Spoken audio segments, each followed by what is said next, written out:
Chapter 519. Everyone gathers on Void Island. At that exact moment, Tony Stark, Bruce Banner, Steve Rogers, Paige, and Pepper Potts all felt the same strange pull, the Void's summons echoing in their minds.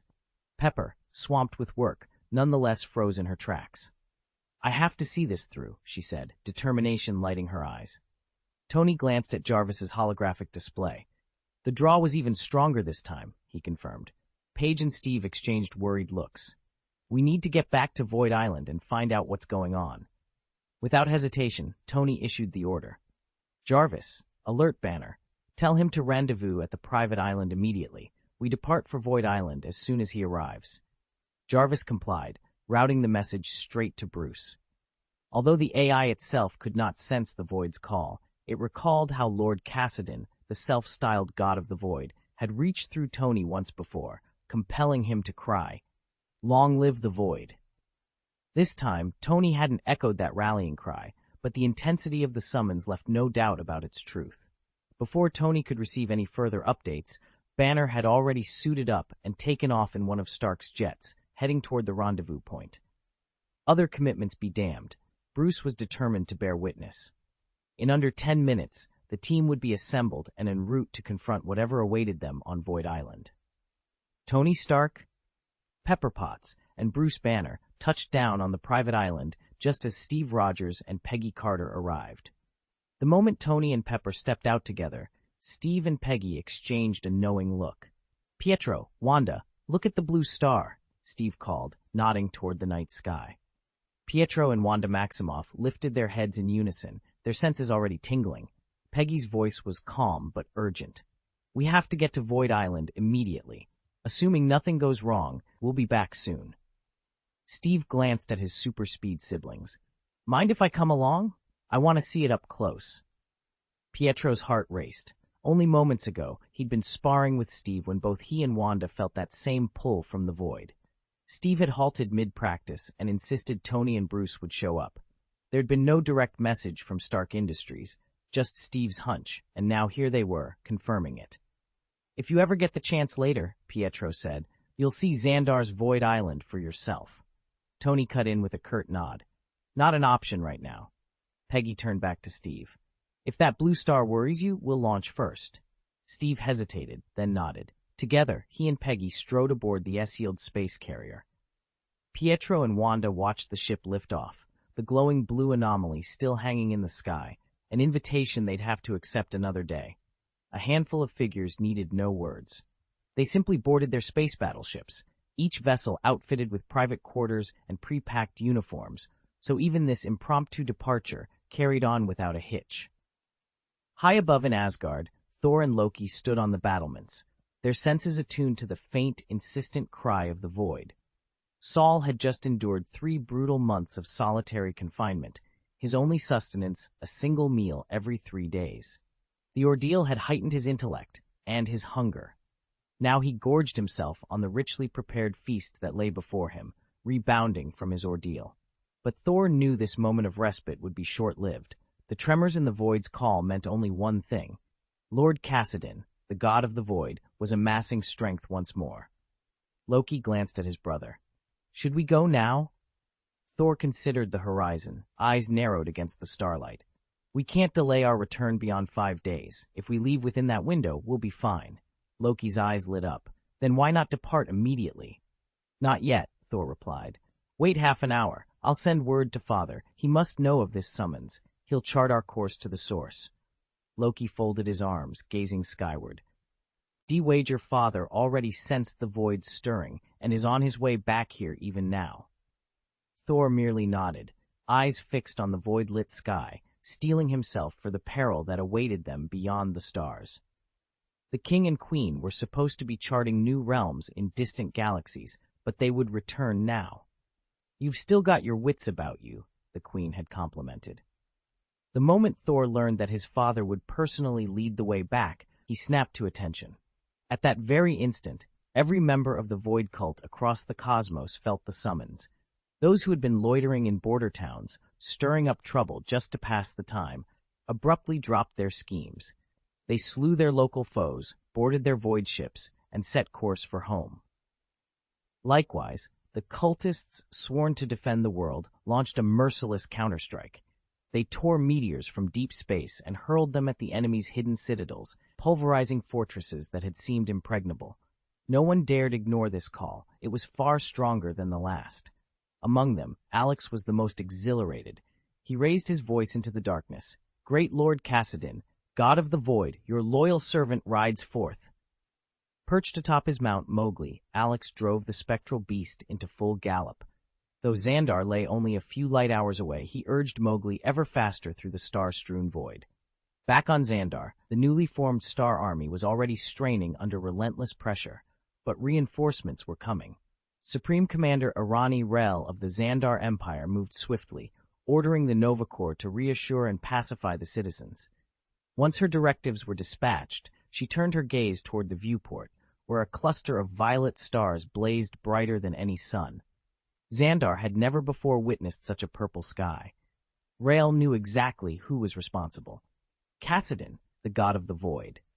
Though the Void God's cult maintained a low profile on Xandar, its influence was far from negligible.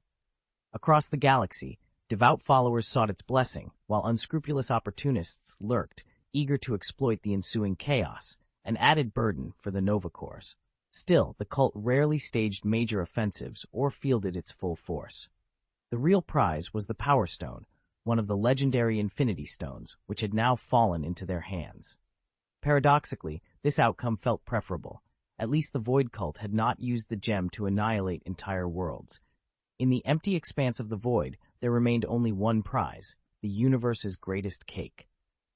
This battle could not be taken lightly.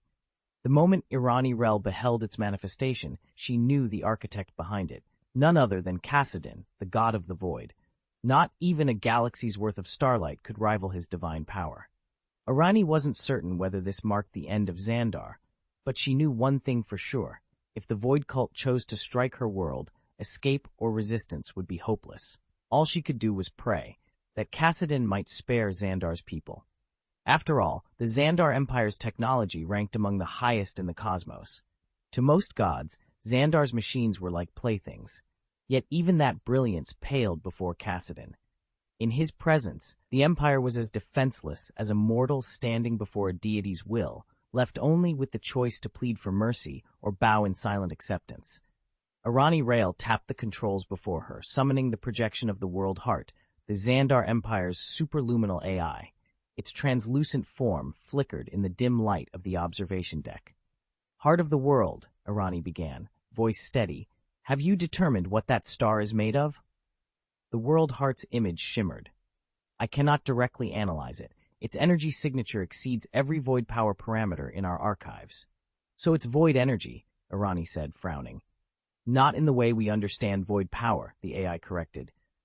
"This phenomenon draws on a separate cosmic dimension, an entirely different, far more mysterious force." Irani's pulse quickened. "If we try to disrupt it." "You would obliterate Xandar itself," the heart interrupted. "Any direct assault against that field would trigger an energy discharge of unparalleled magnitude." She closed her eyes for a heartbeat. "What about the Void Cultists? Have they fled?" "Quite the opposite," the AI replied. "All members remain at the rendezvous. None have attempted to escape, nor have they shown any signs of scheming against Xandar, at least not yet." The World Heart paused, its glowing eyes fixed on Irani.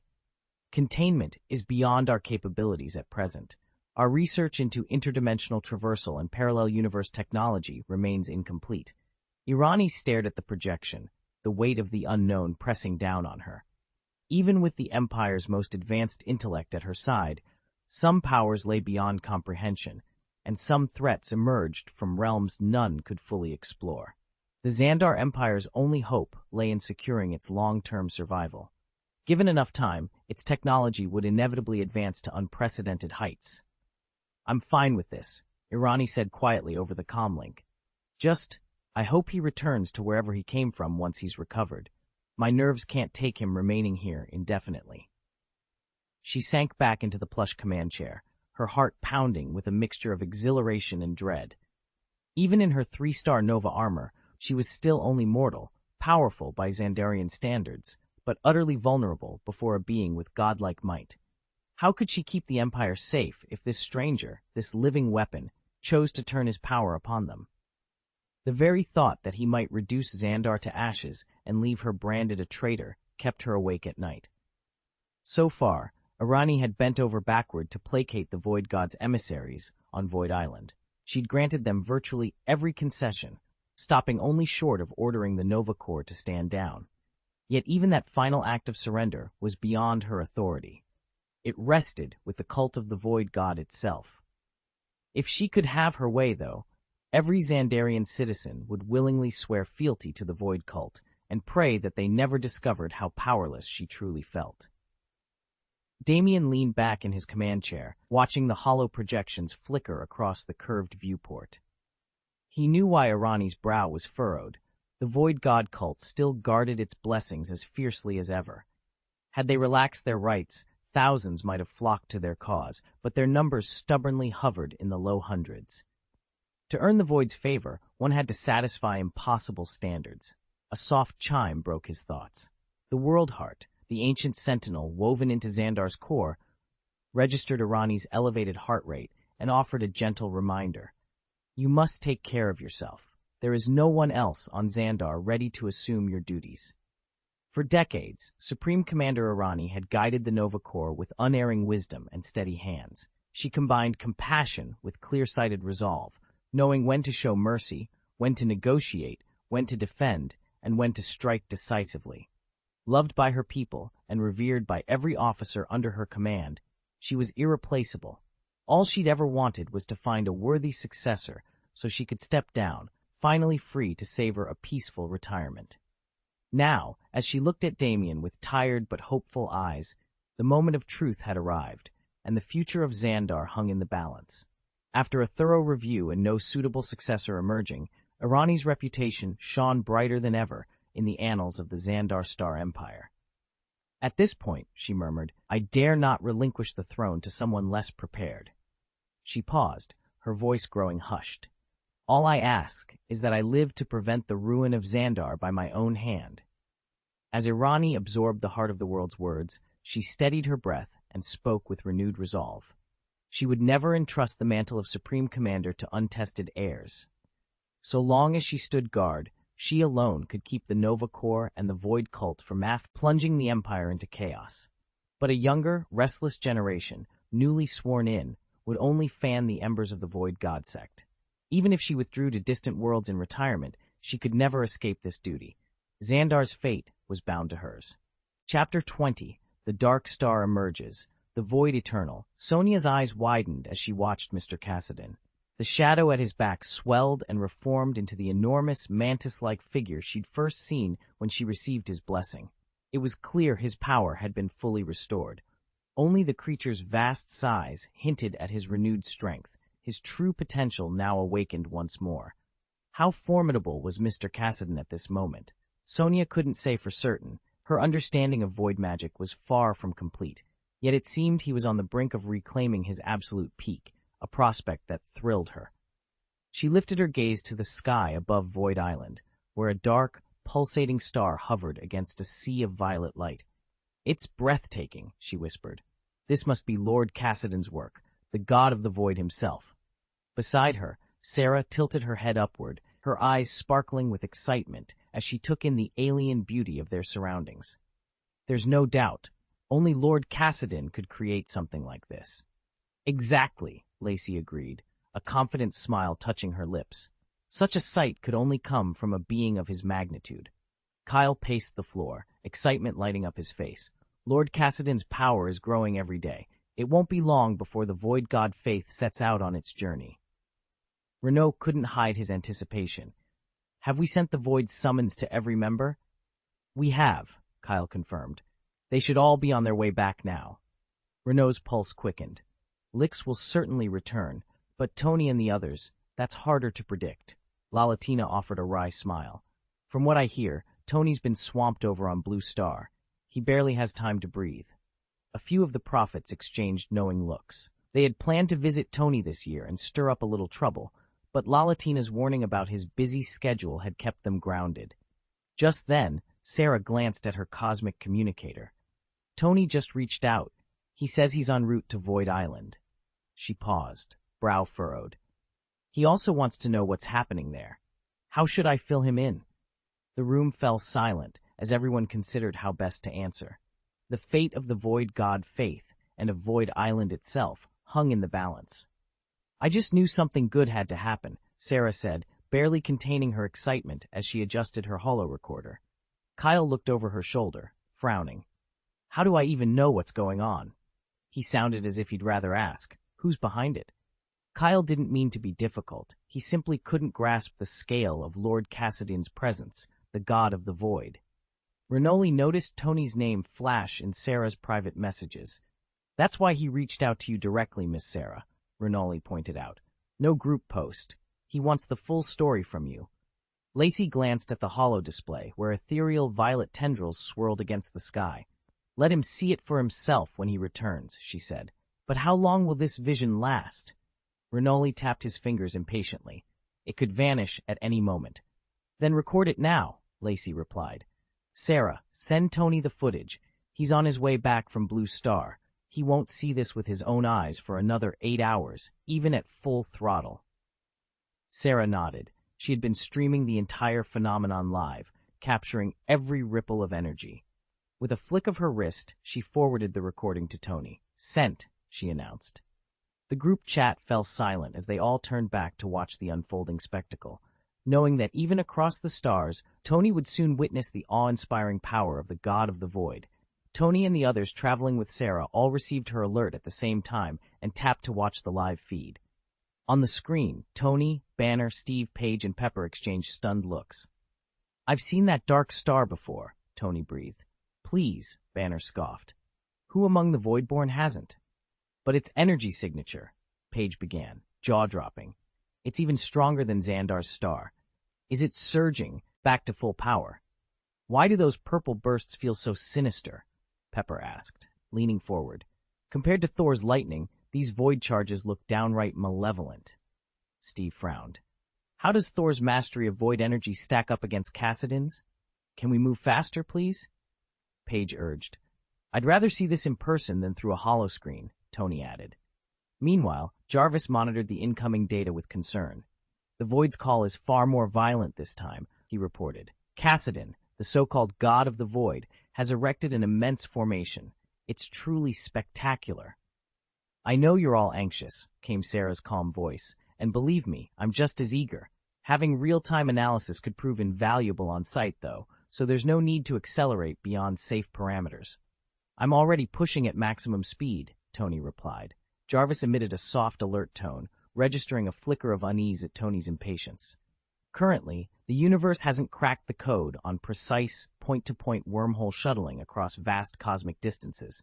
Tony's prototype wormhole jump technology is remarkable. It can carry us from Xandar to Earth and back within 24 hours, but only the universe's most formidable beings, those wielding space gems, can teleport instantly to any location. I just hope our vision holds out, Steve muttered, watching the flickering feed. Tony shook his head. Jarvis has squeezed every drop of power he can. We're pushing this link to its limit. Steve studied the holographic display. I think it'll stay up a little longer yet. On the screen, a host of darkened stars glimmered ominously. Tony traced a finger through the air. Look at that. They're all converging on Void Island. Cassidin, god of the Void, is clearly drawing power from them. Bruce Banner leaned forward, eyes narrowing. He pointed to streaks of shadowy light streaming from each distant star toward a hidden citadel on Void Island. It's a ritual, he said. Every last dark star is feeding his fortress. We need a record of this. If we can't pull out in time, at least we'll have the footage. I've already asked Sarah to capture every moment, Tony replied. He glanced at Steve and Bruce. Good work. We'll need that documentation. A group of adventurers bristling with anticipation gathered on Void Island, eager to witness firsthand the marvels wrought by Cassidin, the god of the Void. Less than 30 minutes after the Void's summons rippled through the cosmos, Odin and Frigga returned to Xandar, their children Thor and Loki at their side. Odin raised his head to the heavens. The Void has manifested, he announced. Far off in space, Loki fixed his gaze on a brooding dark star, vast enough to eclipse Xandar itself. We still don't know its true name, he admitted, but Father calls it the origin of the void. As soon as Kassadin arrived, the void bloomed, and the cosmic tide began to turn. Odin shivered at the deep, mysterious power emanating from that shadowed orb. This must be the power of the void, he murmured. Thor, meanwhile, studied the countless purple shafts of light cascading down upon Xandar. He could feel their immense energy, but detected no hint of malice in them. Incredible, he said thoughtfully. It's vast beyond measure, yet strangely benign. All four stood in awed silence, knowing that whatever lay ahead on Void Island would reshape the universe itself. Damien stared at the pulsing dark star suspended above them. This isn't ordinary void energy, he said in a low voice. It feels deeper, far more potent. Odin folded his arms, his brow furrowed in thought. And yet I can't pinpoint exactly what it is. Frigga stepped forward, her eyes never leaving the shifting shadow of the star. Given Kassadin's origins, it almost certainly draws from dimensions beyond our own cosmos. Damien's voice was tight with uncertainty. But is there any chance we could ever master such power? Odin shook his head. Kassadin's command of the void has always been formidable, but he's still far from his true strength. When I first joined the Blessing of the Void, his form was under a kilometer tall. Today, his presence dwarfs entire galaxies. A being of that scale could obliterate a galaxy with a single strike, or worse, unravel the very fabric of the universe. The appearance of this dark star, the emblem of Void's birth, tells us he's reclaiming a fraction of his lost might. Trust me, though, he harbors no wish to destroy everything. Frigga inclined her head in agreement. Kassadin's style is one of supreme authority, not wanton cruelty. As one of the Void cult's highest-ranking members, Frigga had seen countless manifestations of Void power. Still, even she found herself both awed and uneasy at what Kassadin might become. Damien swallowed, readying himself for whatever came next, but resolved not to let fear keep him from standing by Kassadin's side. Kassadin's power is vast enough to tear the universe apart, and in doing so, free them all from fear. Yet this very cosmos is the womb and the home that raised them. None among them would willingly see it undone. No one can read Kassadin's mind, but in every encounter he has made it clear. Wanton destruction is not part of his creed. After all, his personal philosophy springs directly from the tenets of the Void cult. Odin listened and relaxed. The Void God cult's doctrine demands constant rationality, an unwavering respect for the cosmic laws, and never the obliteration of one's own world. Lady Sonia is still debating how best to guide the cult's growth, he added. Even if we decide to expand our dominion across the stars, Thor said, it's almost unthinkable that we would destroy this universe. Since claiming Asgard's throne, Thor had accumulated a wealth of knowledge about realities beyond their own. He understood now that their universe was neither unique nor final. Existence stretches far beyond the bounds they know. While their universe enjoys a measure of peace, countless others burn in endless war and ruin, and Kassadin, steeped in the Void's mysteries, would not countenance bringing that same destruction upon the world that gave him life. Odin studied the newly detected beacon on his chart. That's another landmark signal. Thor glanced over his shoulder. Then let's return to Void Island and see what's happening there. Odin nodded. He'd already heard Thor mention Miss Sonia's name, and deep down he knew that if Kassadin truly intended to destroy the universe, he'd have no need to bother setting up the Void cult. By establishing it, he only ensured the cult would find ways to protect the faith in the Void God and make it endure. With that settled, Odin led Thor and the others down to Falling Star Harbor. From there, they mounted his winged steed and flew across the open sea toward Void Island. As they approached, dozens of returning cultists, just like themselves, lined the corridors leading to the landing platform. When their ship finally touched down, Sarah hurried forward with a bright, welcoming smile. "Welcome back." Her greeting felt like coming home, and a wave of relief passed through the group. Frigga, her eyes alight with affection, moved straight to Sarah's side. "Miss Sarah," she asked, gesturing at the slender obelisk inscribed with glowing runes, "how long has this new marker been here?" Damien stood at the edge of the courtyard, surrounded by fellow Void cultists, as Sarah stepped forward and addressed the gathering. "It began 38 minutes ago," she announced, her tone light but urgent, and then, just like that, everything shifted. Senior Sonia has arrived on the scene. She paused, letting the news sink in. Effective immediately, Lord Cassidon is regaining his strength. All members of the Void Cult are strictly forbidden from coming within 30 kilometers of his villa. We cannot risk disturbing him. Thor frowned and broke the silence. Did Miss Sonia give any indication how long the recovery would take? Sarah shook her head.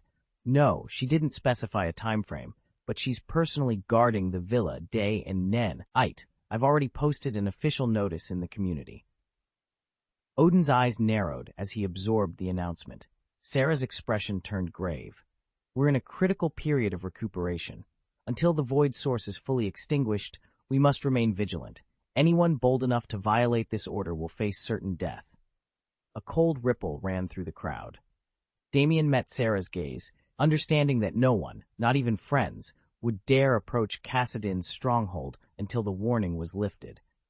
Damien slipped into Odin's dream realm, where waking him was strictly forbidden unless an absolute emergency arose.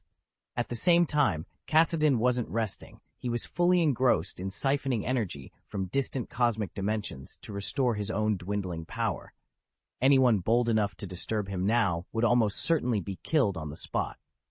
Miss Sonia rose and issued her command in a steady voice. Maintain a tight perimeter.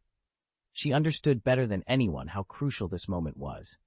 To back her up, she sent Renoli, Thor, the Seer, Lacey, and Sarah to guard every approach to Cassidon's villa. Their orders were simple. Relay any news immediately and prevent anyone, even by accident, from interrupting the process. From within the dream realm, Odin's distant voice asked, "Have all outsiders been driven off?" "They won't get this far," Lacey replied, scanning with her heightened senses. "No one can breach the villa's defenses right now." Odin inclined his head in thought. "Then our real concern is the unwary, someone who doesn't know the boundaries and wanders in." "Which makes our station here indispensable," the seer added, settling into position by the gatehouse. Miss Sonia gave a curt nod. Every pair of eyes remained fixed on the perimeter. The fate of Odin's slumber and Cassidon's fragile reclamation of power rested entirely on their vigilance. "Stay here and keep watch for a bit," Odin said. "We'll go get something to eat first." Sarah glanced at him. "Or I could stay behind and serve as Damien's guardian." Odin gave a small nod, accepting the offer. With the God King himself stationed here, no would-be intruder would dare approach. "There's no need to trouble you, Mr. Odin," Sarah replied. "Sir Damien's reinforcements have already received word. They're leading their fleet back this very moment. As soon as they arrive, extra guards won't be necessary." Sarah allowed herself a relaxed smile. As long as Sir Damien and his most dedicated Void Cult followers, those fanatically loyal to Lord Cassidon, the god of the Void, and High Priestess Sonia, were on Mowgli's decks, their security was assured. A low rumble on the horizon drew their attention. Moments later, a gargantuan warship materialized through the void. From its bay doors strode a figure ablaze with inner light. Each of his 4-meter-tall strides cleaved the air, and with every step, the surrounding atmosphere quivered under a scarlet pressure. Sir Damien had returned. As expected of the glorious and mighty Lord Cassidon, god of the Void. "Under your guidance, the Order of the Void will endure for all eternity." Damien set foot on the black, ashen shores of Void Island. He paused, then turned to face the sky, where twisted constellations shimmered like distant wounds in the night. His voice rang out, charged with fervor, and seemed to reverberate across the island's desolate expanse. Chapter 521, Power Beyond Comprehension. Damien's ship descended onto the mist-shrouded shores of Void Island, and almost at once, dozens of scarlet-clad figures materialized, forming a fearsome crimson legion. A silver-voiced priestess stepped forward, her tone imperious. "Lady Sonia has decreed that no one, neither mortal nor god, may approach the chamber of Lord Cassidon, the god of the Void." Damien's eyes narrowed. "Then post guards on every path and barrier. Under no circumstances is this perimeter to be breached." "At once!" The legion answered in a chorus so loud it seemed to shake the air itself. Within moments they fanned out in all directions, taking up positions at every ridge, valley, and hidden approach across the island. Damien slipped past the ranks and rejoined Sarah and the others near the ancient obsidian gate. He had expected Thor's arrival. He was never far from these matters, but he blinked in genuine surprise when he caught sight of Odin standing among them. "All Father," Damien greeted. "I wasn't expecting you back so soon." Odin inclined his head slowly. "The void itself called me home," he replied, his deep voice echoing off the black stones. He studied Damien with subtle approval, noting how the younger man's aura had grown ever stronger, more imperious. Damien had addressed him by name without hesitation, an audacity that, despite all custom, Odin did not resent. After all, Odin oversaw the branch temple of the Void cult in Asgard, just as Damien governed the Mowgli temple. A charged silence fell over the group as they all turned their attention to the sealed entrance behind them, where Lord Cassidin's power pulsed like a heartbeat. Each knew this was a threshold no force, divine or otherwise, should cross unwittingly. Yet here they stood, united in purpose and ready to face whatever lay beyond. And so the Guardians took their stations, the air humming with anticipation, as the true scale of Cassidin's power waited, unseen, behind that dark gate. Damien stood beside the high throne, watching the steady rise and fall of Odin's broad shoulders. Right now, their divine ranks were equal, both lords of Asgard, but their power still wasn't. Damien told himself he'd close that gap someday. It was a bold claim, perhaps even arrogant, but he believed it. No one could truly rival the God King Odin, except Cassidin, Lord of the Void, and Miss Sonia, Guardian of the Void Temple, and one day, maybe him. Whispers in Asgard said that Odin had grown tired of rulership long ago. He'd passed the throne to Thor, retired from his duties, and devoted himself to peace. The rumor made Odin's summons today all the more curious. Damien cleared his throat. "Why call us here?" Odin turned, his one remaining eye, once brilliant as a star, serene yet unyielding. "We've made many enemies through the ages," he said in a low voice that resonated through the hall. "I want to know which of them still dare to strike at Asgard." He raised a gauntleted hand. "Your task is simple. Put to rest anyone or any force that remains an enemy of Asgard. Once that's done, this matter is concluded." Damien frowned, still uncertain. He had expected trials or arcane riddles, not a straightforward purge. "I don't quite follow, my lord." Odin's lips curved in a faint, knowing smile. "You will. Prepare the Void cult. We move at dawn." As he spoke, Damien felt the weight of that single command, to root out Asgard's hidden foes and prove himself worthy, not merely of this moment, but of the day when he might stand truly equal to Odin. "It's just that after so many years, we don't know whether they still view Asgard as their enemy," Damien admitted, rubbing his chin thoughtfully. "We need a solid plan, but right now, I'm starving. Let's eat first, then we can sort out the details." Odin nodded with a small smile. Though Damien's strength was nowhere near his own, Odin held no contempt for the younger man. Damien's faith burned so fiercely that he willingly endured suffering unimaginable to ordinary mortals.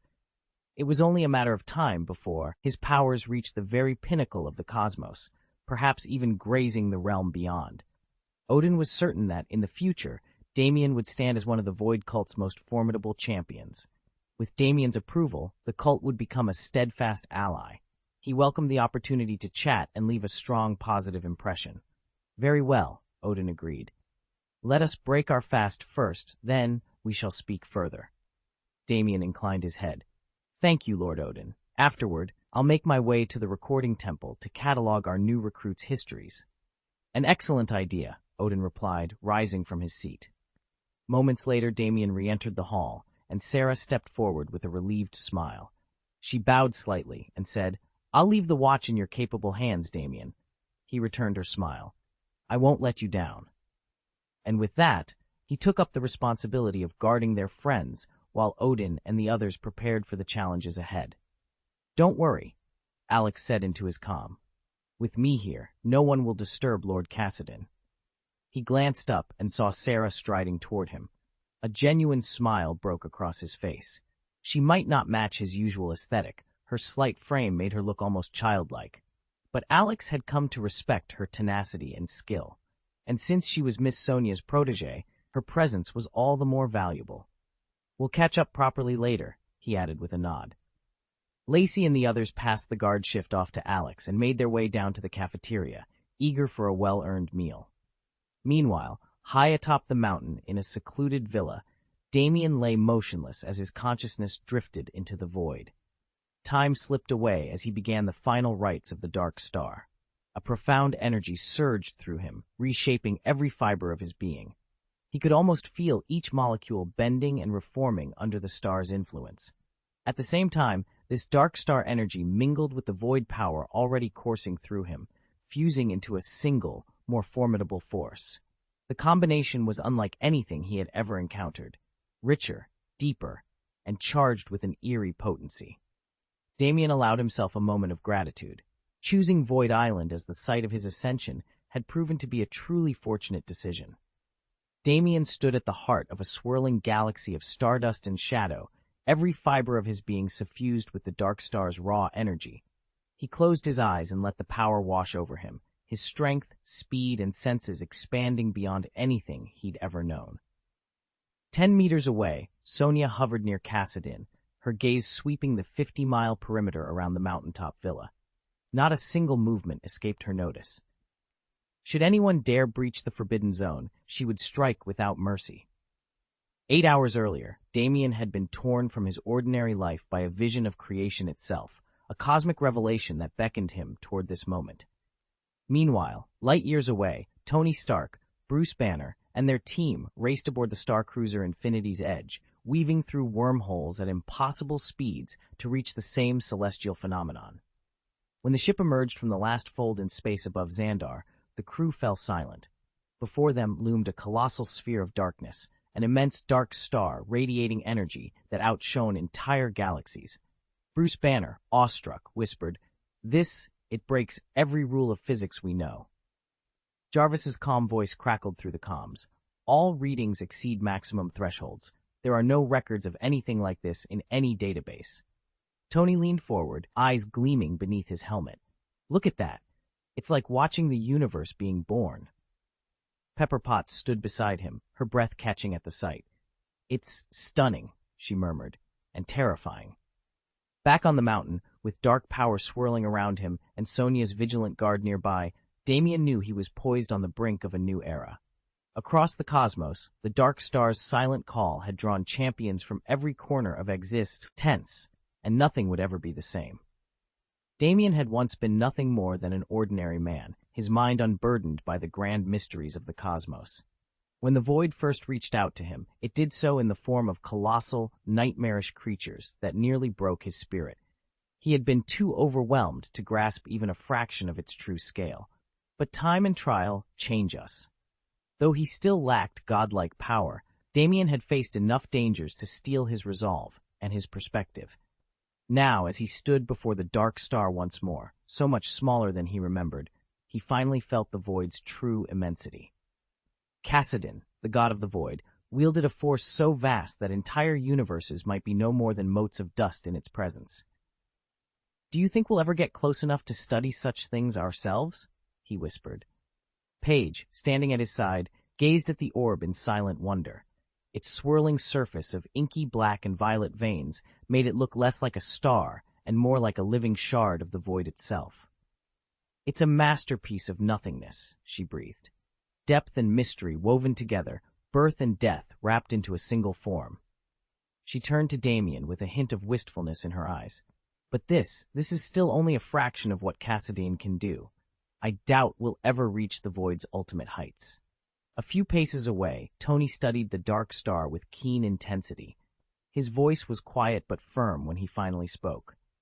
"True, we may never stand where Cassidin stands, but that doesn't mean we can't learn to harness a sliver of this power ourselves. Impossible? I wouldn't bet on it forever." Damien had always chased the same goal and harbored the same quiet hope. He knew he could never fully match Cassidin's power. He'd never expected to. What he truly desired was to grow strong enough that he no longer felt weak, strong enough to banish the inferiority that gnawed at him and reclaim the friendship he once shared with Cassidin. After all, the strength Cassidin wielded years ago was far beyond any mortal's grasp. Back then, Damien didn't truly grasp the depths of Cassidin's might, but he recognized the gift Cassidin had given him. A chance to transcend humanity, an extended lifespan that freed him from the mortal coil, and the power to continue rising until he, too, stood among the strong.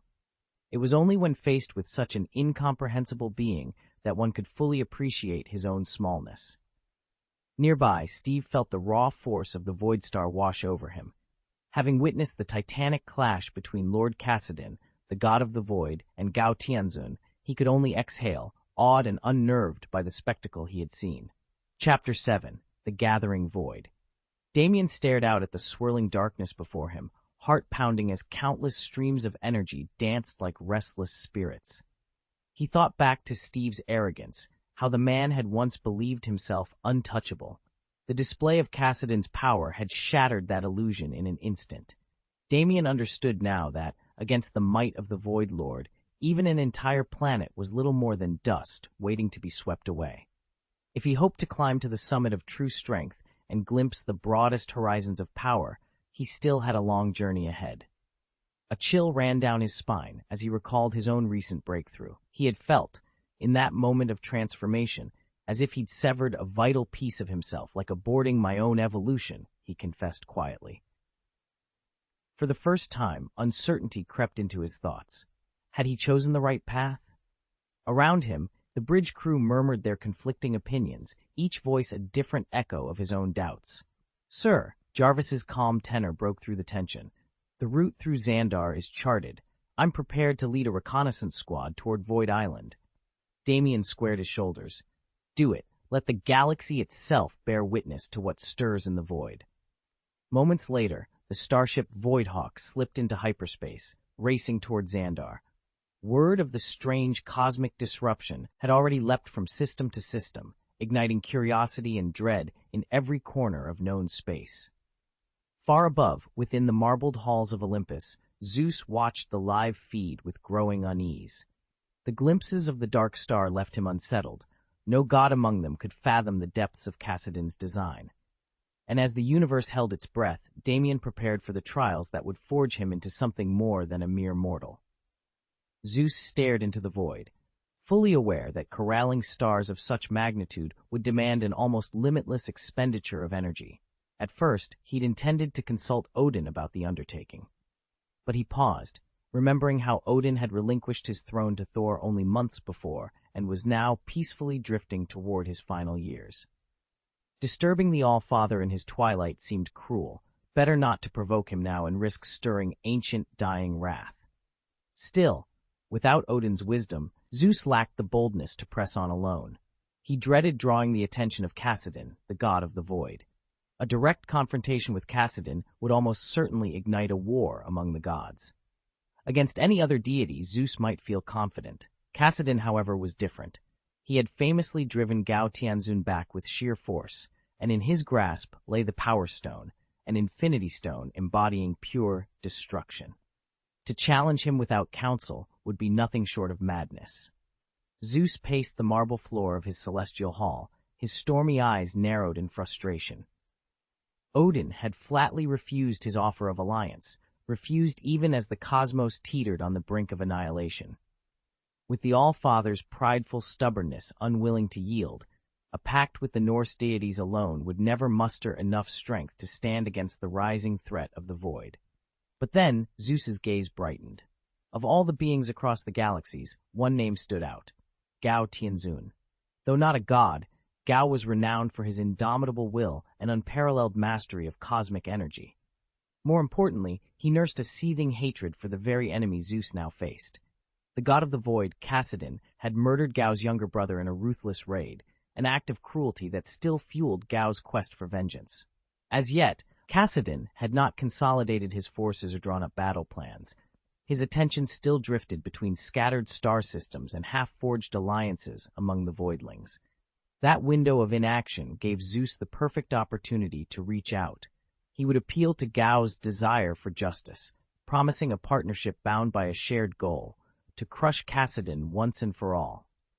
If Zeus presented the coalition as an act of avenging family and preserving the balance of existence, Gao Tianzun would have no reason to refuse.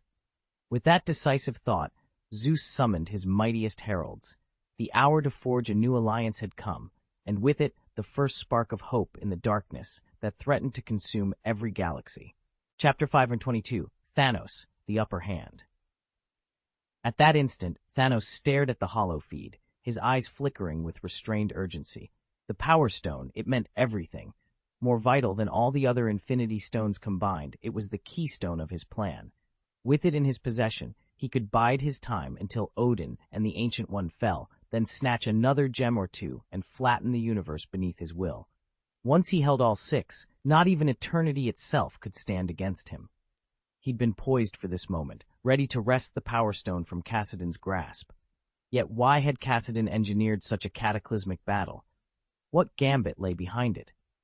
Thanos' gauntleted fists clenched and unclenched, his brow dark with impatience. Behind him, the 5 black generals watched their lord's inner turmoil in stony silence. Their master's campaign, years in the making, had stalled. Each man longed to hear Thanos' command to strike, to press their claims at last, and seize the victory they'd waited so long to achieve. Originally, their plan had gone off without a hitch. They'd already secured the Power Stone and were ready to move on to the next target. Now, however, everything had stalled, and the enforced pause rankled Thanos to his core. He prowled the chamber, weighing his options. A direct assault to reclaim the missing stones was tempting but reckless. Without the Power Stone, the risks were too great. At last, he settled on a more cautious course. With only 4 stones left to find, he would scour the 9 realms.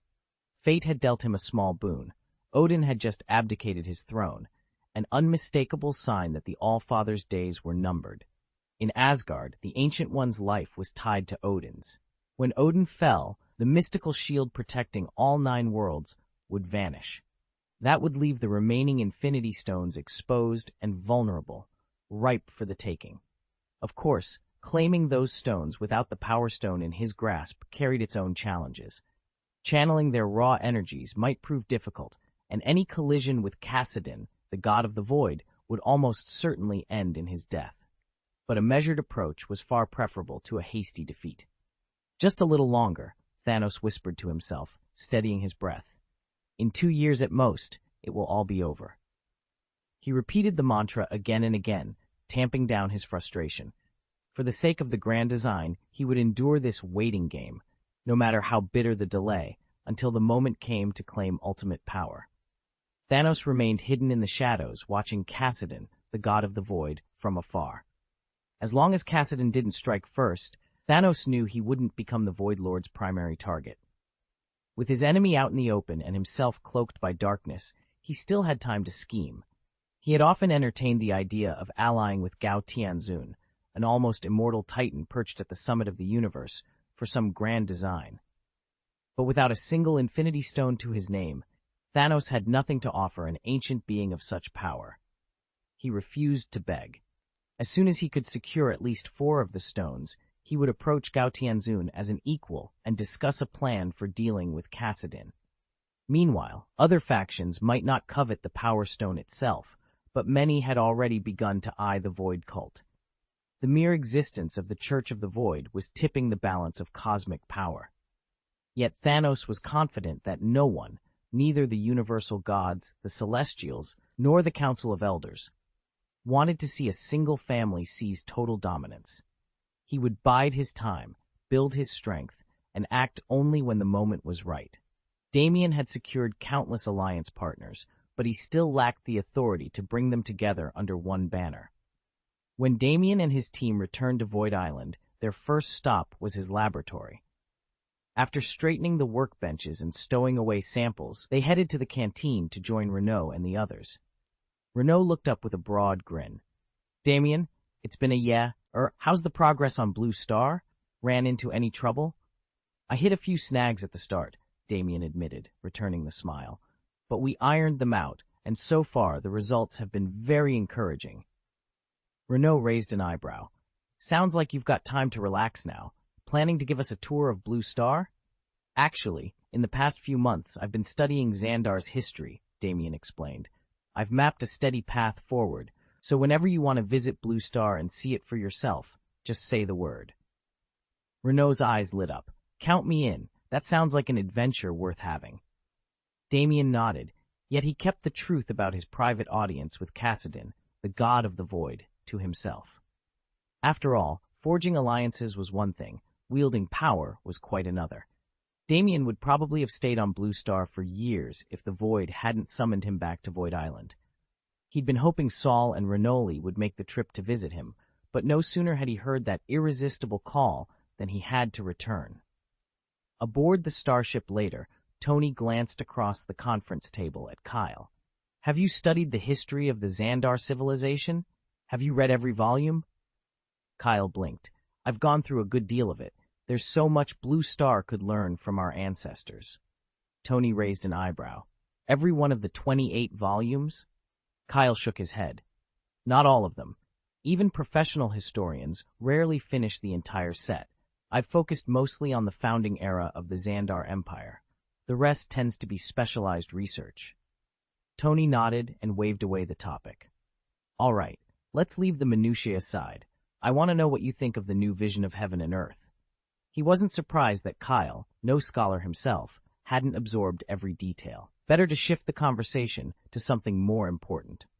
Several delegates from Renoli spoke up one after another, and they all reached the same conclusion. Lord Cassidon, the Void God, is steadily regaining his power. How long his recovery will take remains unknown. As the meeting broke up, Pepper announced she'd stay for at least a week. If nothing is resolved by then, she'll have to return to Blue Star and resume her duties regardless. Steve didn't share her urgency. Pietro and Wanda have grown impressively strong and level-headed. Barring any unforeseen catastrophe, they're not about to run amok and threaten Blue Star. Since opportunities to leave their home planet are so rare, Steve actually wanted to extend their visit and pick Lacey's brain for more insights. Odin leaned back, his expression calm. "The real question is what happens once Cassidon has recovered more of his strength. Do you think he'll personally lead the Void God's cult on a crusade across the galaxy?" Pepper asked. Odin shrugged. He wasn't overly concerned with the timetable. His true worry lay in Cassidon's potential attitude after his resurgence. Once rivals no longer fear him, they might abandon careful diplomacy and outright alter their grand plans. "I don't think we can launch our campaign right away," Damien said, eyes narrowed in thought. "But it won't be long." Renoli gave a slow nod. "With Master Cassidon here as our guiding god of the void, Odin has effectively stepped down from Asgard. We are stronger than ever." Damien leaned forward. "If we chose to, we already have the power to seize the universe." "Perhaps," Renoli replied, "but raw power isn't enough. Our void cult still lacks the numbers to hold multiple worlds. A dozen immortals, even 100, cannot claim an empire alone." Damien sighed, rubbing the bridge of his nose. "Then it seems we must be patient. I'd guess we need at least a few more years before we can dominate on a universal scale." Renali tapped his chin. "True, Gaotanzun's gift of immortality frees us from the fear of death, and that's invaluable when you wage war. But immortality has its own burdens. Endless life can breed complacency, or worse, despair." He paused, glancing at the distant staff. "Tars. For now, though, we must expand our ranks. When our forces match our ambitions, the cosmos will bow to the void." At that, Damien allowed himself a rare, confident smile. With Cassidon's leadership and the legacies of God King Odin and Gao Tianzun behind them, the Void Cult was already the most formidable power in existence. They simply had to wait, prepare, and then strike. Could the three so-called top powerhouses in the universe really be the ultimate force? Even the Void God cult isn't so invincible that a lone champion can dismiss advanced technology and sweep aside every adversary. In a galaxy ruled by starships and planetary fleets, you simply cannot afford to tremble at the sight of enemy vessels, or blood will be spilled without warning. Take Supreme Void Lord Gao Tianzun's resurrection ability, for example. It's nothing more than a brutal exchange of lives, death begetting death in endless repetition. That power may serve as the cult's final ace up its sleeve, but it can never replace true strength. They've seen what an undead army can do, and how it drives its commanders to madness.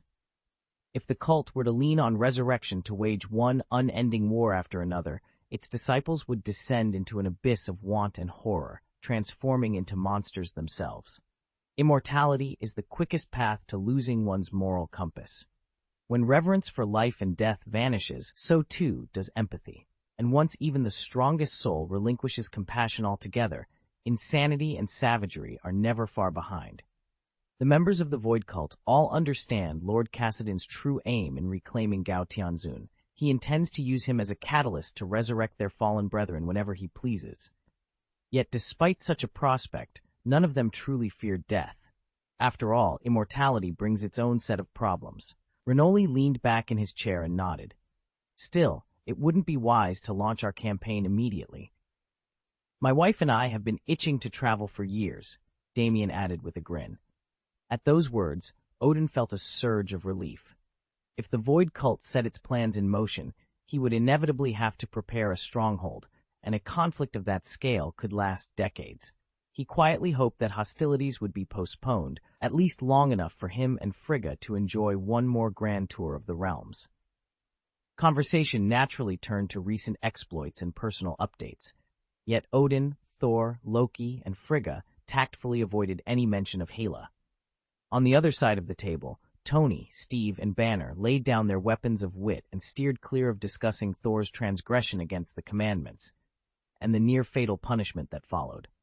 After all, Lord Kassadin himself had once shown mercy to Thor, sparing him from certain doom.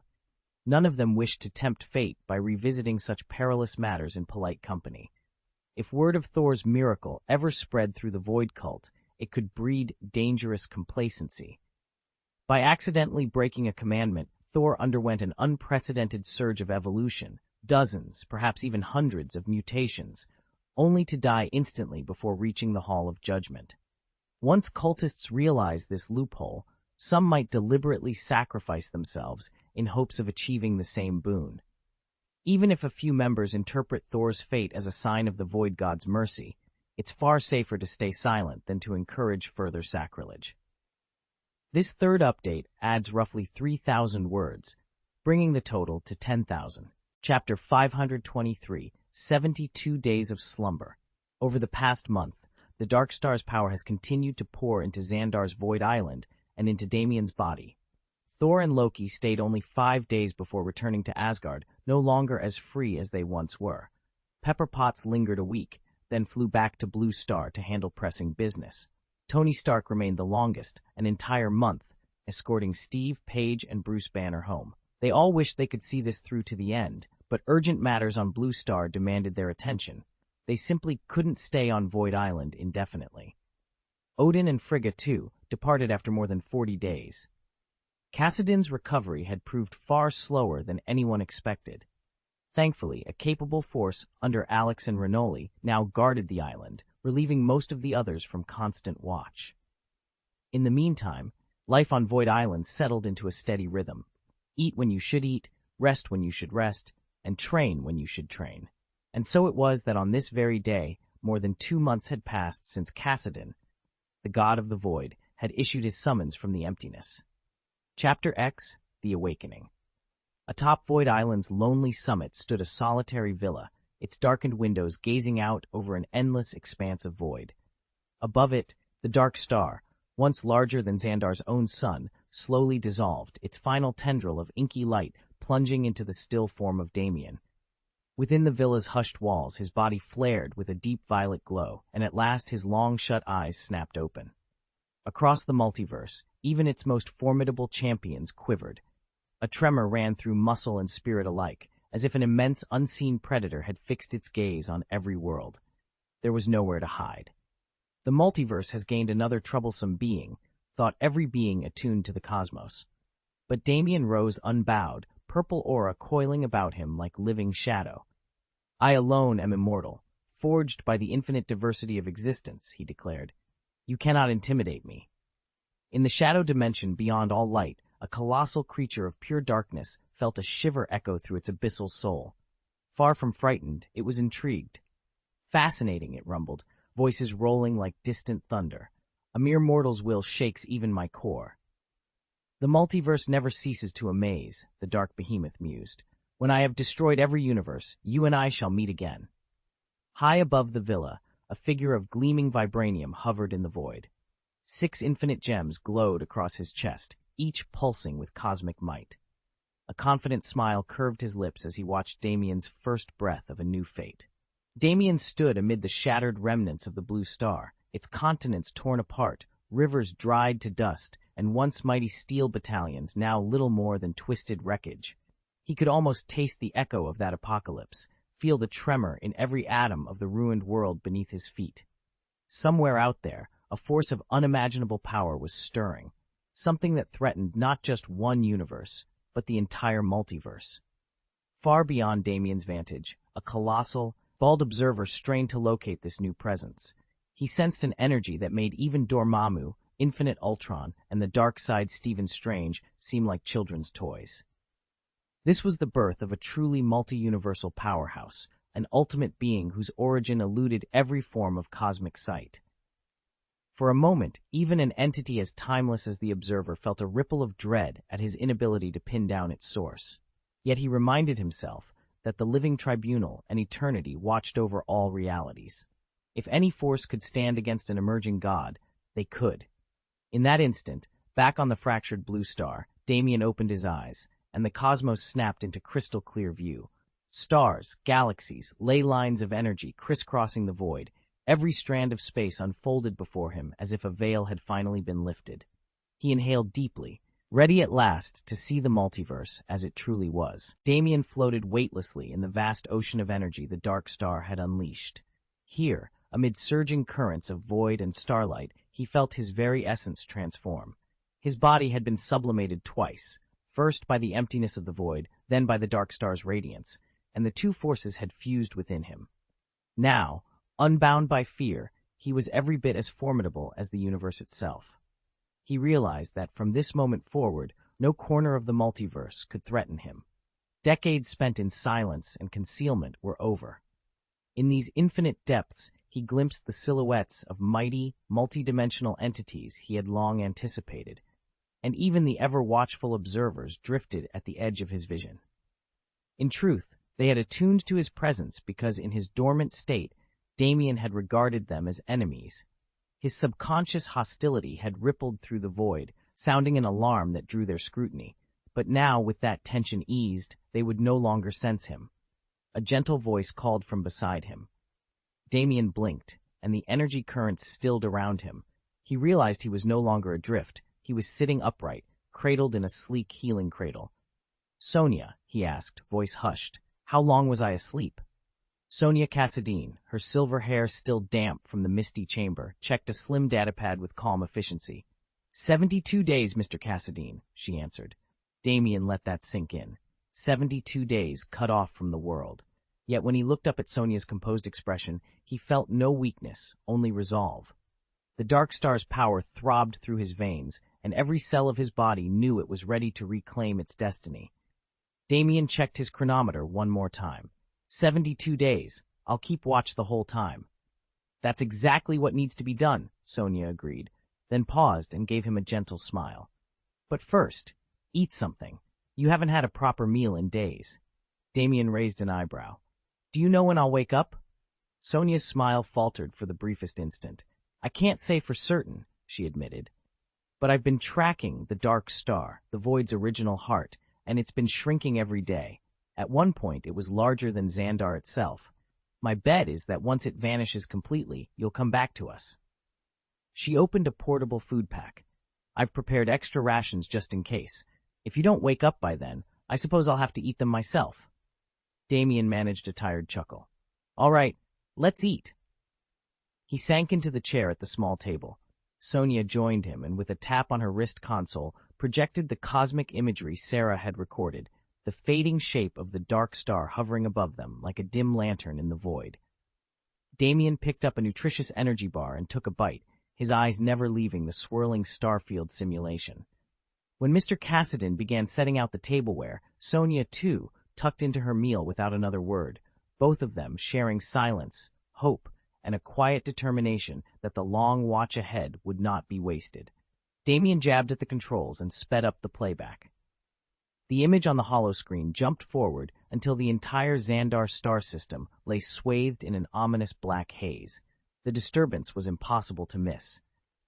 "With something that blatant, surely someone responded?" he asked, leaning forward. He'd been unconscious throughout the incident, and, while he assumed no world-ending catastrophe had occurred, he wanted every detail. Sonia met his gaze coolly. "After you passed out, Every member of your Void cult returned to Void Island, she began. Renali, Kyle, Lacey, Predictor, and Sarah went immediately on high alert. Alex led a security team to establish a perimeter. Tony and his squad stayed for about a month before redeploying elsewhere. Damien frowned. And Odin? He alone remained by your side for 40 days, ready for a surprise attack, Sonia continued. But when no one dared challenge the Void God religion in all that time, he withdrew as well. Damien shut off the playback. So from the moment I lost consciousness until I woke up, nobody attempted to offend the cult? Exactly, Sonia confirmed. No one has dared. Then inform everyone that I have awakened and that Void Island's alert status can be lifted. Damien relaxed into his seat, a satisfied smile tugging at his lips. 40 days under Odin's vigilant watch had done him well. Very good. Sonia inclined her head and activated the cosmic communicator.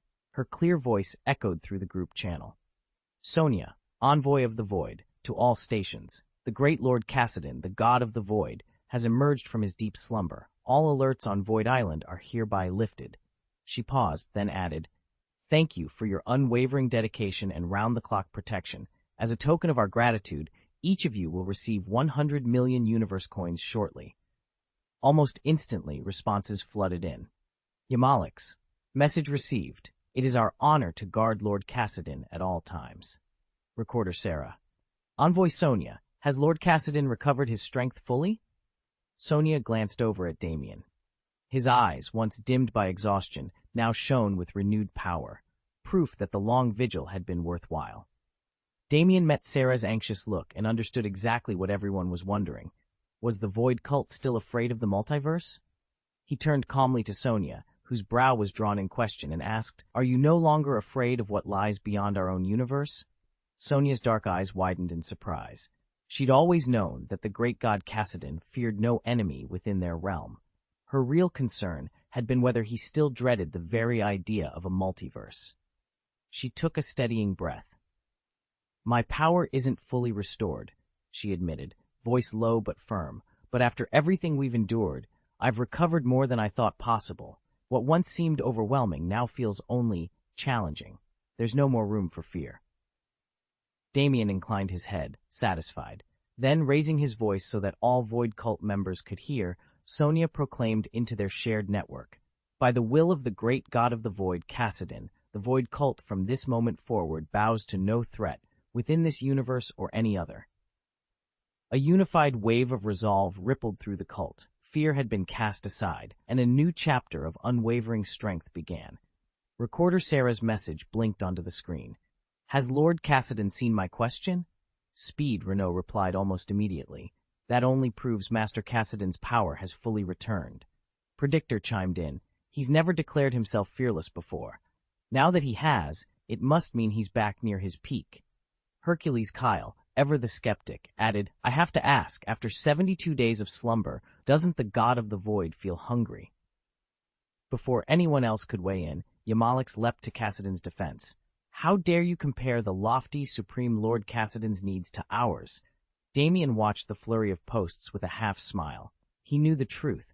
Though Cassidon's Void blessing could sustain him indefinitely, it could not erase the longing for food. Hunger was a mortal urge, and even a god in all but name still knew its pull. But Damien had no wish to correct the armchair experts pouring into the discussion. Let Mr. Alex and the others spin their wild theories, he would simply observe. Setting his device aside, Damien called softly, Sonia, when you're done eating, could you pour me a glass of water? Damien stepped out of the steam-filled bathroom, toweling off his damp hair. He glanced at Sonia, who was waiting just beyond the doorway, her dark eyes bright with anticipation. All set. I'm heading to Blue Star, he announced. Sonia offered a small, knowing smile. So the time has finally come, Damien nodded. Right. Cassidon needs to recruit a magic instructor for the Void cult. Sonia leaned forward, clasping her hands in front of her. Will you be returning to Void Island for the New Year celebration? All of the Void cult members will be there, she continued. They've been looking forward to seeing you manifest your powers again. Damien considered her words for a moment. He understood that Cassidon's trip to Blue Star was strictly business. There was no point in trying to detain him. Still, Sonia's expression held a hopeful warmth that deserved a reply. Then we'll give them what they want. She grinned at him. I think the timing is perfect. By my count, it's nearly time for another divine manifestation. He returned her smile. Agreed. Let's make it happen. Sonia's excitement deepened. Shall I let everyone know in advance? Go ahead, Damien said, his tone light. They're expecting it. No harm in telling them. Besides, it'll raise their spirits for the new year. Sonia's eyes gleamed with satisfaction. Damien could almost hear her smile, and in that moment it felt as if the entire Void cult was already celebrating their next miracle. Damien had once lacked the strength to face powerful foes directly. Fear kept him cautious, and he dared not act on impulse. But that was the old Damien. Now he stood unafraid, his power enough to silence any threat. The members of the Void cult worshipped him with unwavering devotion. Wherever he spoke, they obeyed. Very well, Damien announced, his voice calm and authoritative. 1 month before the New Year's pilgrimage, I want every temple spreading word of our plans. No exceptions. Sonia's face lit up at his decision. After their midday meal, she led Damien to the bathing chamber, filled the tub with steaming water scented with lavender, and fussed over every last detail to ensure his comfort. Refreshed and dressed, Damien thanked her warmly, exchanged fond farewells, and slipped away into the night. He traveled swiftly from Xandar, back to his secluded villa atop Blue Star's highest peak. Standing on the terrace, he gazed down at the planet below, its cities twinkling like distant stars against the deep blue sea. From this vantage point, memories of recent events played out in his mind. He recalled how Guyi had been rescued in a critical hospital ward, severely wounded, his body nearly beyond saving. Yet Guyi's spirit, aglow with the Ancient One's power, had reached across astral planes to Stephen Strange himself. Through that connection, Stephen learned the true meaning of selflessness. Guyi's courage and impeccable acting had concealed the depth of the Ancient One's strength, keeping their secret intact. And then there was Casillas, whose fusion with a legion of devoted minions had forged a new source of power so potent that even Dormammu, when he dared challenge the 3 supreme sanctuaries, found himself thwarted by their ancient wards. Damien breathed in the cool night air. These shifting currents of magic and alliance were now his to command. In this new era, he would no longer be the cautious man of old, but the architect of a destiny only he could shape. Even wounded as she was, Guyi's only thought should have been of survival, of finding a healer to mend her broken body. Yet she lay still, doing nothing. In truth, the Ancient One had acted out of kindness, hoping to shield Damien from any blame. The other sorcerers at Camartage had no idea how powerful the true Ancient One really was, so they accepted her deception without question. Otherwise, anyone who knew the full story of Guyi's fate would have seen right through this sham. At last, the Ancient One bent over Damien and spoke her final instruction in a hushed voice. No sooner had her words fallen into silence than Guyi's spirit began to dim, drifting away like smoke on the wind. Damien remained frozen, staring at the swirling snow beyond the chamber's open doorway. The Ancient One, having done everything that was required of her, prepared peacefully to enter the spirit realm. Then came a voice, cold, unfamiliar, and impossibly clear. Guyi, you have such uncanny vision, but soon she will be mine. The Ancient One spun around, her eyes widening at the sight of Cassidin standing in the doorway. Disbelief etched across his features. She fought to hold her fading soul together, but her body was already gone. In that moment, there was no turning back. Chapter 524. Have you seen my full strength? The Ancient One had long suspected Cassidin might set his sights on Stephen Strange, but she never imagined he'd move so quickly. Even now, from her refuge in the astral plane, she felt his power stretching across the void between worlds. Cassidin, she called, her voice echoing like a tolling bell. Stephen Strange isn't just another sorcerer. He's the greatest talent in the mystic arts and the guardian of the multiverse's future. If you strike him down, you risk unraveling all of reality. A calm, almost gentle reply drifted back. I only wish to protect the universe I love. The Ancient One sensed a subtle plea in his words, but then realization struck her. The gap between them spanned realms, even the boundary between life and spirit. By rights, he shouldn't have been able to perceive her at all, and yet he looked straight at her. Cassidon's magic was more formidable and terrifying than she had ever imagined. She steeled herself and answered, "And what concern is my realm's fate to you?" Silence fell. Then, from the edge of her vision, Damien stepped forward. A faint, knowing smile touched his lips. He had heard every word. "If the other universes fall," Guyi whispered from beyond the veil, "this one will follow." Her words trembled on the edge of existence, but before she could finish, her soul was pulled into the boundary point and lost in the soul realm. Any hope of sending her final warning back to the living world vanished with her. Damien watched the Ancient One's essence fade like mist at dawn. In his eyes, her work was done. She had forged Stephen Strange into the man who could bear the Sanctum's mantle. Now Damien's own task began, winning Strange's loyalty. With cool detachment, he stepped into the soul realm after her. Back in the physical world, the shock of the Ancient One's death settled heavily on Stephen. He pressed Kirsten's hand for a single bittersweet moment, then kissed her goodbye. No words could capture the weight he felt. Turning to Karl Mordo, Strange spoke with newfound authority and persuaded him to pursue their mutual foe, Cassius. Together they leapt across space, but when Stephen arrived, all that remained of their refuge was smoldering ruin. Cassius had already destroyed the last temple. Mordo's brow darkened. "We can't beat him with brute force," he warned, voice low. "Not without breaking the rules." Stephen's jaw clenched. He knew Mordo was right. The path ahead demanded more than spells and incantations. It demanded a choice that would shatter every boundary he'd sworn to protect. He unleashed every means at his disposal, above all, the forbidden time gem, and watched as the shattered sanctuary and fallen lives wove themselves back into being. Reality itself healed as time rolled backward. In that shifting darkness, a new presence made itself felt. "Tell me your name," a voice rumbled. Dormammu's eyes snapped open. He stared at the figure before him, a tall man in white robes and gilded armor, radiating calm power. A moment ago, this stranger had set Dormammu's very soul trembling. "I am Cassidon, the god of the void," the armored figure answered. Dormammu frowned. "Cassidon, a name I do not recognize." Cassidon's lips curved in the hint of a smile. "Between multiversal titans, forgetfulness is rare." "So you've come to defend this universe from me?" Dormammu asked, his tone wary. "The word you seek isn't defend," Cassidon said. "I'm no supreme mage. Selfless heroics aren't my style.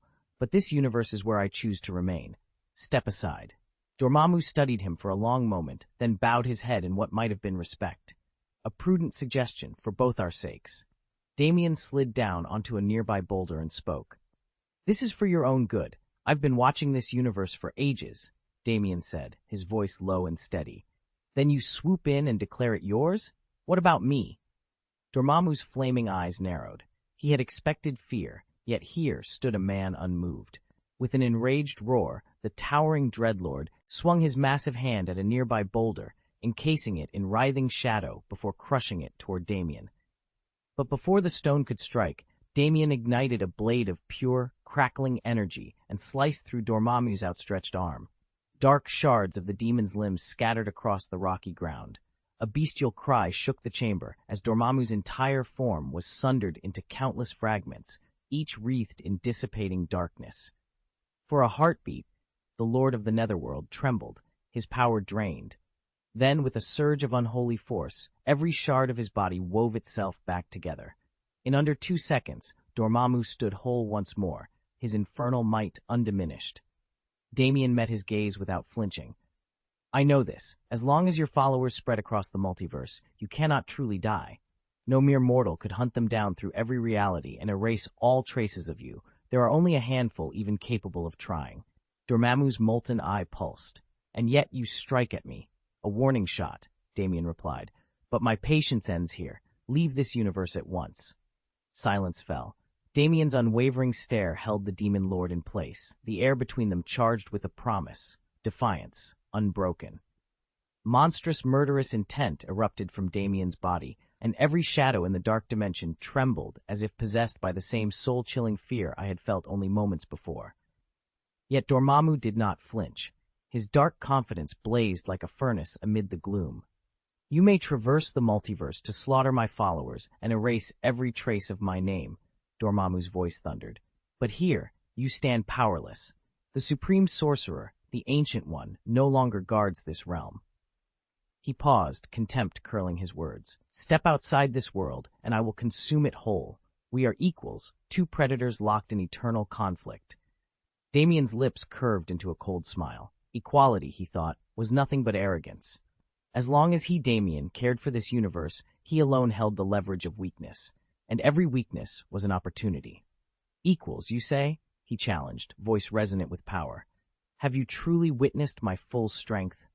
With that, the dark star flared to life in his hands, and its cataclysmic energy ripped through the dark dimension, igniting a battle that would shatter worlds. Chapter Text, Titan of the Dark Dimension. Under the swirling void of the dark dimension, Damien's form shifted in an instant. In mere breaths, he reverted to the primal prototype of Kashyyyk, the Void Raider of the Death Star, and began to tower skyward. First, his height surged by hundreds of meters, then kilometers, and finally tens of thousands, all in the blink of an eye. What emerged was a gargantuan, mantis-like behemoth, its limbs bristling with void energy and its chitinous plates glinting with dark star power. Opposite him stood Dormammu, lord of this realm, unchallenged, until now. Never before had he faced a presence so vast, so utterly colossal. Dormammu's flickering, lava-like form quivered at the sight. Damien knelt, bowing his massive head so that he might look down upon the fiery sovereign. Endless cracks of abyssal light ran through his jagged maw, and when he exhaled, the sound alone raged like a cataclysmic storm. Dormammu, Damien's voice rolled out, deep as collapsing nebula. Do you still believe we are equals? The dark dimension itself seemed to shudder. Dormammu's dark element body writhed, raw power spiraling across his form. He sensed, in that moment, the full extent of Damien's might. The seamless fusion of void energy with the untamed force of the dark star, mastered utterly. If he so chose, Damien could swell beyond the boundaries of galaxies, dispel suns with a gesture, and rend the cosmic tapestry as easily as tearing paper. It was this limitless command over the void, this absolute, universe-defying potential that fueled his unshakable confidence. No entity in any realm of the multiverse could stand against him now. Damien's power wasn't absolute. He couldn't lie reverse life and death, or will a universe into existence. What he could do, however, was slip effortlessly through the multiverse and vanish into the void where nothing could follow him. Coupled with his unmatched destructive might, he felt invincible. No reality-warping ability could tamper with what was his or wipe it from existence. Time and space no longer bound him, and he hadn't even reached the limits of his strength. Deep within him lay the templates of other heroes' powers, terrifying abilities he had yet to master. Once he claimed those, no problem solvable by force would ever trouble him again. That was why Damien had no reservations about letting Sonya make a name for herself first. He feared nothing. Now, shifting back into his true form, he unleashed the full scope of his gifts. From the deepest reaches of the cosmos, Dormammu felt it. A soul-shaking wave of murderous intent, more chilling than any he had encountered in years. It was the breath of death itself. Dormammu seethed with silent rage. Fine. If you were so powerful, why didn't you tell me sooner? Just moments ago, Kassadin had looked no larger than an ant. In the blink of an eye, he'd grown to tower over Dormammu, his form no mere shadowy projection of dark energy, but a solid body brimming with untold power.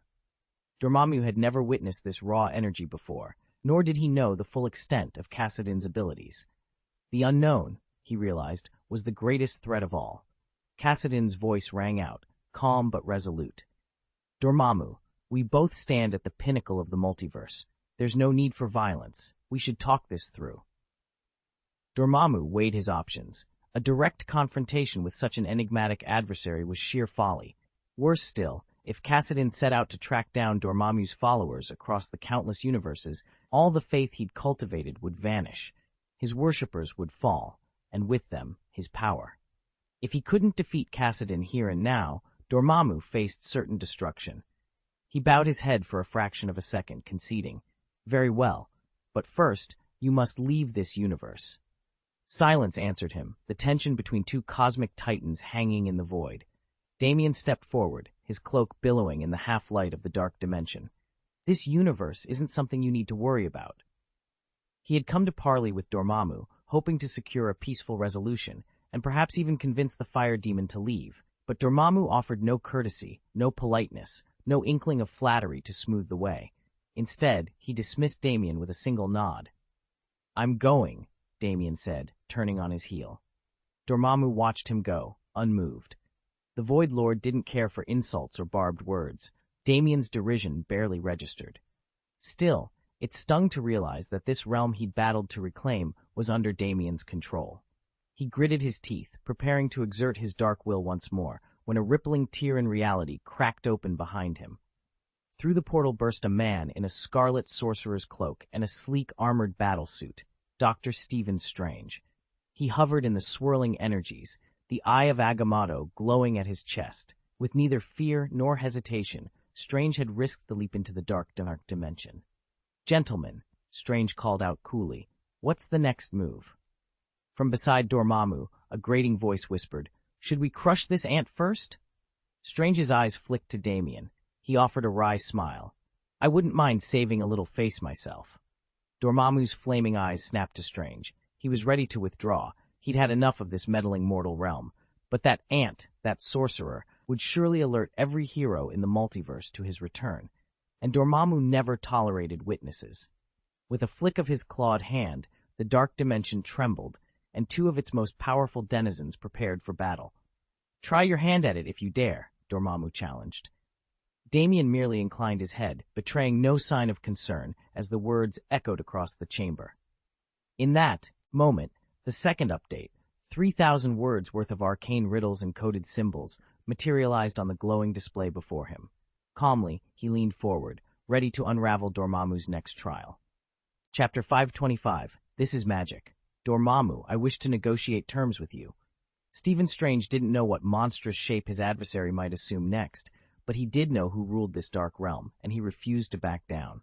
Floating above him, Dormammu's flaming eyes narrowed. "Negotiate?" the Dreadlord hissed. "The mortal dares parley with me? How quaint." Stephen squared his shoulders. "I'm here to bargain, not to banter." With a roar of fury, Dormammu unleashed a storm of crackling dark energy. Swirling tendrils of destructive power tore toward Stephen in an inhuman howl. "Then let us see how long your bold words endure."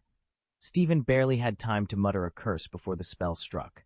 His body shredded into motes of ethereal light, scattering like ash in a gale. Yet even as his form dissolved, his voice rang out clear and defiant. "You can't kill me, Dormammu. You opened the time loop. Your rules bind you." A flicker of irritation passed over Dormammu's face as the storm abruptly stilled. "Ah, the time loop, yes," he growled. "You relive your own destruction again and again. Very well. Speak swiftly, for my patience wears thin." In an instant, the shards of Stephen's form reassembled. His wounds knitted themselves closed as he soared upward, the time stone gleaming on his chest. Locking eyes with Dormammu, he demanded, "Has he truly ascended as the next supreme sorcerer?" Dormammu's flaming gaze drifted to the gem at Stephen's throat. After a long moment, he conceded, "In rank, yes, but genuine mastery of power? He has yet to prove himself." From the edge of the clearing stepped a younger figure, Damien, keen-eyed and resolute. He met Stephen's gaze and spoke softly, yet with steel behind his words. "The next supreme sorcerer, then? If that's true, our task just grew infinitely more important. Forget it, this universe is yours to govern," Dormammu said with a dismissive wave. Stephen Strange, clutching the time stone, frowned. "I can't micromanage everything the way you do." Dormammu tipped his head, amusement dancing in his flaming eyes. "Then whenever you find yourself with a free moment, seek me out. The multiverse is vast and overflowing with insects, but true equals, those who can meet me on equal footing, are rare indeed." He paused, knowing better than to challenge the wielder of the time stone directly. "When I'm not otherwise engaged, we'll have our conversation." Damien, who had stood silent through this exchange, merely inclined his head, careful not to sound dismissive. "We have both transcended time and space. Opportunities to meet will present themselves." Dormammu offered no immediate reply, and he seemed unconcerned by Stephen's presence. With a casual gesture, the Lord of the Dark Dimension began to withdraw his invasion. Shadows that had swept across countless worlds retreated like a receding tide. Damien watched the darkness ebb away in thoughtful silence. In the span of eternity, anything might yet come to pass. As the last vestiges of the dark energies dissolved, his altered form shimmered and then settled back into his human shape. Gift crab!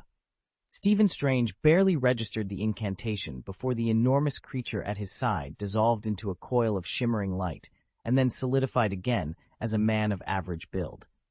Stephen's relief at seeing Dormammu retreat so easily instantly gave way to fresh alarm. Stephen Strange, the newcomer said, his voice calm and measured. Don't be afraid.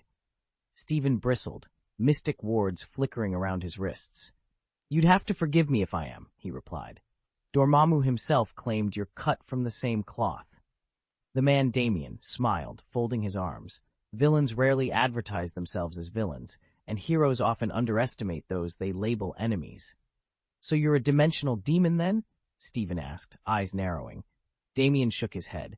If I were truly like Dormammu, a creature from the dark dimension, you'd smell the danger on me. You'd know by now. Stephen held up a palm, forging a low hum of mystic ener. Why? And how do I know you're not working with him? How do I know you're not a bigger threat in disguise? Because, Damien said softly, stepping forward until their eyes met, I walk between realms as easily as you pass through city streets. No demon I know could do that without leaving a trace you'd recognize. I am no ally of Dormammu's. I'm here to stop him, just as you are. For a heartbeat, the two wizards stood in tense silence, the ruins of their recent battle crackling with residual magic. Then Stephen lowered his hand, curiosity overtaking caution. All right, he said, you've got my attention. Now prove it. The darkness recoiled at Cassidon's words, dissolving into nothing. In its place hovered a lone figure swathed in white robes and burnished gold armor. Stephen's pulse quickened, but he refused to show weakness. Who are you? He demanded. I am Cassidon, the stranger replied, voice calm and resonant. God of the Void. Stephen tightened his grip on the time stone. I've never heard of you, he said, suspicion thick in his tone. Cassidon inclined his head as if pitying the sorcerer. You've never left your blue planet to glimpse the wider cosmos. That's understandable. If you wish to learn more, seek out Tony Stark. Before Stephen could react, the golden-vested figure, Cassidon, simply vanished. Fury and frustration flared in Stephen's eyes as he slung the time stone into action, weaving intricate temporal runes into the air. He intended to snare Cassidon, to force him to answer questions. But no sooner had the spell taken shape than it fizzled out. Cassidon existed beyond the reach of time and space. Even the time stone's power could not bind him. Stephen's heart pounded with unease. Dormammu's cryptic warning echoed in his mind. This universe ultimately belonged to Cassidon. No wonder the Dark Lord had bowed before him. Stephen frowned, realizing that humanity's fate, and perhaps the fate of every realm, now rested in the hands of a being he scarcely understood. Does that mean Cassidon is a being on the level of a universe lord? Stephen asked, brows knitting together. But Gu Yi never said our universe had an owner, yet Cassidon told me to seek out Tony Stark if I wanted answers. On Blue Star, Tony Stark's name was on everyone's lips. Even someone like Stephen, who normally paid little attention to military technology, knew him well. In fact, Stark was the planet's most celebrated figure at the moment. Putting that thought aside, Stephen resolved to join Mordo and Wang in repairing the two remaining sanctuaries. Wang and Mordo had both objected to his suggestion of using the Eye of Akamotto to restore the temples directly. Wielding such power against Dormammu would surely violate the laws of nature. In the wake of the recent crisis, Mordo had even abandoned the Karnata Taj altogether. Stephen secured the Eye of Akamotto in its vault within the Karnata Taj. Though he was authorized to use it, he couldn't exactly walk around town carrying it. Now, standing in the silent heart of the Karnata Taj temple, Stephen cleared his throat. Your Majesty, he began, inclining his head respectfully, do you know Cassidon, the god of the void? A name I've never heard before, Damien said after a moment's thought, shaking his head. I've got no memory of it, nothing in any of my records. Are you sure you're not hiding something? Stephen asked, his brow creasing with suspicion. Who do you take me for? If I knew the name but couldn't share it, I'd tell you it's top secret, Damien replied firmly. But I honestly don't know it. Then where did you come across it? Stephen pressed. Damien frowned, clearly annoyed by the implication that he was lying. It was in a dream, probably just my subconscious playing tricks. Stephen regarded him quietly, then gave up on further questioning. Very well, he said at last.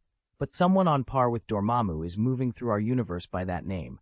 Even if we don't intend to make contact, we'll need to gather more information, just in case.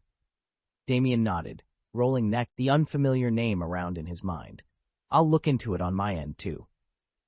The next afternoon, without any fanfare, Stephen Strange appeared at the gates of Stark Manor, teleporting all the way from London via the Sanctum's teleportation array. As his cloak fluttered behind him and the door swung open, he took in the familiar halls of the estate, already planning his next move.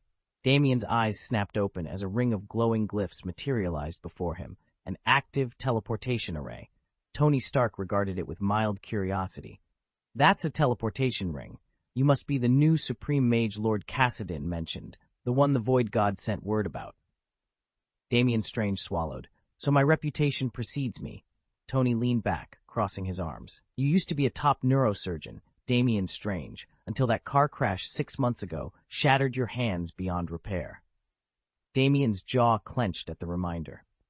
Desperate, you sought out Kamar-Taj, Tony continued. The Ancient One accepted you as her student, and you've been training in the mystic arts ever since. Before Damien could answer, Jarvis's calm voice chimed in from the shadows. Yesterday, Master Gu Yi passed into the Soul Realm, as he had long prepared to do. In the wake of his death, Dormammu's disciple Casillas destroyed the 3 sanctuaries, opening the way for Dormammu's invasion. Tony nodded grimly. Casillas even stole the Amkamoto Eye, the Time Stone, and rewound reality itself, saving countless lives at the cost of triggering the Dark Dimension's assault. Jarvis added, Lord Kassadin, the Void God, has requested an audience.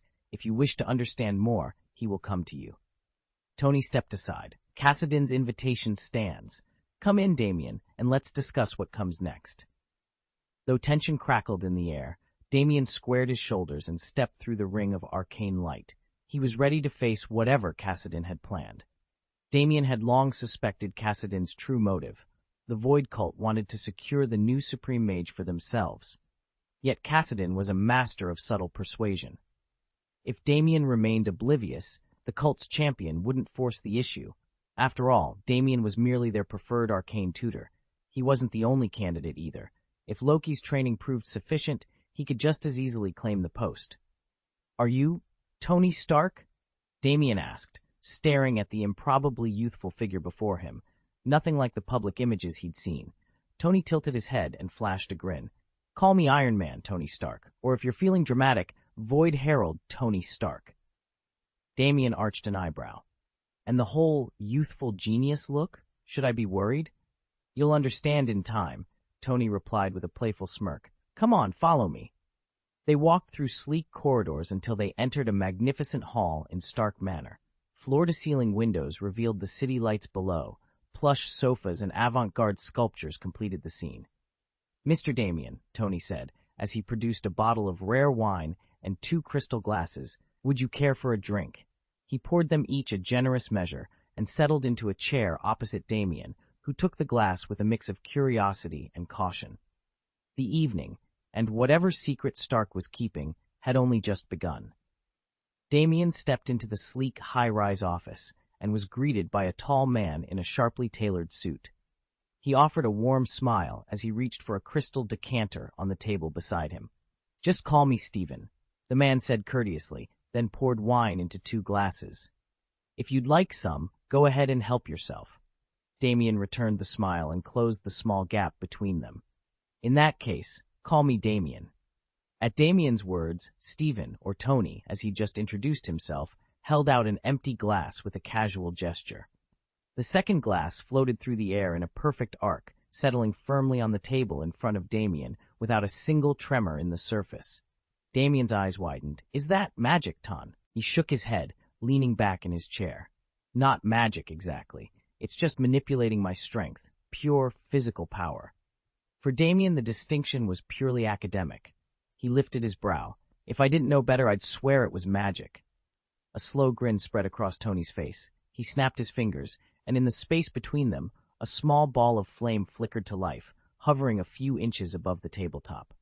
Damien caught his breath as the fire danced. He realized then that he'd stepped into a world where myth and science blurred at the edges, where neither label, magic, nor super strength could fully capture the power at hand. Chapter 26, Too Weak. Damien watched in stunned silence as the fire dancing in Tony's palm first solidified into crystalline ice and then spiraled into a howling wind.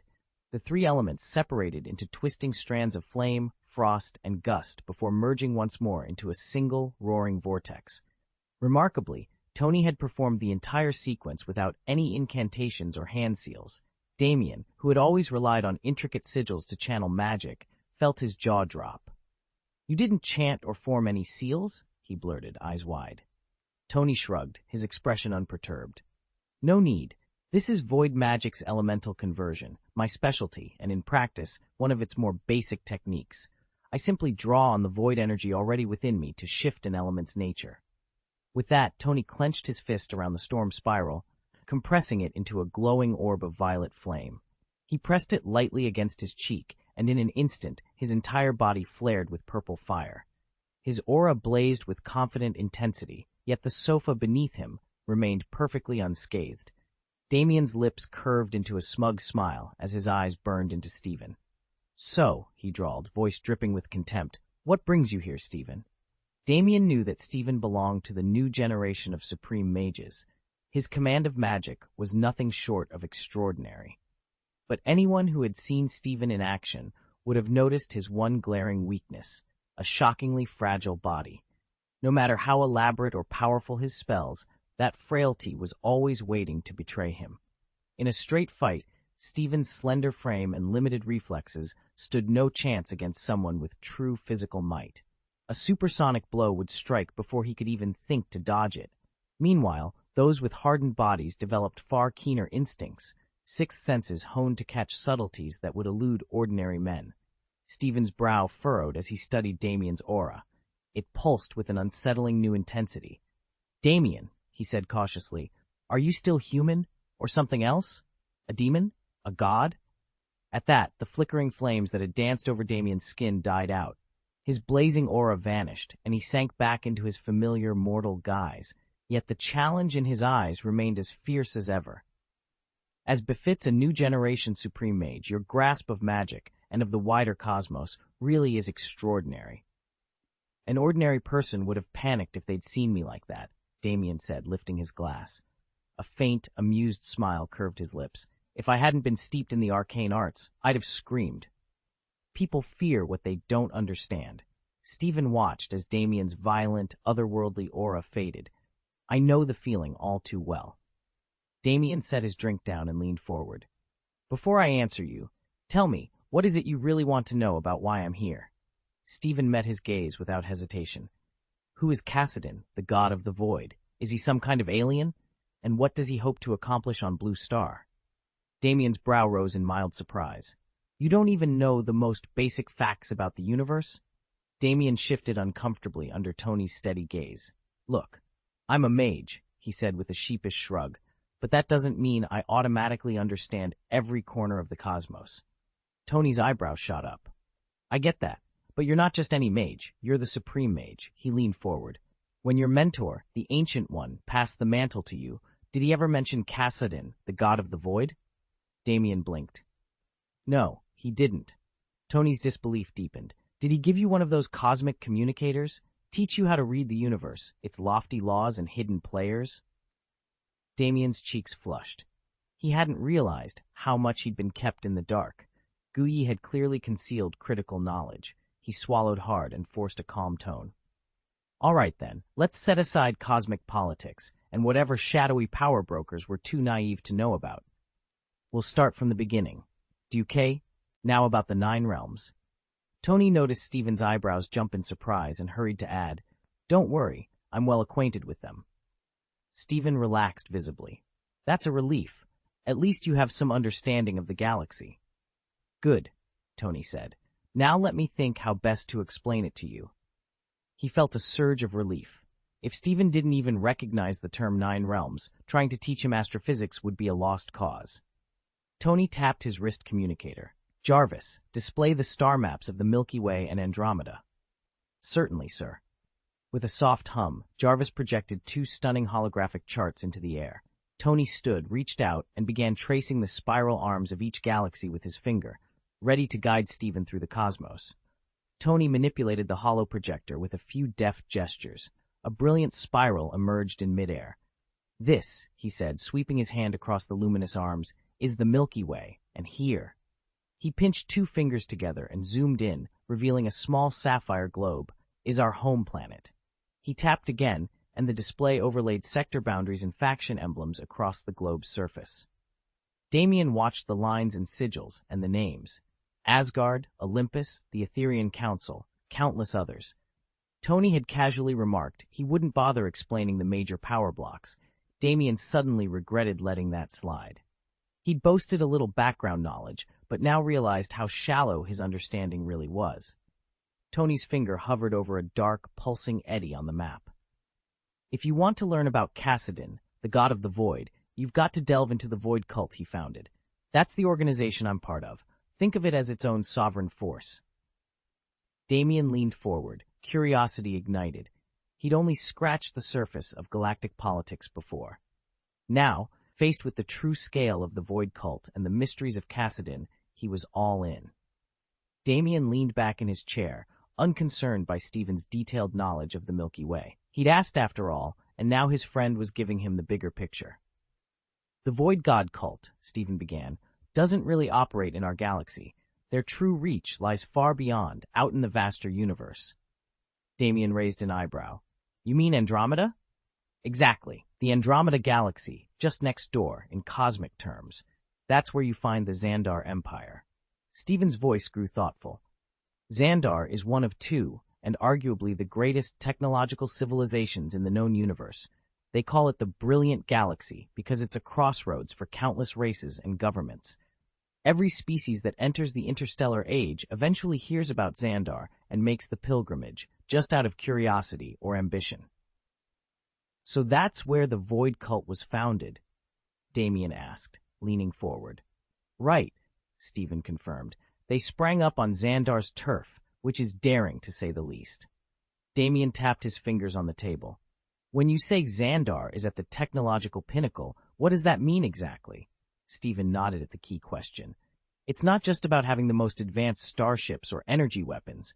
Xandar's influence extends over several neighboring galaxies. They effectively protect them. Any civilization that isn't up to Xandar's level wouldn't dream of crossing swords with them." Damien listened intently, then simply gave a slow nod. "Understood." He folded his arms, eyes shining with renewed purpose. If the Void God cult was strong enough to flourish on Xandar itself, then their threat could hardly be underestimated, even from here, in the quiet corners of the Milky Way. And now Damien knew exactly how much was at stake. Damien stared at Tony in awe. Ever since he'd come here, it felt as though an entirely new universe had opened up before him. He'd barely known there was even an Xandar Empire, much less what it meant to be a pinnacle powerhouse in the cosmos. All he'd ever heard were vague rumors of demons in the mystical Eilms or distant gods roaming the galaxies. Sensing Damien's confusion, Tony leaned back in his chair and adopted an explanatory tone. "When I say pinnacle powerhouse of the universe, I mean someone whose power transcends even our most advanced technology, beings like God King Odin, or, more relevantly, your mentor, the Ancient One." Damien's eyes widened. "You mean she's that strong?" "Exactly," Tony nodded. "A pinnacle-level powerhouse is someone who can face any threat, no matter how overwhelming, be it demonic hordes, cosmic calamities, you name it." Damien swallowed hard, trying to let the enormity of that sink in. "She really is that powerful?" Tony gave him a bemused look. "Look, you're her chosen student. If you don't believe it, why not ask her yourself?" Damien drummed his fingers on the conference table as Tony watched him with an amused smirk. "So let me get this straight," Tony said, leaning back. "You learned magic by watching other sorcerers and poring over library manuscripts?" Damien sighed. "That's basically it. The Ancient One, Guyi, never gave me one-on-one instruction." Tony's grin vanished. "Wait, she didn't? But you're the Supreme Mage now. Aren't you her personal disciple?" "I'm the successor in name only," Damien admitted, rubbing the back of his neck. He cast his mind back to Wong's warning from the night before. News of the Ancient One's death would soon spread across the cosmos. Once everyone realizes Guyi is gone, Earth will be vulnerable. Tony folded his arms. No wonder you come across as green and clueless about the universe's power players. Damien bristled. I inherited her title, but I never got her insight. Guyi purposely transferred the mantle to me, staged her own death, even.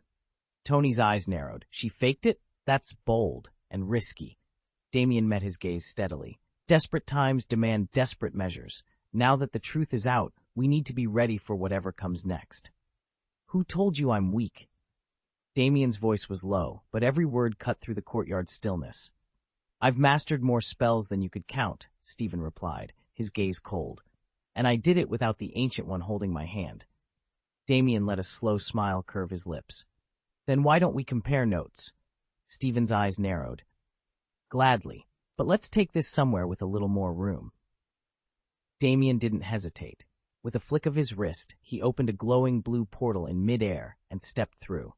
In an instant, he reappeared 12 feet above the stone tiles, arms folded as he floated. Stephen shrugged on his crimson cloak of levitation and shot upward to meet him. The fabric snapped and billowed around him, a living thing. From above, he called down with a teasing edge in his voice. You can teleport across dimensions, but you can't lift yourself under your own power? Damien's smile turned a little wry. Kamartaj doesn't teach a flight spell. We focus on more practical magic. He tilted his head, studying Stephen. But then again, everyone has their specialties.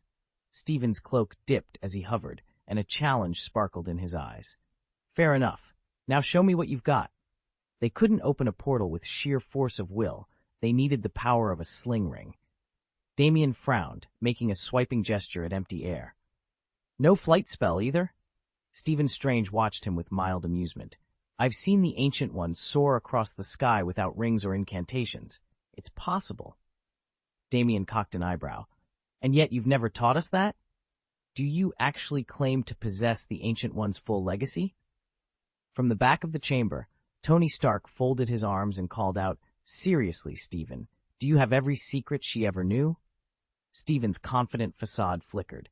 He knew Tony, and everyone else, assumed he'd only learned half of the Ancient One's magic, that Guyi had deliberately hidden techniques from him. He swallowed and said quietly, If we spar here, we'll tear the sanctum apart. Tony stepped forward, smirking. And let's take it to the mirror dimension. Stephen hesitated, then formed a string of precise hand seals. No need. Tony chuckled. You planning to beat me in one move? Without another word, Stephen snapped his fingers. The air in the sanctum shimmered like liquid glass, and a portal to the mirror dimension yawned open at his command. Sparks crackled in the air, and in an instant, a length of golden rope materialized in Damien's hand. He swept his arm in a wide arc, flinging the rope dozens of meters until it wrapped tightly around Tony's body. But to Damien's surprise, Tony simply gripped the rope, and the torrent of magical energy running through it left no burn or bruise on his palm. Magic without elemental properties? Tony wondered aloud as he toyed with the glowing strands. He glanced at Damien, curiosity shining in his eyes. Is there any way to change its element? Fire, ice, lightning, anything to give it a real bite? Damien frowned. No, our school of magic channels multiple forces by guiding ambient elements, but you can't transform them directly. There's no attribute to modify here. Tony arched an eyebrow. He studied the rope a moment longer, then sighed.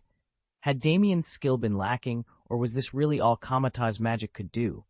Either way, the rope's power was underwhelming.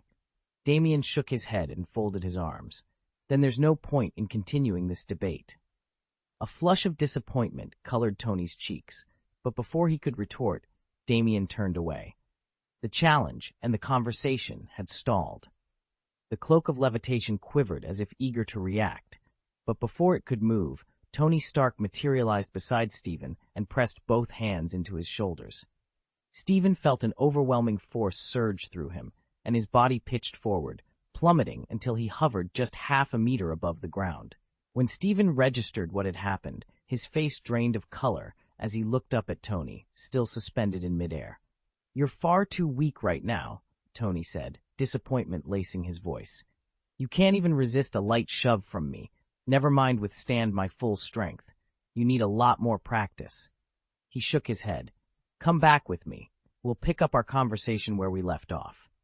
Tony crossed his arms, his repulsor armor humming softly. He'd hoped Stephen would prove worthy of the Ancient One's legacy, but in Tony's eyes, Stephen still seemed like an ant, incapable of enduring even a basic demonstration of power, let alone facing Tony's full arsenal or his void mode.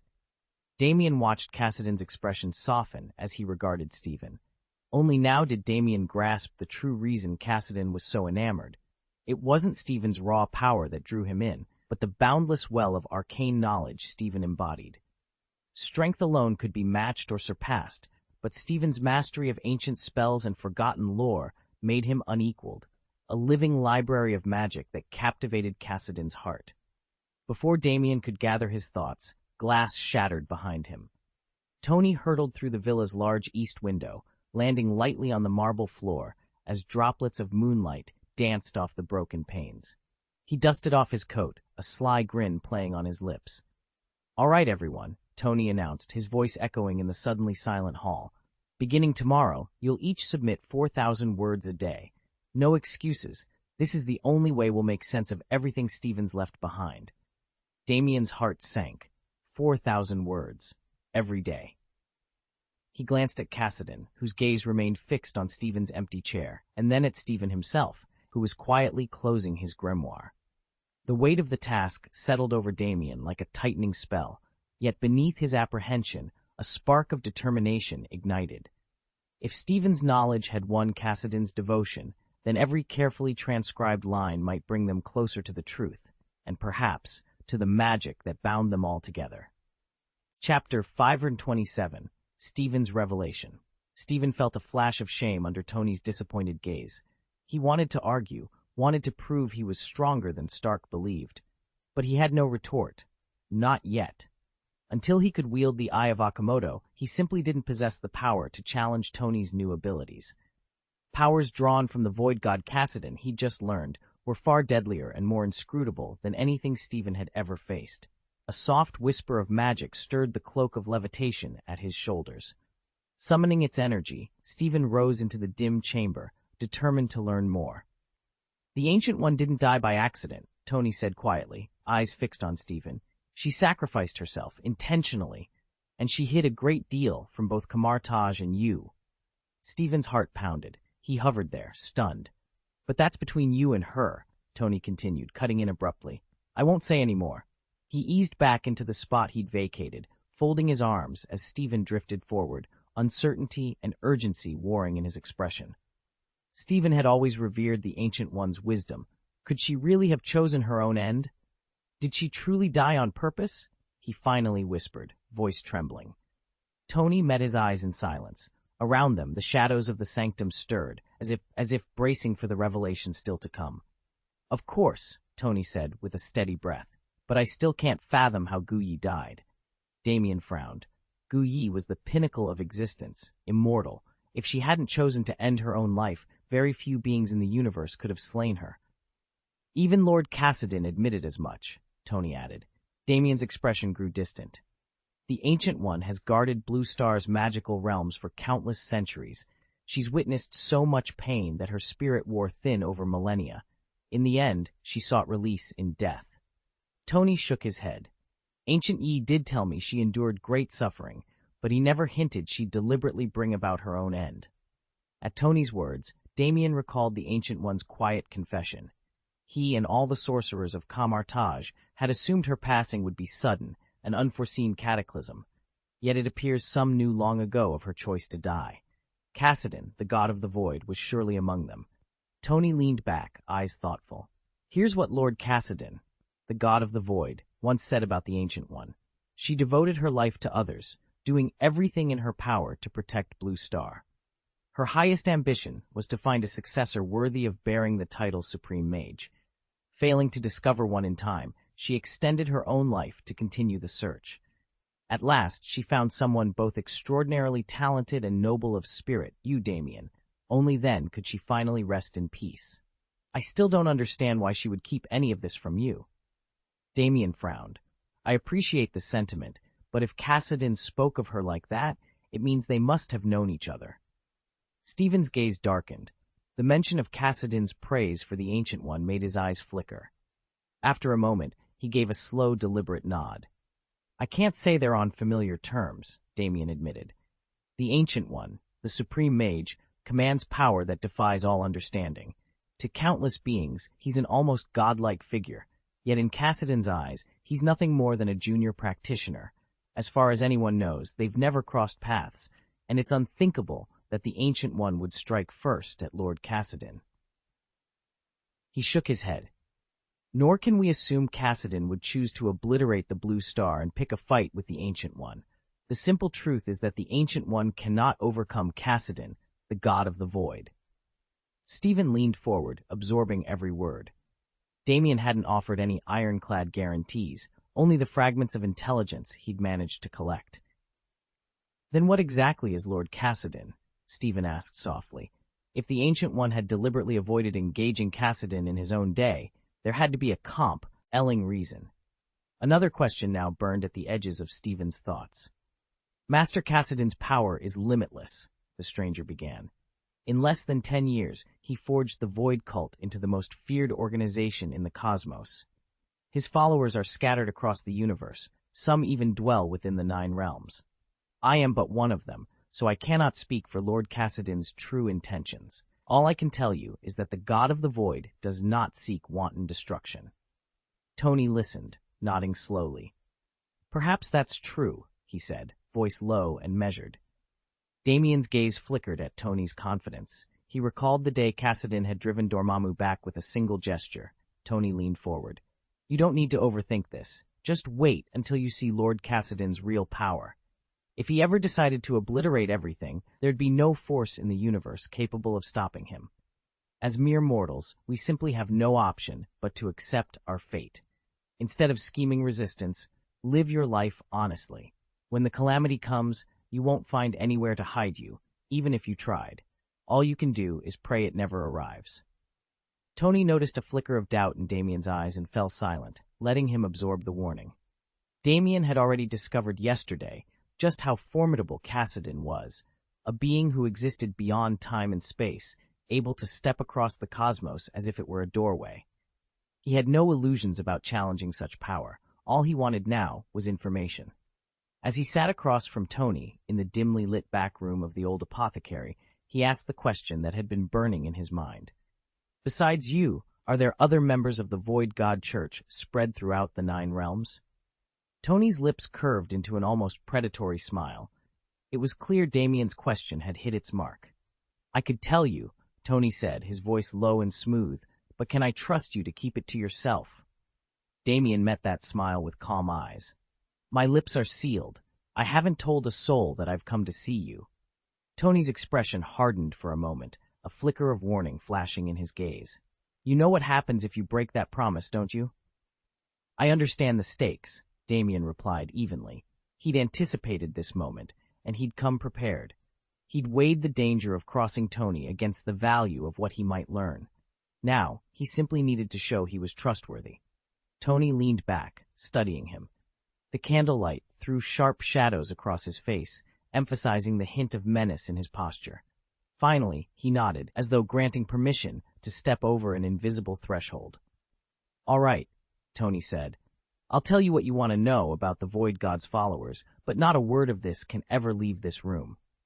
Damien gave a curt nod, ready to delve deeper into the secrets that bound the 9 realms to the enigma of Cassidin and the shadowy cult that worshipped him. Damien sat across from Tony Stark and Dr. Stephen Strange in the war room's low amber light.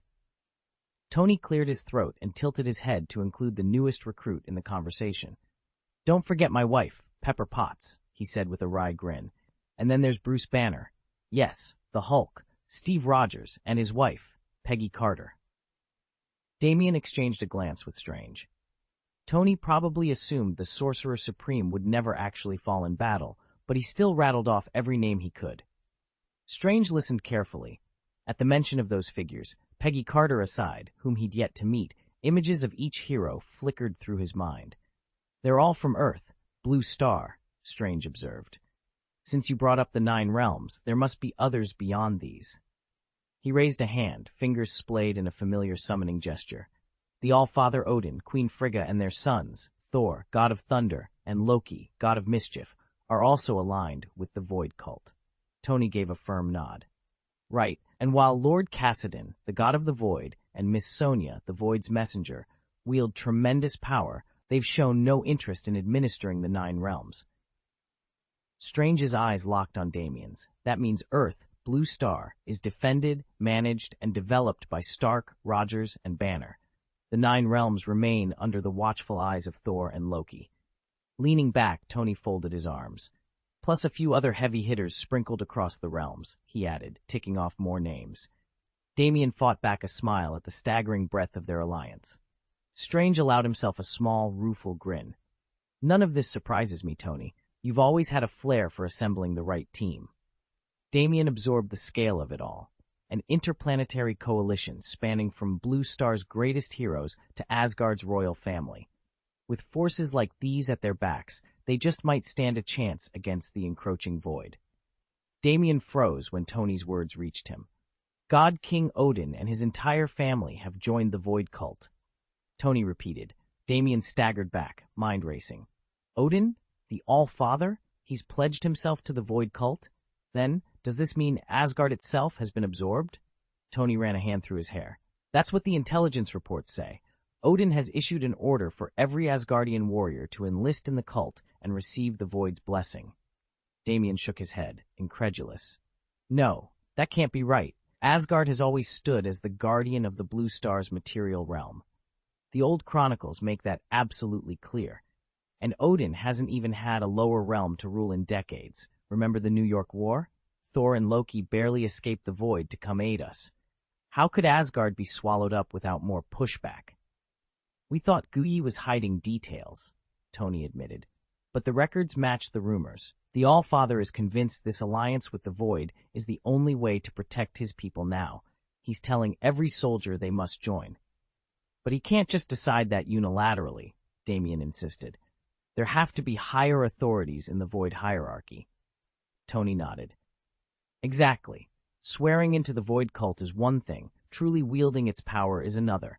To gain the full blessings of the Void, you need 2 things. Lord Cassidon's approval, the god of the Void himself, and Sonia's blessing, the messenger of the Void. Without their sanction, even Asgard's finest won't get far. Damien paced the length of the room, grappling with the revelation. Asgard's ancient defenses, now at the mercy of a power he barely understood. He felt a knot tighten in his chest. Tony watched him closely, ready to answer the next question, aware that the stakes had just skyrocketed.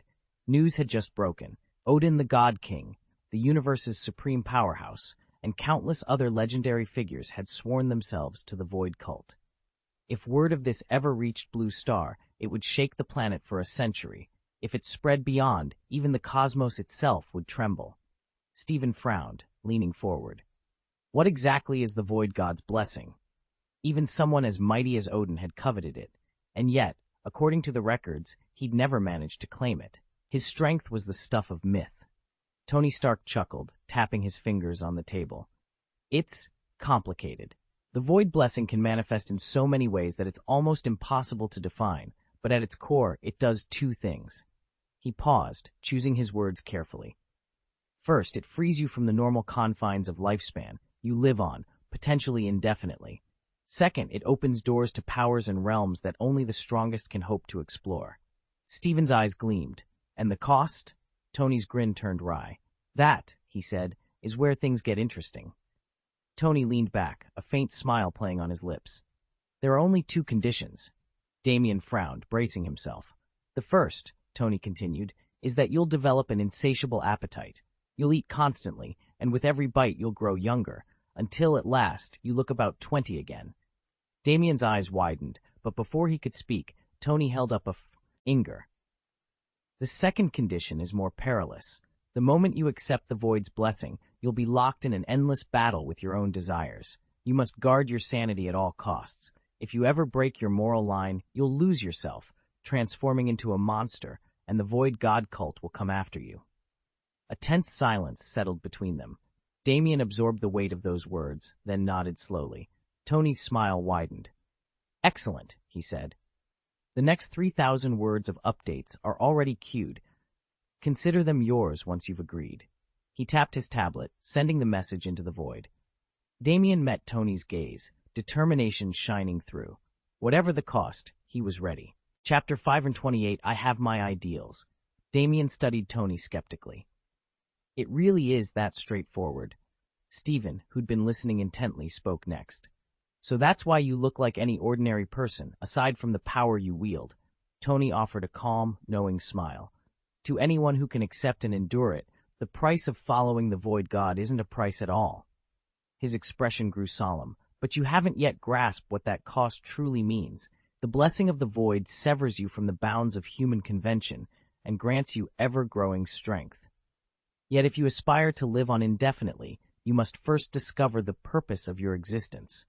Without that purpose, eternal life becomes its own torture. Damien and Stephen exchanged uneasy looks. Tony's voice dropped to a whisper. Just look at your master, Gu Yi. In the end, he begged for death, desperate to be freed from a world he no longer understood. He paused, the memory heavy in his eyes. When I witnessed the final summit of our greatest experts, I realized how deceptively light the price can seem at first, until you've paid it in full. Damien understood better than most that immortality doesn't mean a single outlook on life and death.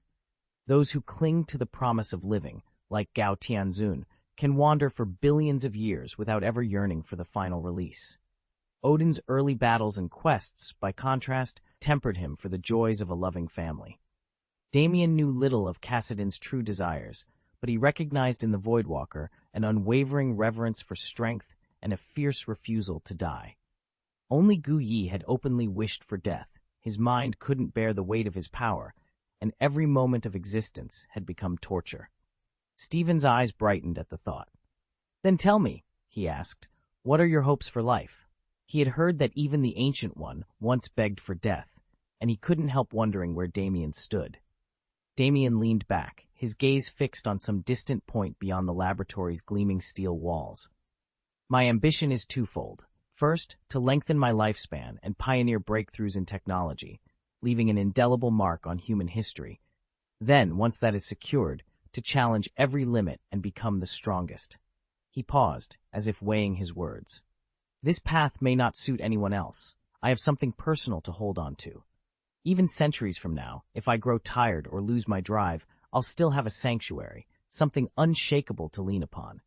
After a period of rest, I can always pick myself back up and press on. Tony, standing just behind Damien, exchanged a knowing glance with Cassidon.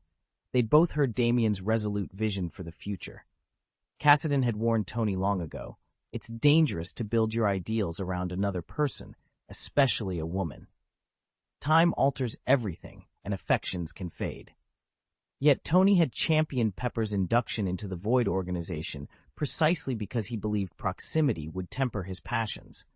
So long as he and Pepper remained anchored to each other, so long as their bond didn't fracture completely, she would be the anchor that kept him steady. Still, Tony could not dismiss the truth in Cassidon's caution. Time spares no one, and it changes even the strongest of resolves. Damien's promise to Pepper weighed heavily on him. Standing face to face with her, he swore that no matter what trials lay ahead, he would do everything in his power to ensure they could share endless years together. His voice was low, but unwavering as he murmured, I promise we'll be side by side for eternity. Later, in a quiet chamber deep within the Nine Realms faction's headquarters, Damien found himself across from Tony.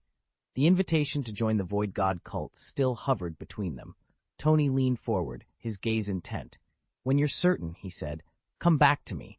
We'll talk about your induction into the cult. Damien folded his arms, weighing the offer. Even if I wanted to join, he said, it's not as simple as signing up, is it? Tony shook his head. No. Our standing in the Nine Realms faction doesn't automatically grant you entry. You'd have to prove yourself by passing their trials. And once I pass? Damien pressed, curiosity and caution warring in his eyes. With your vast reservoir of magical knowledge, Tony explained, you'll achieve remarkable things within the Void God cult. It will strengthen your abilities, and more importantly, make it far easier for you to protect the people and causes you care about. Silence fell, thick with unspoken intent.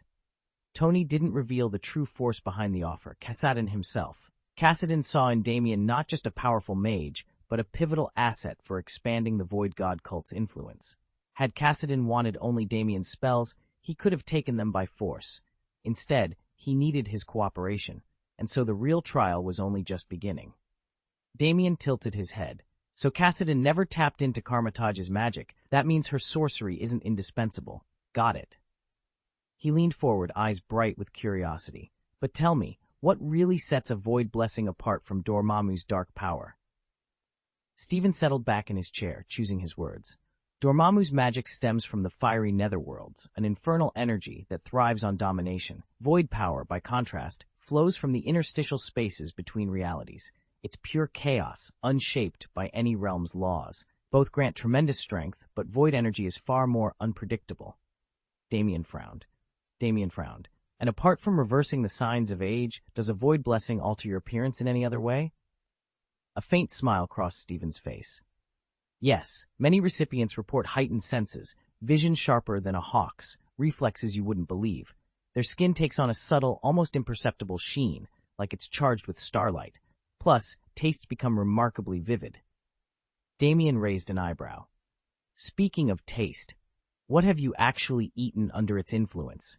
Stephen chuckled. You wouldn't believe me if I told you. I've sampled Nebula Ridge's star sprout berries. They practically dance on your tongue, and even tried the crystal fungi from the silent marshes. Void-infused foods have textures and flavors you simply can't find anywhere else. Damien nodded slowly, impressed. But Stephen's expression darkened. There's another, more troubling piece of news. Odin, the All-Father of the Nine Realms, has officially joined the Void cult. If someone of his standing falls under its sway, you know the temptation must be overwhelming. So the Nine Realms still bow to him, despite his defection? Damien asked. Stephen sighed. Yes, his allegiance to the Void cult hasn't weakened his grip, and history shows that when a powerful figure from those realms embraces void magic, they almost inevitably side with Odin, unless fate intervenes. Damien frowned. What about the others? Steve Rogers, Bruce Banner, Pepper Potts, even Miss Page. If they were to receive the blessing, would they follow him too? Stephen shook his head. I've never met most of them in person, but I do know Tony Stark. He's absurdly strong, and unlike Casillas, he doesn't seem to suffer the void's corrosive effects. The problem is, Stark once hinted at consuming sentient tissue to augment himself. If that's true, if he's literally talking about eating intelligent life, we need a lot more information before we decide whom to trust. Damien's jaw tightened. Understood. We'll keep digging. If we're going to face opponents wielding void power, especially under Odin's banner, we need every advantage we can get. Damien shook his head in frustration. Then there's no way he could ever join our ranks. If we truly want to absorb the power of other creatures, Karmataj's dark arts must use a comparable method. Across the candlelit chamber, Lady Maris arched an eyebrow. So you're saying we're amateurs? He met her gaze steadily. Not amateurs, just missing a crucial ingredient. Once we uncover their secret, nothing will stand in our way. Stephen leaned forward, voice low and steady. Even if you're petite grows, you must stick to ordinary food. If we could become stronger simply by consuming others, why would we need the Void God's blessing? Cannibalism, or devouring living creatures raw, would breach our sacred precepts and earn us a trial in the Hall of Judgment. He straightened and continued. As for altering your appearance, that's your choice. The power granted by the Void's blessing offers infinite evolutionary potential. But joining the Void cult won't make you omnipotent overnight. You still need to nourish yourself, accumulate strength, and evolve step by step. Only then can you eliminate your weaknesses and truly become stronger. Stephen's eyes locked onto Damien's. The Void God cult emphasizes two things. Maintain your morale with satisfying meals and steadily improve yourself while honing your mind. If you let your power surge ahead of your will, you risk falling into the abyss of desire. Damien listened intently. He understood Stephen's warning, and yet, beneath his calm exterior, dark thoughts churned. The hunger Stephen spoke of had already begun to awaken inside him. Stephen frowned thoughtfully. If Odin, the God King, and his family have joined forces with you, it seems unlikely they'd prey on humans, but I'd like to be absolutely certain. Can you clarify that? Damien met Stephen's gaze evenly, exuding a quiet confidence. Since you've grown noticeably stronger, step by step, how long have you been part of the Void God's order? He asked. Stephen shifted uncomfortably. You've been a member for how long, exactly? Damien's calm facade didn't waver. In their clash a moment ago, he deliberately held back, using only his physical strength to subdue Stephen. Stephen realized that if Damien had unleashed even a fraction of his void magic, the outcome would have been far more terrifying. After a brief pause, Damien answered, "If I count from the day I first joined, it's been just over 8 years." Hearing those words, Damien fell silent for a moment, his mind drifting over the years behind him. 8 years of trials, transformations, and impossible deeds, things he once wouldn't have dared to imagine, were now part of his past. Yet every challenge had only made him stronger. Tony leaned forward, curiosity shining in his eyes. "So where do you rank within the Void Cult? Top tier? Mid-level? Somewhere in between?" Damien considered the question. 8 years might seem a long stretch to ordinary mortals, plenty of time in a single lifetime, but to those on the path of eternal cultivation, 8 years barely scratches the surface. He offered a faint smile. "If I had to place myself, I'd say I sit at the very peak among Void Cult members. Stretching across the entire Void Divine sect, I'd even wager I'm among the absolute top." He paused, then added, "There are at least 7 others who match my strength exactly, and we only grow stronger with each passing year." Tony raised an eyebrow. Damien continued, "As for their identities, you really don't need to know them unless you plan to join the Void Cult yourself. They operate mainly in the Andromeda Galaxy and beyond, not here in the Milky Way. If you hadn't sworn yourself to the cult, you'd never cross paths with any of them." Tony nodded, clearly grasping the subtext. With a playful grin, he decided it was only fair to return the favor, and half in jest, began to share a few tidbits of his own. Of course, even if Damien doesn't join the Void Cult, as a disciple of the Ancient One, he still has his own paths to pursuing eternal life. But choosing that path doesn't make him an enemy, it just puts him outside their circle. And since Tony and Damien aren't strangers, Tony can't and won't lay all his cards on the table. When Tony says he's mostly active in other galaxies, he isn't lying. He's only staying here on Blue Star because there are loose ends left to tie up.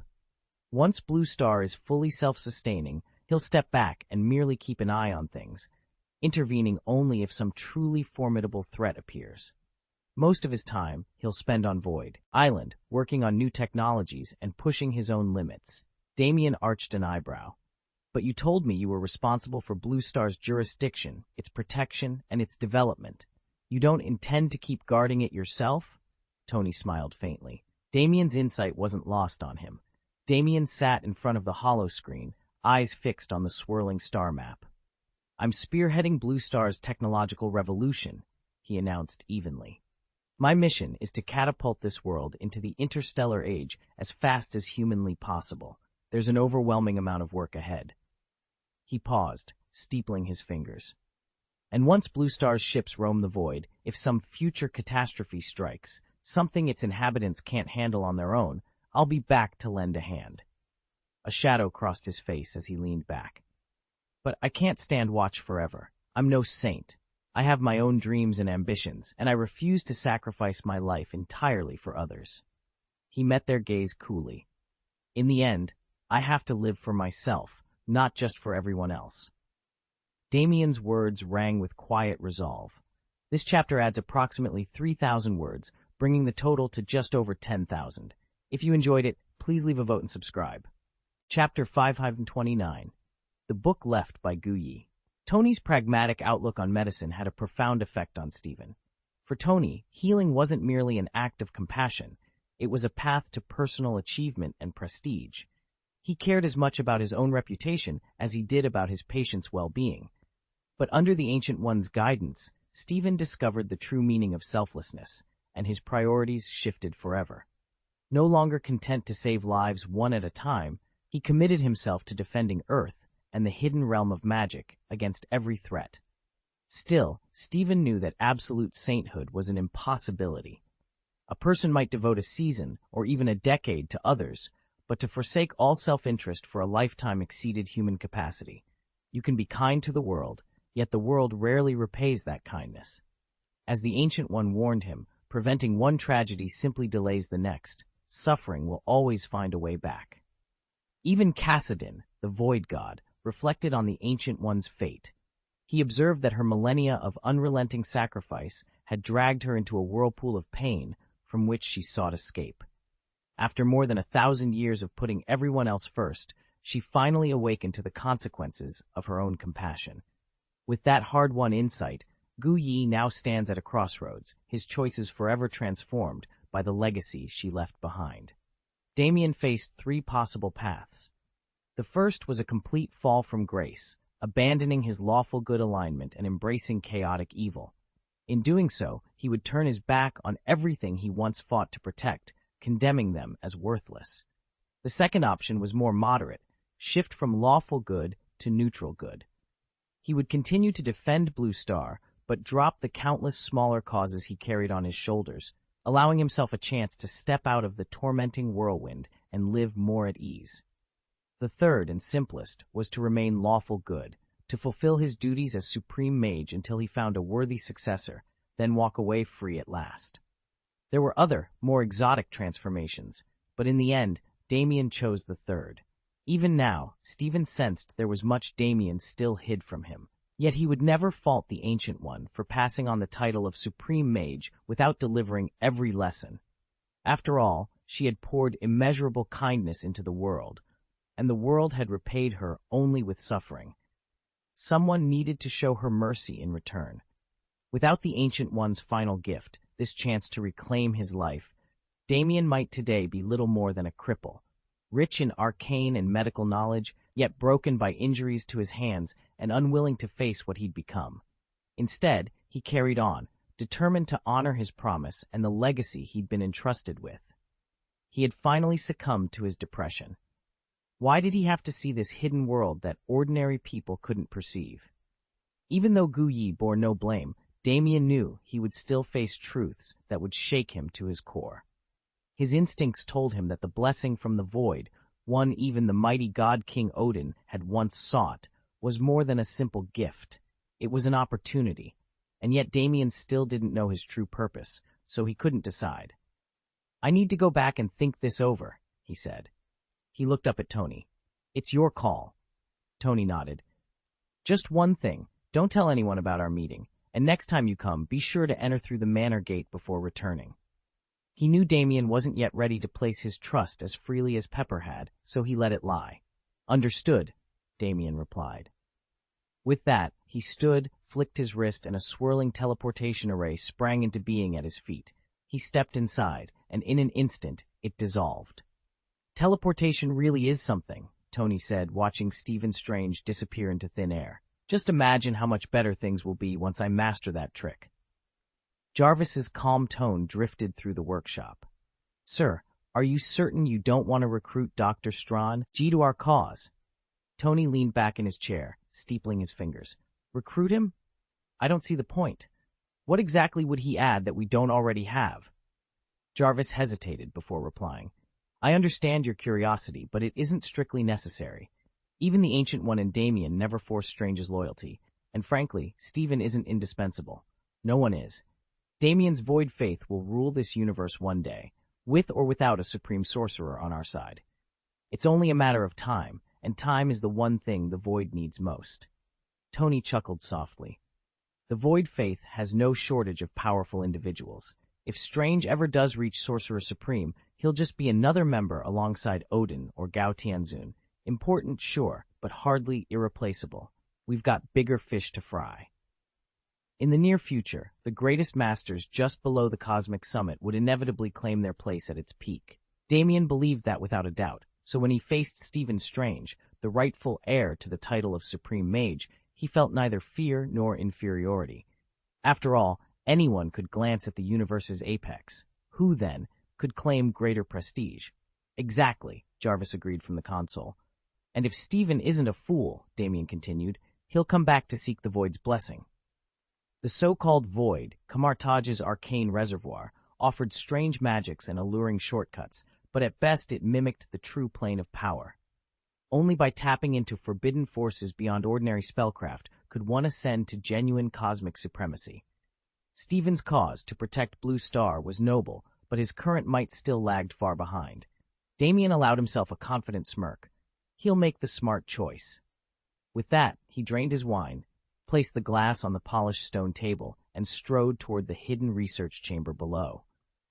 According to his data, Stephen Strange was proud and uncommonly disciplined, and on the brink of a decision that could reshape the fate of the universe. Damien tore his eyes away from the image of his villa. He knew Tony had already pulled out all the stops to win Stephen's favor. Now it was only a matter of letting things take their course. In time, Stephen would come looking for Tony again, and once there, follow the guidance he offered. As Tony himself admitted, Stephen wasn't strictly indispensable, but he was the best choice. Beyond Stephen's extraordinary abilities, Ancient One had singled him out for his kindness. Even if he couldn't vote himself entirely to others, Stephen was always willing to step up and help, often beyond his own limits. That willingness to bend the rules, so long as he never crossed a moral line, was exactly why Damien trusted him. "I just don't know if we can pull this off before year's end," Damien murmured, leaning closer to the holoscreen. He flicked his gaze to the lower right corner, where the display read, October. Going back to Void Island for New Year's wasn't only about meeting the expectations of the others. There was something more at stake this time, something Damien needed to untangle before the calendar flipped. Next spring, Damien would finally face Star-Lord in their decisive trial. To be honest, Damien still had no idea what was really on Star-Lord's mind.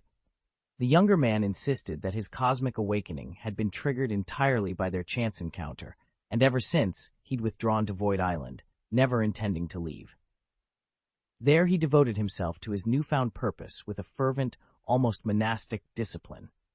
Whatever his true motives, Star-Lord had at least demonstrated to Damien that his conviction was rock solid. When the time came, Damien knew he would give Star-Lord his full blessing. Meanwhile, Stephen left Stark Manor, stopped by his own home briefly, and then made his way back to the London sanctuary. As soon as he arrived, he began poring over the sanctuary's vast collection of tomes. After some searching, he unearthed a comprehensive volume on the Milky Way galaxy. Opening it with care, he set about confirming whether Tony's claims held up under scrutiny. Before long, Stephen realized that the galactic powers cataloged in the book corresponded almost exactly to those displayed on the star map Jarvis, Tony's AI, had just projected. Even the most basic entries in the book only hint at their existence. There's no definitive record of where they actually came from. That realization made it clear that Tony Stark's grasp of the superhuman world still far outpaced Damien's own. Yet as Damien delved deeper, he came upon a remarkably detailed account of the God King Odin. God King Odin, hailed as one of the galaxy's strongest, once ruled 9 realms, including Asgard and Midgard, the Blue Star. Guardian of the 9 realms of the material plane, his legacy endures from a bygone age. Damien studied every line about Odin's ancient deeds. In human history books, Odin's name appears only in scattered myths, and never with such thoroughness. Now one thought dominated Damien's mind. He had to fully comprehend the weight of the mantle he was destined to bear. Only then could he chart a clear path forward. He'd believed that with the Eye of Agamotto, the spells he'd already mastered, and the mirror dimension's infinite defenses, he could face any threat on his own. But the more he read about Odin's power and responsibilities, the more Damien realized how unprepared he truly was, and how far he still had to go. Damien sifted through records of galactic myths, accounts of demons in the magical realms, and files on some of the most powerful individuals hidden on Blue Star. He even found detailed dossiers on the celebrated Avengers and the newly minted heroes who'd recently stepped into the limelight. Yet, despite the wealth of information, there was a glaring omission. Not a single mention of the void divine religion. Why was it completely absent?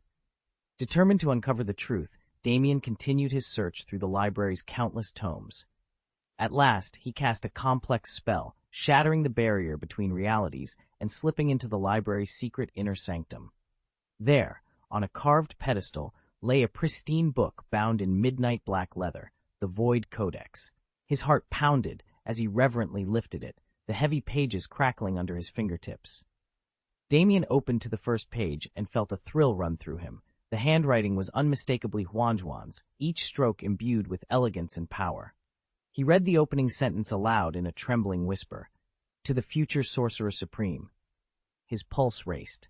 Beneath that salutation, the next lines promised revelations unseen by any other mage. "I know that you, too, will seek the deeper truths after learning of the Void Cult," the author had written. "What follows is the culmination of my years of inquiry, everything I have seen and heard." Damien's eyes narrowed. This was it, the key to a hidden chapter of magical history that no one else had recorded, and now it belonged to him. Damien leaned back in his chair and ran a finger over the faded parchment before him. This was the first time he'd uncovered anything substantive on the secretive Void Cult. The opening lines immediately captured his attention. "I hope this record may offer guidance to those who follow," the Ancient One began. "My name is Gu Yi, and though I stand among the universe's most formidable masters, gifted with the sight, versed in all magics, I am, before the void, but an ant among titans. Only through the cosmic communicator have I gathered fragments about Kassadin, the so-called god of the void. I have scoured every library and archive, yet not one contains a single clue to the void's true origin. Thus, I must confess, the birthplace of Kassadin remains unknown." Damien's heart thudded. Gu Yi had always concealed his past, yet here he laid bare his own limitations. He turned the brittle page and read on. "Though Kassadin's origin eludes us," the Ancient One continued, "the moment of his arrival does not. He appeared in our universe without warning in the year 2008, and from that instant, the very fabric of reality quivered beneath his presence." Damien pressed his lips together. The enigma of Kassadin deepened, but at least now he had a foothold, a date, a name, and the unmistakable tremor of worlds forever changed. He closed the parchment, resolved to follow these slender threads wherever they might lead. I watched in dismay as my prediction shattered the moment it arrived. Instead of glimpsing the blue star's future, I was met with a deep, dark sphere, an embodiment of pure unknown. It wasn't until later that I understood why my foresight had failed. Kassadin stood upon the blue star, his presence blocking every thread of its destiny from my view. I have lived for over 1,000 years and have encountered beings who transcend mortal time, but never one so utterly unpredictable. This entity eclipses even the Dark Lord Dormammu in terror. It exists beyond time and space, more dangerous than the magic world's greatest nemesis. What powers it wields in full are still a mystery, but we know it can appear anywhere in the universe at any moment. Its most chilling feat to date, the defeat of Gao Tianzun, the ancient Leviathan of the Universe Elders Council. Gao Tianzun, whose life has stretched over billions of years, and whose strength was deemed the pinnacle of cosmic power, yet even he could neither destroy nor contain this new menace. Casual observers who lack a deep understanding of Gao Tianzun might assume that clash simply showed Kassadin, the god of the void, besting Odin at the height of his power. Odin, helpless as the 9 realms he'd protected for millennia, collapsed around him. But a June 2016 revision revealed the full truth. This was no narrow defeat, but total subjugation. Gao Tianzun was not merely driven back, he was enslaved, branded, and forced to serve under Kassadin's command. Damien's heart raced as he pieced together the implications. He already knew of Odin, the God King, one of the galaxy's most formidable beings, whose fame extended far beyond the 9 realms. Odin was revered as the very pinnacle of cosmic might, and yet here was Gao Tianzun, Odin's equal, broken and shackled. What kind of power must Kassadin possess to conquer not one but 2 God Kings? Driven by a mix of awe and dread, Damien pressed on, eager to learn more. Chapter 1. The Aftermath of the Void. In the wake of our final confrontation, it has become abundantly clear that Kassadin, now honored as the god of the void, wields power beyond any measure we've ever known. His strength not only surpasses the strongest entities within our universe, but reverberates across the very fabric of the multiverse. Yet, astonishingly, Kassadin harbors no appetite for wholesale destruction. Instead of raising the void into a weapon of annihilation, he has founded the Church of the Void, proclaiming this universe his chosen home. By consecrating reality rather than raising it, he has paradoxically become its guardian, at least for now. A message for Damien, the supreme mage of the future. If you ever stand face to face with Kassadin, choose diplomacy over force. You cannot overcome him with spells or steel. He regards us as nothing more than ants. As long as we refrain from provoking him, there remains a 90% chance he will let us live and depart in peace. Let this truth guide you. Do not mistake silence for weakness. Should you see an opening for negotiation, grasp it without hesitation, for your power alone will not prevail. End of report. Next installment, 4,000 words, arriving tomorrow. Chapter 5 or 30, Damien's Decision. Damien sat in the dim glow of the war room, scrolling through Guyi's latest intelligence report. Between the lines, he could tell she'd been avoiding the worst of it, but powerlessness had forced her hand. Now even Guyi had to admit the grim reality. Only moments ago, he'd finally understood why Tony had warned him that the universe's future would end in emptiness. He remembered the dossier's account of Dormammu's encounter with Kassadin, the self-proclaimed god of the void. Faced with Kassadin's overwhelming power, Dormammu hadn't fought, it was surrender. Not mercy, but necessity. He had no hope of victory. Damien tapped the next file. It detailed the key figures of the Void cult, founded by Kassadin himself. At its heart stood Sonia, High Priestess of the Void. As overseer of the Void Temple and Kassadin's chief agent, she ruled the Void faith with undisputed authority. Her reputation within the cult was legendary, yet her true strength remained unknown. She had never revealed her powers in battle. Nor did she stray from Void Island, the cult's stronghold orbiting Xandar in the Andromeda Galaxy. For nearly 10 years, Sonia had devoted herself to expanding the Void faith from that remote base. In less than a decade, her leadership had transformed a fledgling sect into an interstellar force. Damien closed the data slate and leaned back, the weight of those revelations pressing on him. With Dormammu's defeat by default and the Void cult's champions still shrouded in mystery, the decisions before him had never been more critical. The universe was on the brink, and soon he would have to choose his next move. If nothing unexpected happens, she's very unlikely to set foot on Blue Star, so there's no cause for concern about her arrival. Tony Stark, the Void cult's pioneering scientist, used his own breakthroughs to elevate its economy to the level of an advanced interstellar civilization in record time. He is one of the rare Void Faith members to bear the Void title, and not just for his cutting-edge technology. His personal combat prowess ranks among the very top of the cult. In the war between Xandar and the Kree Empire, he single-handedly slaughtered tens of thousands of Kree elites. His power is genuinely fearsome.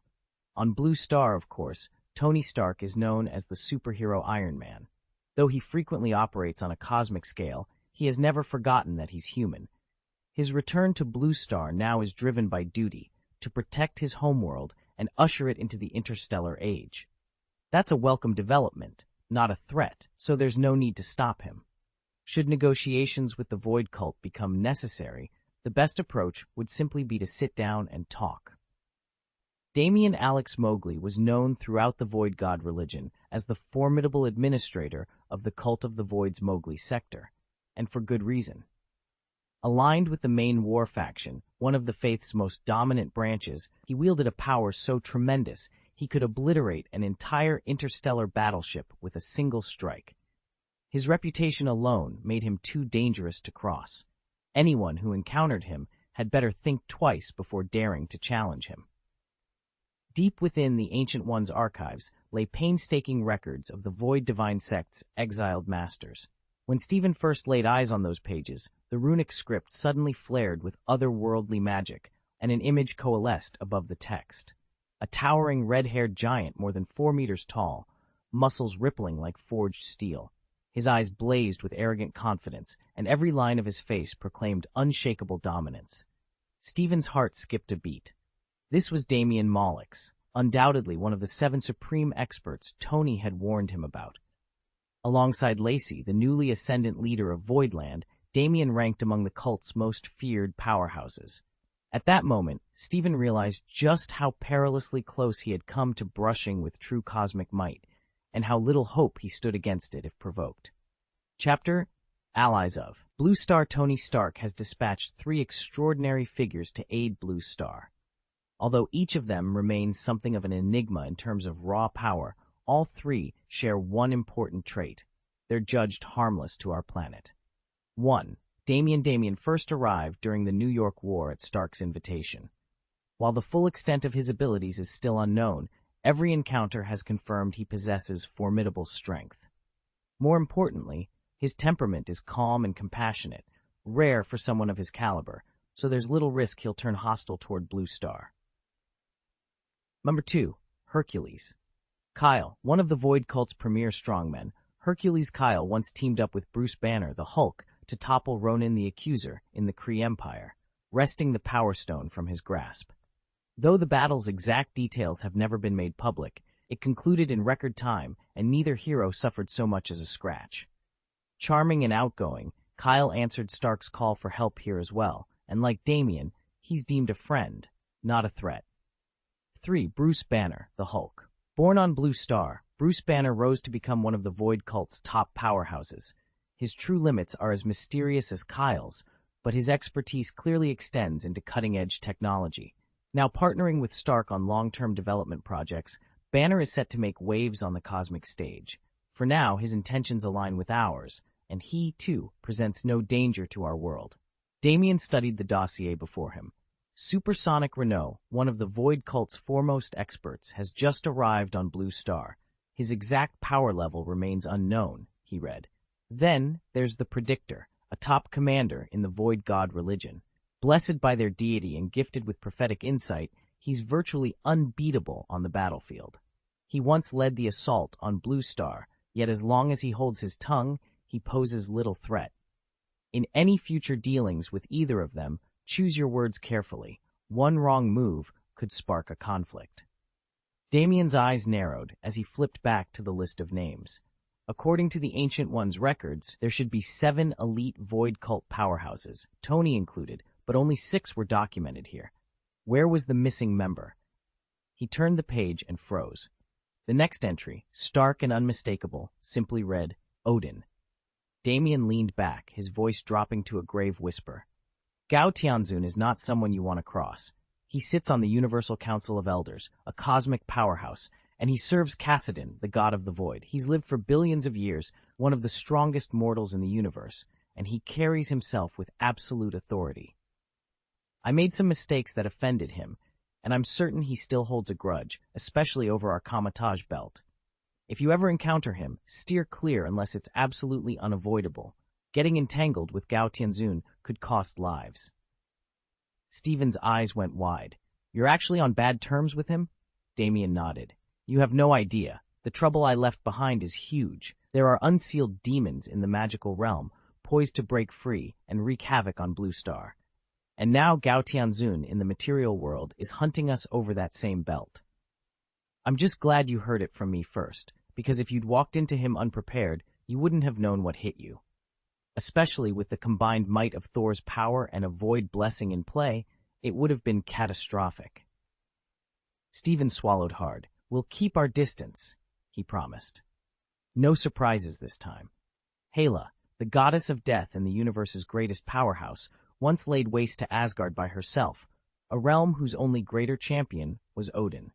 Today, Asgard boasts a new king whose might more than justifies his crown. He's capable of defending the physical realm of the 9 worlds and ranks among the Void God cult's most formidable adepts, yet he poses no threat to Blue Star.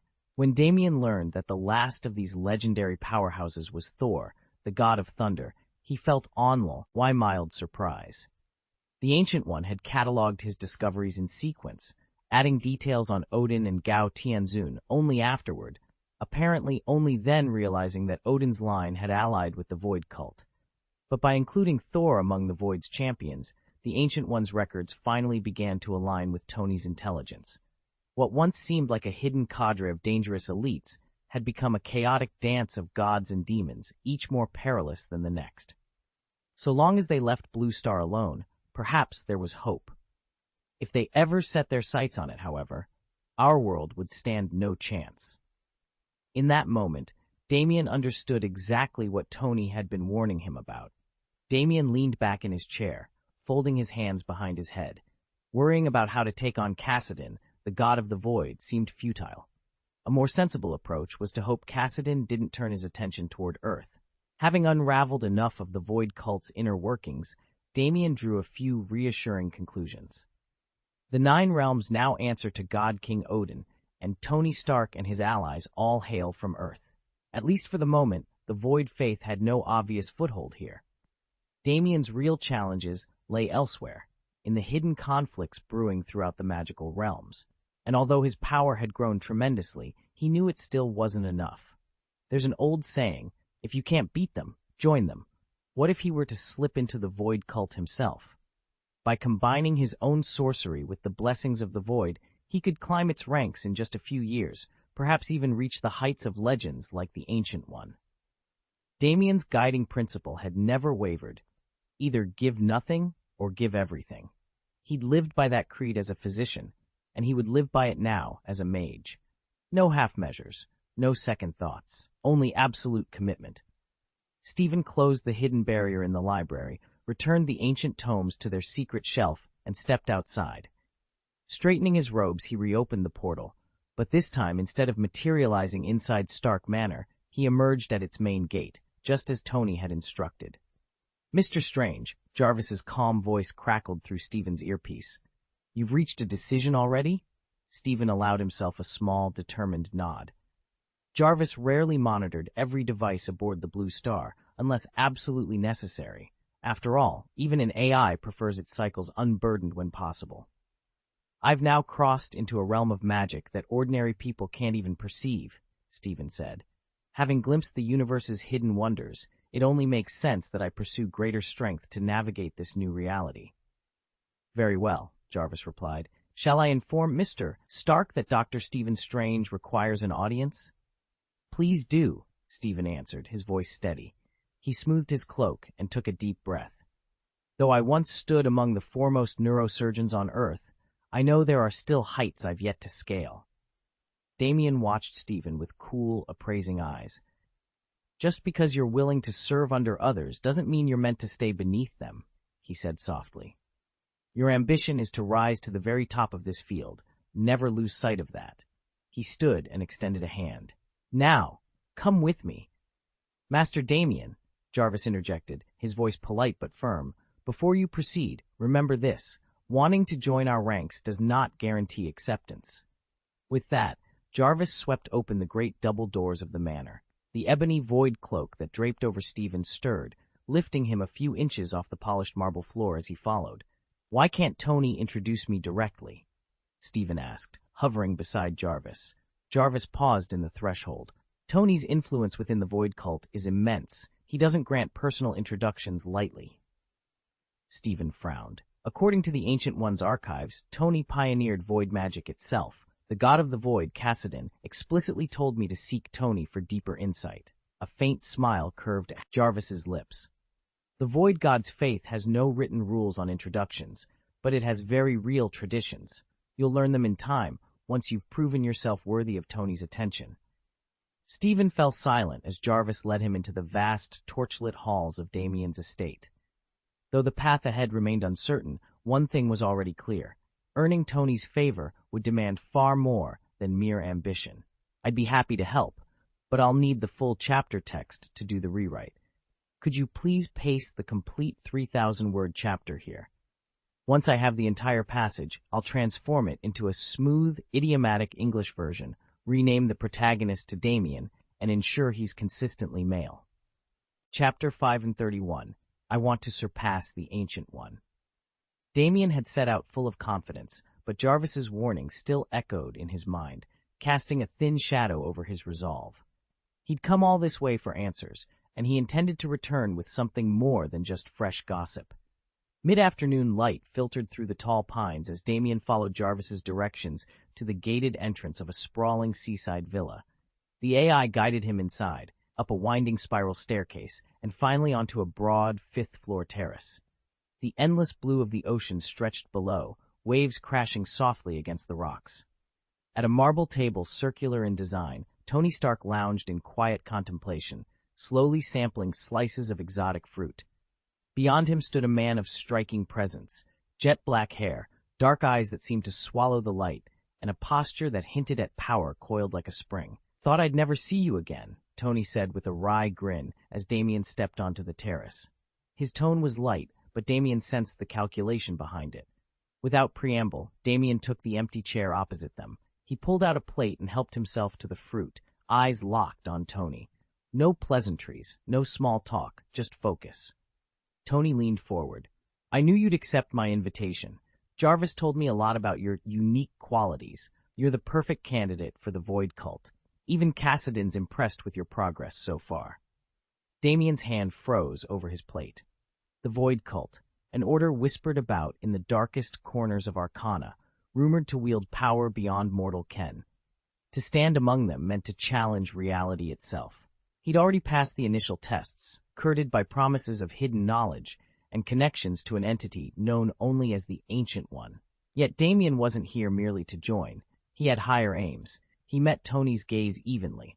"I appreciate the vote of confidence, but I'm not stopping at membership. I intend to surpass the Ancient One himself." A flicker of surprise crossed Tony's features before his trademark smirk returned. The other man by his side inclined his head, the black-eyed stranger's lips curving in approval. The real trials, Damien realized, were just beginning, and he welcomed them without hesitation. Stephen stepped into the torchlit chamber without a shred of hesitation. "I want to join the Void Cult. What must I do?" Tony, draped in midnight blue robes stitched with arcane runes, studied him coolly. "First," he said, "have you discovered your conviction in eternal life? Do you know the ideals you hope to realize through this path?" Stephen's jaw tightened. He met Tony's gaze head-on. "My goal is simple. I need more power to fulfill my duties as Supreme Mage." Tony shook his head. "That office is no eternal birthright," he replied. "It's a burden assigned by others. A borrowed mantle like that can be stripped away at any moment. Living by someone else's decree won't sustain you when the winds of fate shift." A hush fell across the hall. Stephen glanced around. Every torch seemed to gutter as an unexpected presence took shape in the shadows. A tall figure emerged, his bearing regal yet unsettling, steel-gray hair, void black eyes, and an aura that made the air grow colder. "Who are you?" Stephen demanded, hand dropping to the hilt of his sword. The stranger inclined his head, voice rich and echoing as though it came from some vast chasm. "I am Damien Ambaraka," he said, "though in certain circles I answer to another name." Confusion flashed across Stephen's face. "Damien Ambaraka, Jarvis spoke of you. Are you Lord Cassidon, the god of the void?" Damien's lips curved into the faintest of smiles. "Jarvis did not lie. You stand before the one you sought." He lifted a gauntleted hand, and the shadows at his fingertips wreathed like living things. "Now speak freely, Supreme Mage. Do you pledge your soul and your destiny to the void?" "There are no formal introductions in the Void Cult," Tony announced, his tone flat. "Whether I recommend you or not makes no difference." He continued. "What you need above all is Lord Cassidon's approval, the god of the void himself." Stephen Strange's eyes widened at the name. Without hesitation, he rose to his feet and inclined his head deeply toward the robed figure at the center of the chamber. "I, Supreme Mage Stephen Strange, humbly pay homage to Lord Cassidon, god of the void." Stephen had caught glimpses of Cassidon's masked visage before, but he never imagined that the silent enigma standing before him was the divine patron of the void. Damien, Cassidon in mortal guise, watched him with calm, unreadable eyes. "Relax," Damien said softly. "You've accomplished much, but you remain the Ancient One's direct disciple. You're not yet ready to call me my lord." He leaned forward, his voice barely more than a whisper. "You may simply address me as Cassidon, god of the void. In time, you may earn the right to speak more formally, but for now, you need only focus on one thing." Stephen straightened, anticipation sharpening his features. "And what is that?" Damien tilted his head. "How to gain the void's blessing." Cassidon's voice rang out in the cavernous hall, cold and deliberate. "I've already told you, your so-called ideals are nothing more than the expectations other people have forced upon you. Such flimsy convictions cannot survive the seduction of desire or the steady march of time. So tell me this, why should I grant you immortality?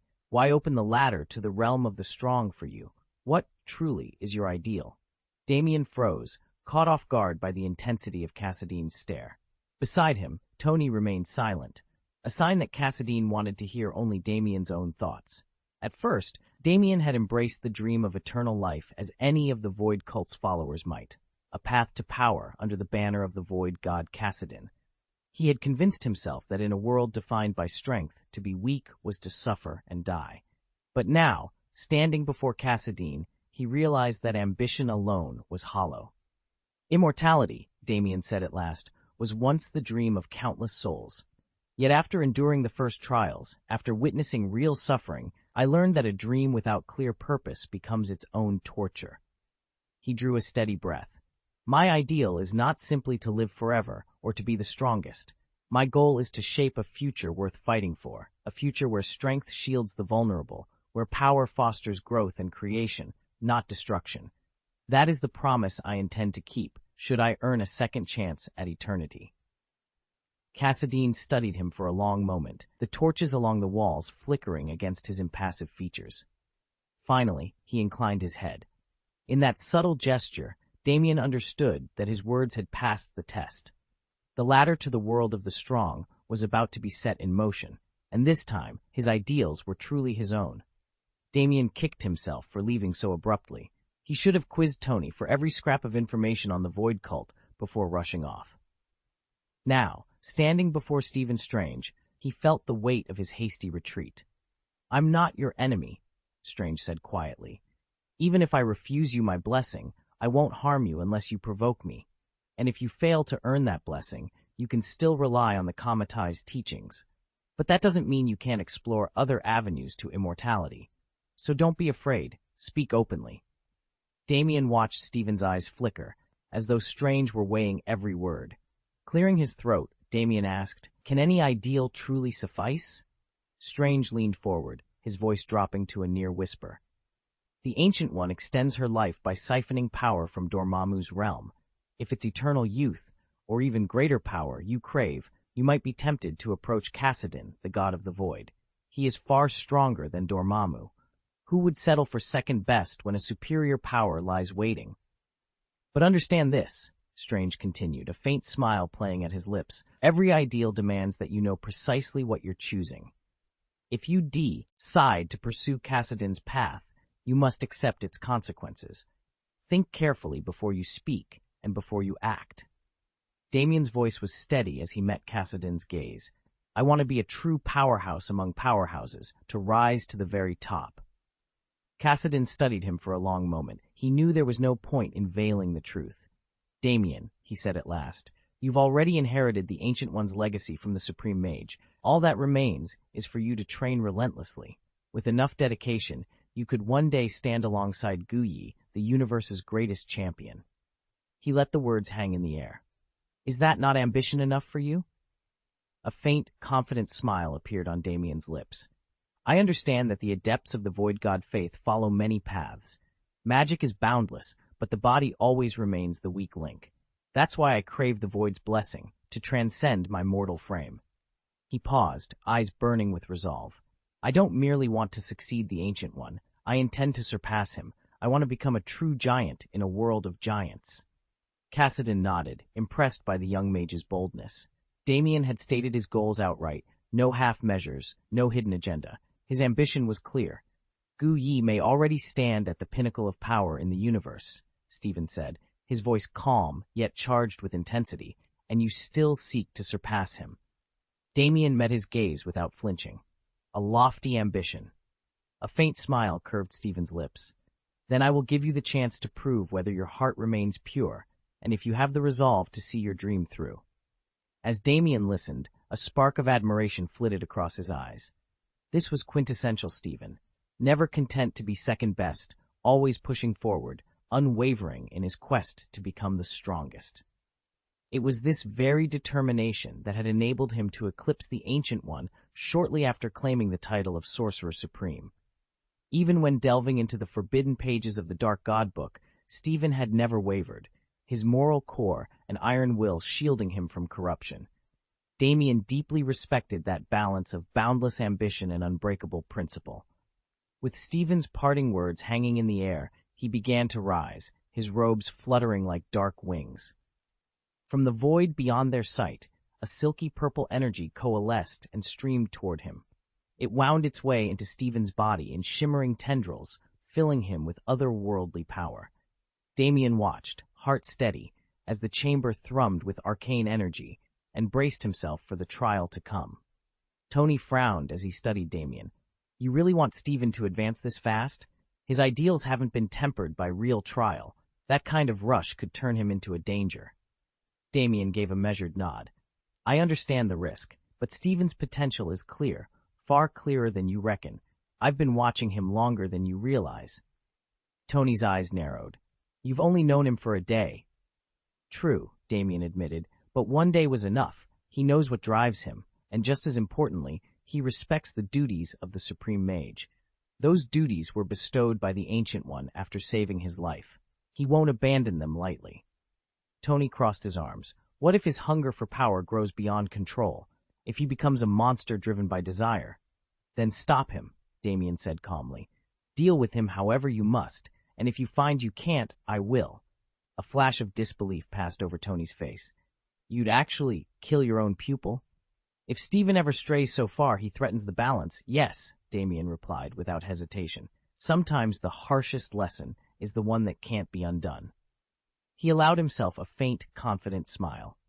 Having transcended his own fears, Damien was now unafraid, ready to guide Stephen forward or to act decisively should his charge prove uncontrollable. Damien folded his arms, eyes alight with curiosity. I really want to find out which version of Doctor Strange will be stronger down the road, the Dark Straw, Nye who's quick to power, or Stephen Strange as the Void-blessed Sorcerer Supreme. The Dark Strange gains strength fast by absorbing hordes of demons and monsters. His magical reserves become virtually limitless. The Void Blessing, on the other hand, does make you stronger, but it's a much slower process. Tony Stark raised an eyebrow. So you're betting on the Dark Strange? Not exactly, Damien replied. I'm just saying the more powerful allies, or adversaries from the 9 realms we can observe in advance, the better off we'll be. Tony nodded, understanding. Fair enough. If you want to teach him a lesson, you have my blessing. But whether he ultimately sinks or swims, that's on him. Damien gave a small, satisfied smile. Agreed. With that, he vanished in a swirl of shadows. Tony watched Damien's departure for a moment before turning back to his workbench. Damien had just dropped by to sort out this very issue, and now that it was settled, there was nothing left for him here. With a faint hum of his arc reactor, Tony refocused on the problem at hand, unconcerned by how swiftly Damien came and went. Truth be told, Damien's just as eager to see how powerful Stephen will become once he joins the Void cult. After all, it should help make up for a mage's natural vulnerability. The third update will add 3,000 words, bringing the total to 10,000. Chapter 532, The Arrogance of Wealth. More than 10 minutes had passed before Damien's consciousness returned. He blinked, shaken, his mind still reeling from the vision he'd just witnessed in the Void. He'd seen Kassadin, one of the Void's greatest entities, wielding power so immense that Dormammu himself had appeared childlike by comparison. Damien had believed that terrifying display was Kassadin's full strength. Now he knew it hadn't even been the beginning. Where is Lord Kassadin? Damien blurted out, his voice tight with urgency. Before him, Tony Stark regarded him coolly. He's gone. Once you snapped back, the god of the Void departed. Damien's heart sank. He'd hoped for an audience with Kassadin, even a single word of guidance from that ancient being. Instead, only Tony stood between him and the unknowable expanses of the Void. Tony gave him a half-smile, as though reading his thoughts. Look, I know you wanted more from Kassadin, but we can't rely on chatting with the Void's embodiment every time we need answers. Come with me, I'll show you how the Void truly evolves. Damien hesitated a moment, then sank to a low bench against the chamber wall, forcing himself to calm the leftover tremors of cosmic energy thrumming through his veins. Power borrowed from Dormammu? Tony continued, folding his arms. That's parlor trick territory. Real invincibility comes directly from the Void itself, and you've only just begun to scratch the surface. Damien closed his eyes, letting Tony's words sink in. If the Void was the ultimate source of strength, then understanding its evolution might be the key to not just matching Kassadin, but one day standing beside him. He drew a steadying breath and looked up. "All right, teach me." "That statue embodies absolute invincible power," Tony said, gesturing toward the towering figure behind them. "It's a stark reminder of how small we truly are." He turned to Stephen with a warm smile. "But don't worry, from now on, we're comrades. You and I both serve the 9 realms. There's no conflict between us. I'll show you the ropes soon enough. For now, you should eat something." Tony's easy confidence did little to surprise Stephen. If the young man resisted the lure of unchecked ambition and didn't succumb to monstrous cravings, then the Void God cult could add a formidable warrior to its ranks. That alone would bolster the 9 Realms faction's strength immeasurably. Tony had no doubt in his own power, nor any shortage of time or resources to achieve his long-term goals, but a capable ally was always welcome. Stephen's stomach growled in agreement. He realized he hadn't eaten since that morning, and while he was no stranger to skipping meals, he'd never experienced hunger so acutely. He didn't hesitate. Picking up the knife and fork, he dove into the food before him, determined to restore his strength. The food was extraordinary. The moment Damien bit into it, he felt it transform into pure energy that radiated warmth and comfort throughout his body. Driven by that sensation, he ate with surprising speed and abandon, scarcely pausing until he leaned back, pleasantly full. Almost immediately, a new power stirred within him, his very first evolution. Strength flooded his limbs, and his muscles relaxed in a way they never had before.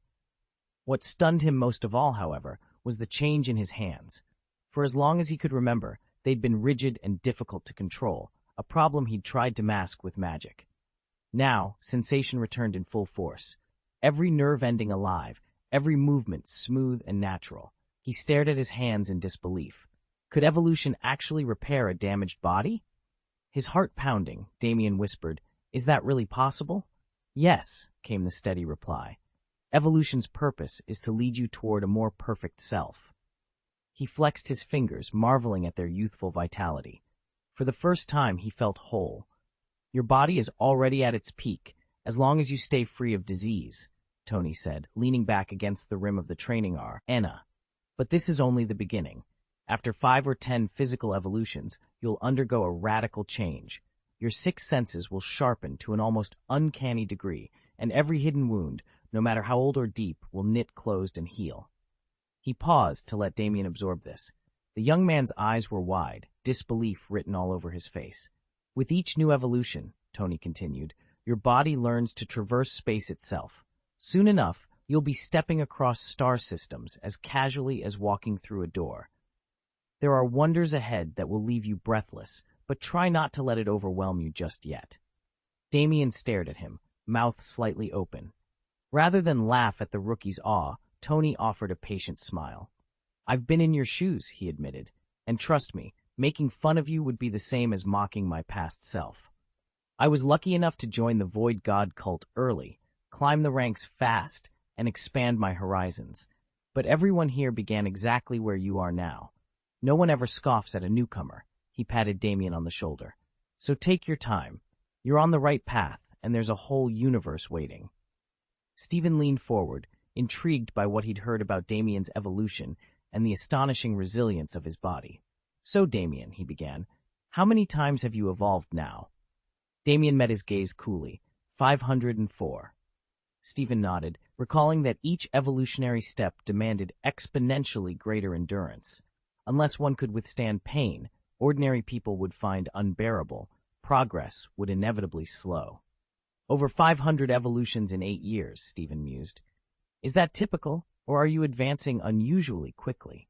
He'd heard rumors of others reaching a similar number, but without a clear benchmark, Stephen couldn't say.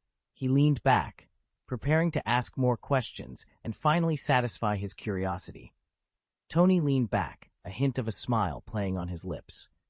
"My evolution count may rank near the top in the Void cult, but I'm neither the fastest nor the one with the most breakthroughs." He folded his arms. "It's simply the result of relentless effort and years of steady progress.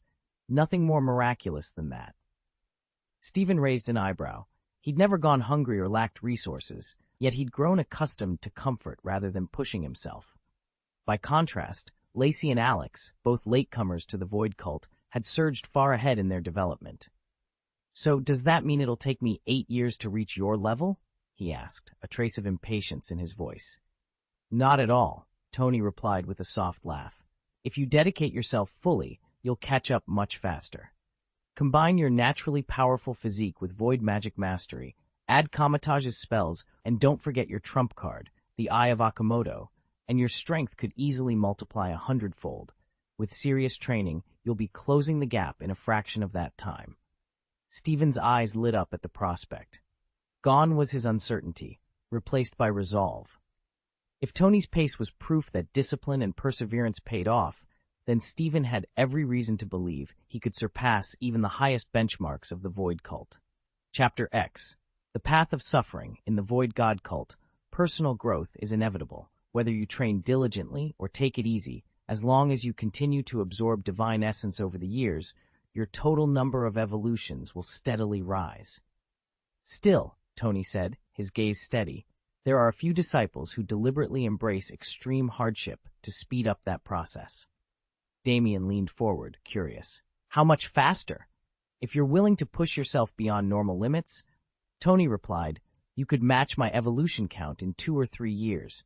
But believe me, the suffering involved is more than most can bear." Damien frowned. He knew the cult's prevailing ethos encouraged discipline and self-improvement, yet it placed no restrictions on leisure, as long as you never strayed into the abyss of desire or broke the Void God's precepts. In practice, you were free to enjoy life however you wished. "So what does that kind of trial actually entail?" Damien asked, his eyes gleaming at the prospect of closing the gap with Tony in just a couple of years. "You'll have to be patient and evolve at a steady pace, for at least a month," Tony said, leaning back in his chair. "Come the New Year's pilgrimage, in just over a month, I'll take you to Void Island. If you're set on speeding up your evolution, you'll need to speak with someone else. There are instructors who specialize in accelerated methods. I'm pretty sure they'll be thrilled to have you." Tony watched Damien's eyes widen with apprehension. A knowing smile curved his lips. He understood the appeal of rapid advancement, but the stories surrounding those so-called shortcuts were enough to give anyone pause. Take Sol, for example. He'd managed only 1 meal in the past 3 days, and now wandered around in a daze. 1 meal a week, with each bite triggering nausea and vomiting. Surviving that ordeal required an iron will and absolute faith in the end goal. And then there was Loki's infamous attempt. Convinced by Lex's insistent promises, Loki had boldly accompanied him to the monster planet. But after only a few bites, he bolted back. Those few mouthfuls had left him queasy and bedridden for days. Damien shifted uneasily. "Is it really that bad?" Tony's smile turned gentle. "Worse," he admitted. "Enduring that kind of suffering isn't for the faint of heart. But if you can stand it, well, the rewards can be extraordinary." Damien sat across from Tony in the cavernous chamber, its walls etched with the countless sigils of the Void God faith. He had just asked to accelerate his evolution, to leapfrog the pitiless trials most disciples endured. Tony gave him a level look. "You can endure the suffering," Tony said quietly. "If you insist, we'll start the process. But don't expect miracles overnight. You'll need at least a month to adapt."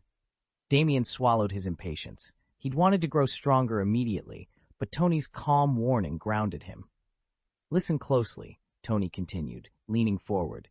"Impatience is the gravest sin in the Void Cult. If you break that rule, you'll stand before the Void God himself, unpardoned, regardless of any service you've rendered." A chill ran down Damien's spine. Tony's expression turned harder. "Our faith does not make exceptions.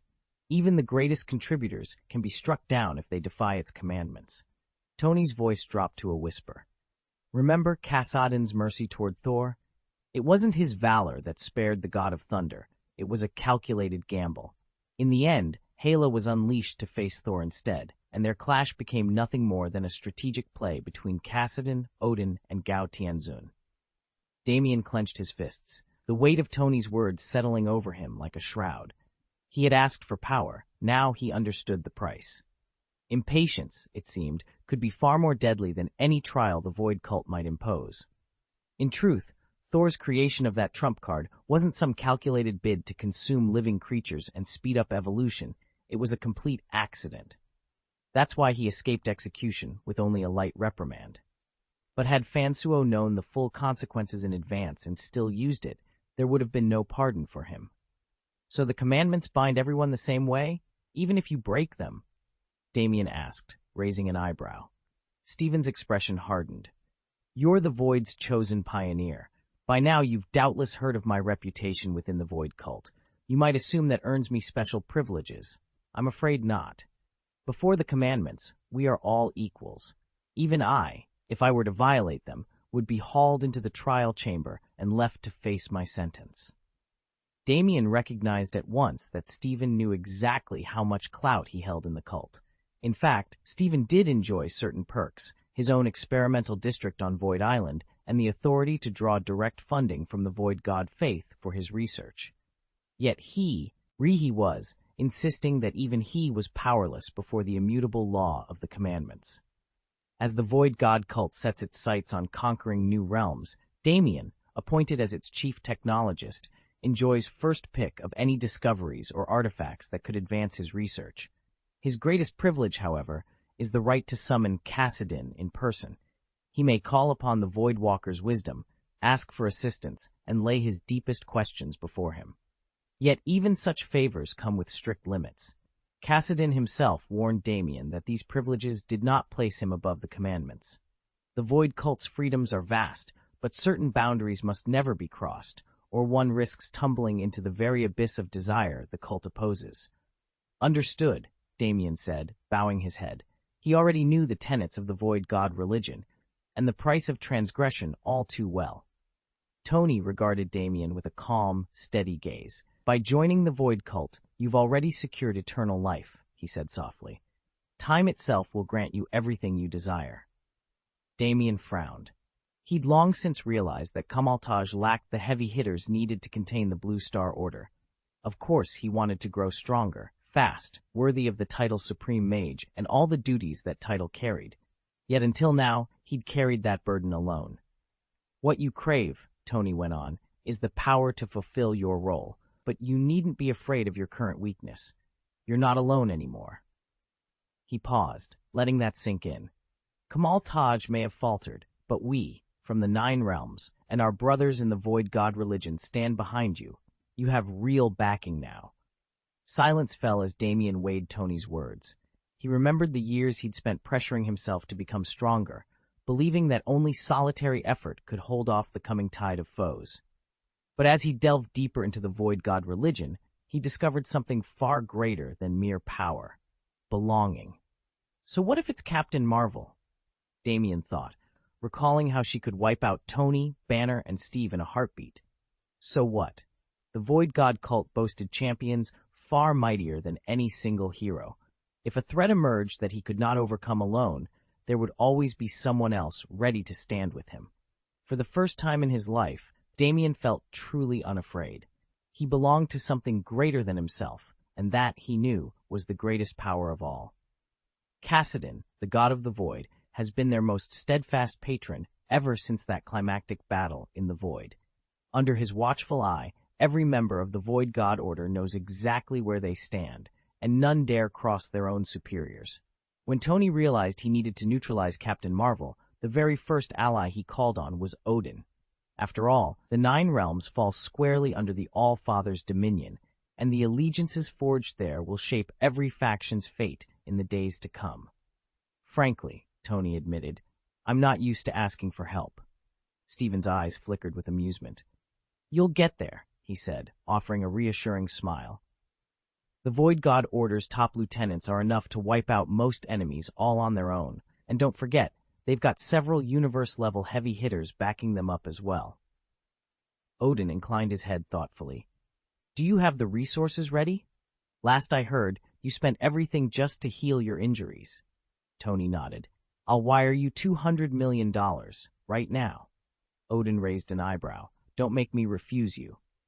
You don't have to stand on ceremony with me. I've got more than enough credits on Blue Star, Damien said with a shrug. Ever since I joined the Void, my food bills have skyrocketed, he added. If you're broke and can't stomach the hunger, good luck solving anything with your brain. Tony chuckled at that. Almost on cue, Jarvis transferred funds into Stephen's account. Stephen stared in disbelief as $200 million showed up in his balance. He blushed with embarrassment, but knew better than to refuse Tony's generosity. Incredible, Stephen finally managed. He shook his head in wonder and a little exasperation, realizing once more that the rich truly do have their own brand of arrogance. End of the first 4,000-word installment. Chapter 533, The Value of the Supreme Mage. Later, Damien turned to Tony with eager eyes, asking everything he could about the mysteries of evolution. In response, Tony led him into a realm far beyond ordinary magic, the blessing of the void. He explained how this power differed fundamentally from black magic. Black magic, he warned, corrupts the mind. Each spell cast draws its wielder closer to madness, and in the worst cases, devours their life or consumes their very soul. The void's gift, by contrast, demands a different price. Its bearer is beset by an unrelenting hunger and faces endless trials of will. To master it, one must cultivate an ironclad spirit. That is the cornerstone of the Void God Sect's training, ensuring that no disciple loses their humanity or abandons every moral boundary in a reckless bid for strength. Power itself, Tony reminded him, is neither good nor evil. Its nature is forged by the one who wields it. Only by keeping your mind pure can you avoid becoming an irrational monster. As Tony spoke of God King Odin's insistence that every Asgardian receive the blessing of the void, Damien finally grasped the grand design. Odin had not sought it for mere might, but to temper the heart of his people and bind them to a code of restraint. Understanding this, Damien felt a new resolve ignite within him. Before he left, Tony pressed a sleek, updated cosmic communicator into his hand, an instrument capable of linking minds across star-spanning distances. With that gift secured, Damien slipped away to solitude, determined to endure the trials ahead until the Void's blessing took full hold, and his destiny as the Supreme Mage was at last revealed. Chapter 8. Return to Void Island. Damien stepped through the swirling rift and emerged on Void Island just after dawn. The island's jagged obsidian spires glinted in the pale morning light, and the air thrummed with the power of the Void God. This was the site of the annual New Year's worship, where disciples from Xandar and beyond gathered to pay homage, and where Damien would cross paths again with Steve Rogers and Bruce Banner. At least among such seasoned veterans, he wouldn't look like a complete newcomer. Tony Stark had already anticipated Stephen's anxieties about joining the Void cult and discreetly kept the news from spreading. Damien was grateful. Rumors traveled fast here, and he wasn't keen on being the talk of the island before he'd even learned to master the Void's gift. He made his way down the winding obsidian steps to the courtyard, where Sonia was arranging silver chalices on a stone altar.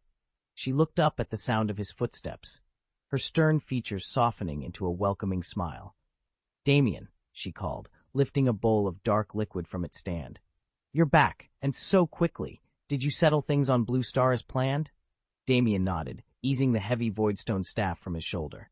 "Yes, Stephen's transition went smoothly. He's gone through the initial rites and returned with me. Blue Star's portion of the ritual is complete." Sonia's smile widened. "Excellent. Now all that remains is for him to adapt fully to the Void's blessing. Once he's ready, he can assume the role of magic instructor here." Damien glanced toward the island's towering obsidian ziggurat, where the Void's energies converged. "There was talk of a new Supreme Mage," he said. "What's his name?" At that, Sonia exchanged a conspiratorial look with the tall figure standing just behind Damien. "Mr. Cassidon, recently returned from the Blue Star Enclave." Cassidon's black robes seemed to absorb the morning light as he inclined his head. Sonia's expression turned hushed. "They don't reveal his true name until the New Year's rite begins, but the Council is certain he'll be worthy of the title, a prodigy from the Dalian cluster, if the whispers are to be believed." Damien let that sink in. The Supreme Mage was the Void cult's highest living authority in all the Xandar system. To see the mantle pass to a new generation was rare, an omen both of hope and upheaval. Cassidon stepped forward, voice low and steady. "The island is prepared. Within the hour, the others will arrive. Rogers, Banner, even Stark himself. Are you ready, Damien?" He met Cassidy's gaze with a firm nod. I am. Sonia placed a gentle hand on his arm. Then let us complete the preparations. Soon we'll stand before the Void God and usher in another year under his infinite gaze. Together, the three of them turned toward the altar, ready to welcome their comrades and to face whatever the Void had in store. The New Year's worship was about to begin. Cassidy's grin only widened as she realized Stephen Strange would be staying on Void Island a while longer. He's still a half-finished Supreme Sorcerer, she teased, eyes dancing. But give him time, and he'll master every last spell Kamartaj has to offer. Damien settled onto the sofa opposite them. What's the strongest magic Kamartaj teaches? Sonia, who just sent for a fresh round of snacks from the island canteen, nestled onto the couch beside Cassidy. There are so many branches of magic there, she said. Which ones are the most powerful? Cassidy leaned back, folded her arms, and counted off on her fingers. 3 in particular stand above the rest: chronomancy, time magic, mirror magic, and spatial teleportation. She paused to let that sink in. Chronomancy depends on the time stone, which the Sorcerer Supreme safeguards. Without the stone's native energy, you have to weave intricate incantations just to bend an hour forward or back. Damien's gaze flickered with interest. If I ever laid hands on the time stone, with the power stone already in my arsenal, I could unleash its full capabilities. He smiled, though a flicker of doubt crossed his face. But frankly, I don't know the first thing about manipulating time. They say that unless you collect all 6 Infinity Stones, the Time Stone alone can only push you to the very limits of this universe, and no further. Damien had never cared much for the Time Stone, and now that he wielded the power of the Dark Star and had ascended to the multiverse realm, it held even less appeal. If Stephen wanted to keep it, Damien saw no harm in letting him have it. Sonia, however, leaned forward with keen interest. What about Kamtai's spatial teleportation magic? Could we incorporate something like that into the Void Cult? Damien shook his head. Kamtai's space warping art is still unfinished. It works only when you have their special teleportation ring on hand. Sonia's eyes shimmered. Then shouldn't we just study true teleportation first, instead of chasing after half-baked techniques? Damien nodded gravely. He knew how badly Sonia wanted to master spatial travel. Exactly. Once you've solidified your basic teleportation skills, you can refine them gradually. Even if I'm off on Blue Star, you'll be able to fold space and visit me as soon as you're done with your duties. Relying on an external artifact, like Kamtai's ring, only becomes a crutch. You've already unlocked teleportation. Now it's a matter of honing and expanding that ability step by step. Sonia absorbed his advice with a determined nod. She knew that true mastery would come only through patient, disciplined practice, and that putting the cart before the horse could only slow her progress. Sonia drew herself up, determination shining in her eyes. I know, we shouldn't put the cart before the horse, but spatial teleportation could be incredibly useful for every member of the Void Cult. I want to learn everything I can, and eventually introduce it to the Void Divine Cult. Mr. Cassidy studied her quietly for a long moment. He never fussed over how she pursued power or managed the cult, except when it came to space magic. That discipline, he felt, had to be taught with the utmost care. He reminded himself not to rush or take advantage of the situation. Your caution is well placed, he said at last. There's no need to implement teleportation tricks immediately.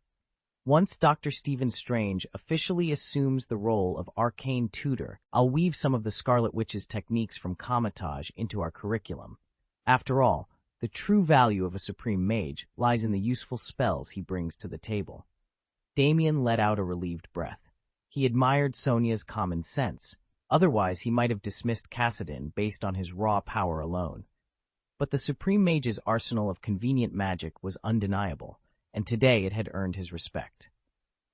Though Kamartaj's teachings are formidable, they alone impose a hard ceiling on any sorcerer's power. The true secret of the Ancient One, Damien's unstoppable might, lies not only in the Time Stone and Emperor Weishen's tome, but in the dark pact that bound him to Dormammu's energy. By tapping into that inexhaustible well of infernal power, Damien shattered every limit ordinary magic could impose. Had he relied solely on Camartage spells, the arcane knowledge of the tome, and the temporal mastery of the Time Stone, Damien would still rank among the universe's greatest mystics, but he would remain tethered to the frailties of a mortal frame. To rise above the cosmic hierarchy, one must not only master magic, but transcend time, space, and even the boundaries between realities. Every true cosmic titan possesses resilience or safeguards that defy death itself. Mere mortal flesh cannot stand against eternity's storms. Damien had once outwitted Dormammu, securing a bond that no other mage could replicate. That singular triumph granted him unprecedented command over the dark dimension, elevating him far beyond his peers and placing him unmistakably at the pinnacle of mystical power. Guyi's successor needed more than impeccable character. He had to possess extraordinary magical talent. Not only would he have to learn intricate spells, but he would also have to weave them together seamlessly and adapt them to the ever-shifting demands of battle. Stephen Strange, gifted with a near-photographic memory, could master and integrate diverse schools of magic at a breathtaking pace. Wong and Mordo, though also disciples of the Ancient One, lacked Stephen's raw talent and visionary spirit. They were cautious traditionalists, content to follow established rules. As long as the Ancient One lived, he never once considered entrusting the title of Sorcerer Supreme to either of them. Stephen Strange belonged to an entirely different league. Driven by unrelenting self-discipline, he continually pushed himself to new heights. It was no exaggeration to call him the wizarding world's destined Sorcerer Supreme. "I understand," Damien said. "Then I'd better begin planning that magic temple within the next 2 years." Sonia nodded thoughtfully, immediately grasping the scope of his ambition and the challenges that lay ahead. Lady Cassidy believed that a supreme mage's true merit lay in cold pragmatism, and she saw nothing wrong with that. After all, anyone Lord Cassidy pursued with such determination had to be extraordinary. She herself, Mr. Tony, even the god King Odin had all been personally chosen by him. The newest supreme mage would be no exception. Most members of the Void cult earn the Void's blessing when Lord Cassidy deems their faith and will strong enough, but a handful stand leagues above the rest. Damien, known among the cult as the Star-Lord, bears demigod blood. Once he awakens, a single touch of the Void's power could catapult him to the farthest reaches of the cosmos. He is destined to become a shining pillar of the Void faith, adding unprecedented force to its ranks. Yet immense promise always carries risk. Damien's potential is as volatile as it is vast. That instability is precisely why Lord Cassidy's trials for the Star-Lord are more rigorous than for any other candidate, testing not just his strength but his capacity to master it. It's been nearly 2 years since Star-Lord first came to seek the blessing of Void Island, and he still hasn't succeeded. Sonia doesn't know how long his trial will last, nor does she ask. From the moment he arrived, Mr. Cassidy made it clear that she was not to interfere. Years, he promised. Once our Void Island members reach 300 general evolutions, we'll be ready to build a proper magic temple. Damien simply nodded at Cassidy's projection. Then Sonia retrieved her future planning ledger and neatly penciled in the timeline. After finishing her daily duties, she reserved each evening for working out the details. She'd asked Sarah to help catalog the Void magics developed by the cult's various members. But without a direct order, Sarah's survey, while extensive, remained incomplete. Sonia's next step was to organize everything by each member's cult role, creative specialty, and principal evolutionary path, laying the groundwork for the day their magic temple could finally rise. Once the final district boundaries were drawn and the new magic instructor formally took office, Damien finally allowed himself a moment's relief. He knew he wouldn't have to micromanage every detail anymore. Apart from Master Cassidy, only the instructor herself carried enough clout and authority on the island to oversee these tasks without the risk of disputes. If they merely erected the Temple of Magic, marked off the territories, and handed everything over to the Void cult members, disagreements would inevitably erupt. There was no room for shortcuts. This responsibility fell squarely on Damien's shoulders. With the plan in place, he immediately sent off his second update, a meticulous 3,000-word report, to keep everyone informed. Chapter 534, Pilgrim Star-Lord. Later that evening, Sonia returned to the villa bearing a steaming tray of food. She set the dishes on the low table, and the two of them settled down to eat, chatting warmly about the island's other residents and the day's small dramas. When dinner was over, Damien excused himself to his study. He spent a while poring over reports by lamplight, then stepped into the bathroom for a refreshing shower before collapsing into bed, exhaustion carrying him off almost instantly. Not long after, Sonia slipped back in. She'd been tied up with errands across the island and moved as quietly as possible, not wanting to startle him. Gently, she knelt beside the bed and called his name in a soft, melodic voice. "Mr. Cassadine, wake up." At her words, Damien stirred. When his eyes fluttered open, he found Sonia leaning toward him, her crimson congsum catching the last rays of sunset. The scent of jasmine drifted from the hairpin at her collarbone, bright and invigorating in the dim room. She offered him a smile so warm it lifted the heaviness in his chest. "Good evening," she said. "Please wash up and join me. Dinner's ready." Damien sat up, stretching his shoulders as he swung his legs over the side of the bed. Sonia rose gracefully, padded to the window, and drew back the gauzy curtains. Through the open glass, the sky burned a soft, sanguine red, flooding the room with the promise of another night on the island, and whatever adventures it might bring. Damien woke to the soft glow of morning light. He rarely heard Sonia raise her voice when she worked. She'd learned that harsh sounds could unsettle anyone's mood. Swinging his legs over the side of the bed, he headed straight for the wash basin. Sonia had already drawn the water, so he washed up efficiently. Lately, he'd grown so lax that she'd had to remind him at least 9 times to pull himself together. It wasn't that he lacked the strength or willpower, far from it. All the discipline and grit he'd built up over the years had been in service of one goal: to live freely, fearless of danger, and savor every moment. Clean and refreshed, Damien stepped into the dining room and joined Sonia at the table. As he ate, she filled him in on the island's latest happenings: strange footprints near the northern shore, unexpected flora sprouting along the cliff faces, and the prospect of a new trade vessel arriving by week's end. When breakfast was done, Sonia cleared the plates, settled into a plush armchair, and began mapping out their next moves on a tablet. Meanwhile, Damien activated the island's Overlook console, scrolling through live feeds and sensor logs. Under a normal schedule, he'd already be out patrolling at dawn, but his routine had been flipped since he spent most of this last year on Blue Star.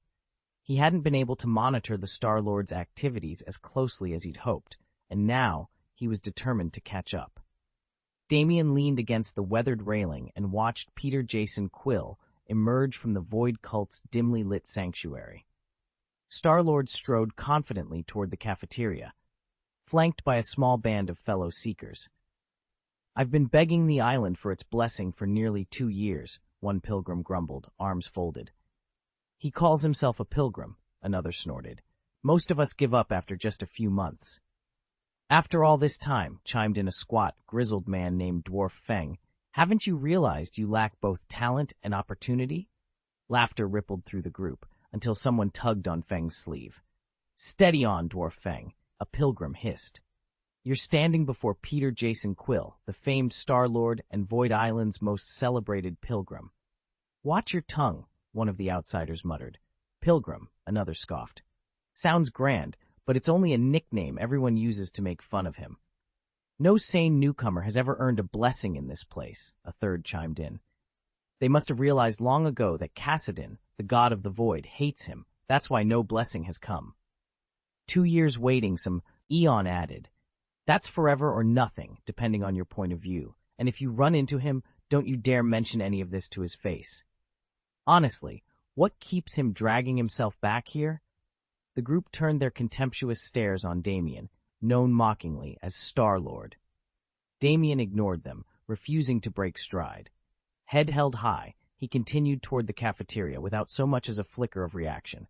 Damien strode along the island's narrow path when a cluster of newcomers suddenly fell in step beside him, blocking his way. "Hey, Pilgrim, wait up!" one called, arms folded. "We want to pick your brain. That way we'll avoid ending up with an embarrassing codename like yours." "Exactly," another chimed in. "As someone already blessed, you owe us a little guidance, right?" A third sneered. If we'd received the blessing first, I wonder if you'd even have the nerve to stick around here. Damien paused only long enough to glance at them, then, without a sound, vanished from their sight. "He's gone," someone exclaimed. "Not gone. Behind us," another stammered, whirling around and nearly toppling over. But by the time they turned, Damien had simply walked through them and disappeared down the trail ahead. "He's an idiot," one muttered. "I gave him a perfectly polite warning, and he just walked off." They watched him go in stunned silence. Suddenly, the tales of the pilgrim's formidable power, of how few could stand against him, floated through their minds. Their mocking smiles faded, replaced by awkward, respectful nods. Without a word more, they fell into line behind Damien, eager now for whatever lesson he might grudgingly provide. Damien shrugged off the taunts and headed to the cafeteria alone. Over the past 2 years, he'd grown accustomed to the same jeers, people without conviction who mock those who persist, hoping their barbs will sap your resolve and leave you as defeated as themselves. He'd seen many receive blessings before him, their faith bolstered by fortune's favor, but no stronger than his own. After all, no one ridicules someone who is willing to take action. He had no idea how long it would take to earn his own blessing, but nearly 2 years on Void Island had taught him patience. Still, he believed he'd gained more than he'd lost. Lord Tokusadan's grace had awakened his divine power, granting him free access to the training grounds.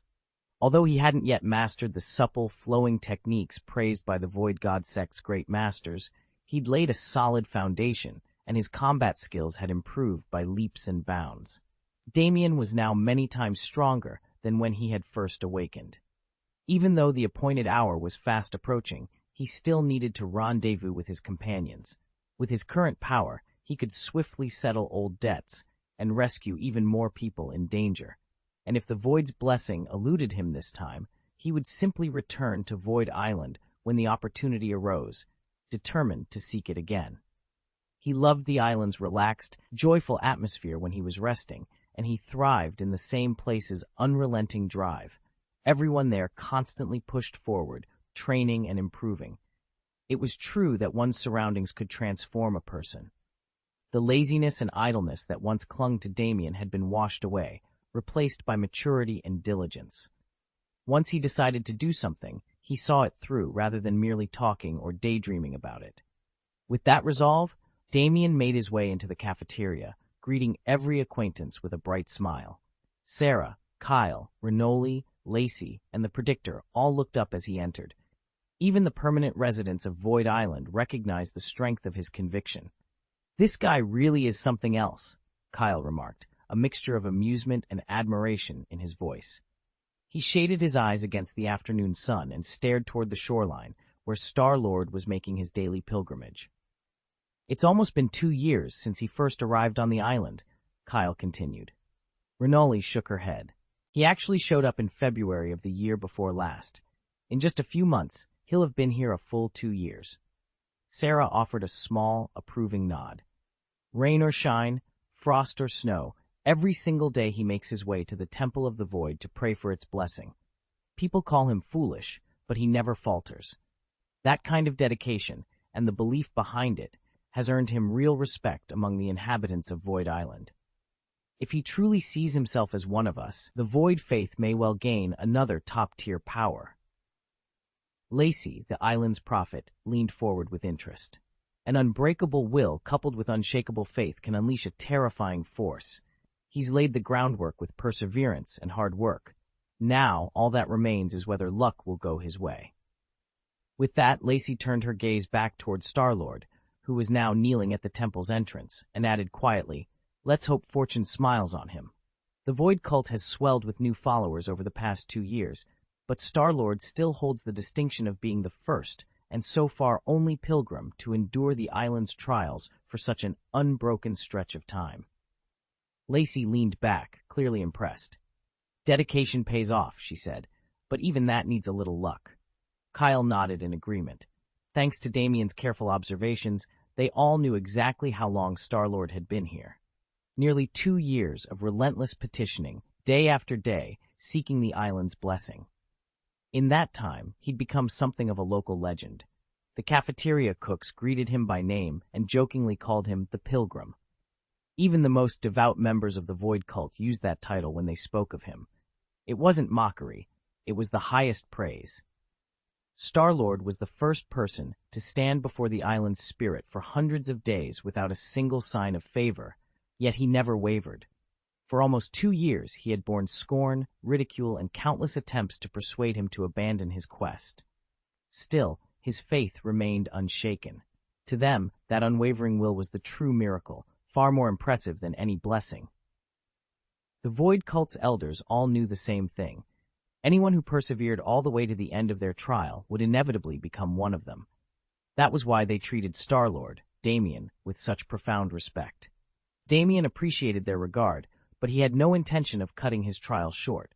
Everything hinged on drawing closer to the day of reunion with his partners. The true finish line of his quest for the Void's blessing. The nearer one approached that moment, the more dangerous it became. Doubts crept in, impatience flared. It was all too easy to grumble about having wasted 2 years. Yet Damien never wavered. He never once complained. He believed that steadfast faith was its own reward, and that no time spent in devotion could ever be in vain. It would be this unwavering conviction and his burning vow of vengeance that the Void would finally recognize. Only then would it grant him its blessing and clear the path for him to ascend to the very pinnacle of the universe. This third installment runs roughly 3,000 words, bringing the total to 10,000. If you enjoyed it, please vote, subscribe, and share your thoughts. Chapter 535, The Price of an Endless Game. With just 1 month remaining until the new year, Sonia posted an announcement in the Void God cult's online community. Void God Envoy Sonia wrote, "Great news, my fellow devotees. Our mighty Void God, Lord Kassadin, is regaining his strength. Many of you have traveled across worlds, journeying thousands of miles, just to be here when he returns." She continued, "Therefore, during the New Year's worship ceremony, 1 month from today, Lord Kassadin himself will make an appearance to reward your devotion." The moment her message went live, the forum erupted in excitement. Hercules Kyle thundered in the thread. "Finally! Will we see him again? It's been 6 long years." Yamalix replied feverishly, "I missed his last manifestation. No way I'm missing it this time." Recorder Sarah added with relief, "Until now I've only seen him in documentaries. I can't wait to witness him in person." Captain America Steve Rogers, of all people, chimed in seriously, "If Lord Kassadin intends to come as a saint, I'll be there." Among the flurry of responses, one comment shot to the top, Damien's. He'd waited 6 years for this moment, and nothing, no matter how costly, would keep him away. Damien shook his head. "I've never seen it with my own eyes." Tony Stark, the billionaire inventor, grinned. "What a coincidence. I was just about to head back to Void Island for New Year's too." Bruce Banner, better known as the Hulk, nodded. "Sounds good. Let's make it a group trip." After spending several New Year celebrations on Void Island, they'd grown fond of its festive chaos. Even during Blue Star's New Year, their fellow Void dwellers would gather, so it wasn't completely lonely, but nowhere matched the energy of the island's single annual Void God Festival. Whenever they could, they returned to join in. Damien glanced toward Miss Sonia, his expression serious. "If Lord Kassadin intends to manifest in his saintly form this year, shall I give the Nova Corps a heads up? After last time, they nearly panicked. Everyone thought the Void God was about to strike." Miss Sonia offered a small, knowing smile. Better to warn them, Damien thought, so that on this holiday they could celebrate in peace rather than brace for battle. Over the New Year holiday, every soldier of the Nova Corps stood at full alert, their morale at an all-time low, and their spirits frayed from months of relentless duty. The 2-day break they'd counted on vanished, replaced by endless shift rotations and tense watch-standing. No one got to share a proper meal with family, or even catch a moment's rest in peace. The cause was unmistakable. Lord Kassadin, the feared god of the Void, had stirred in his slumber. His psychic visions, long dormant, began to flare again, forcing Nova Command to maintain heightened readiness around the clock. At first, whispers ran through the ranks that Xandar itself was teetering on the brink of collapse, that the Empire's end was upon them. But those fears were put to rest when Supreme Commander Arani Rael personally addressed the Corps. She reminded everyone that Cassidon's resurgence, as formidable as it was, posed no immediate threat to Xandar's defenses. Rather, the real danger lay in opportunistic warlords or interstellar mercenaries drawn by the tumult. Slowly, the Nova Corps' posture shifted, from bracing for invasion from within the Empire to standing guard against outside interlopers. And at last, when Lord Cassidon's visions faded and his energy settled back into dormancy, the all-out alert was lifted. Damien, formerly known as Harvey, stood on the bridge of his cruiser, allowing himself a long, steady breath for the first time in weeks. He glanced at the junior officers around him, their shoulders unclenching, their eyes regaining some spark of hope.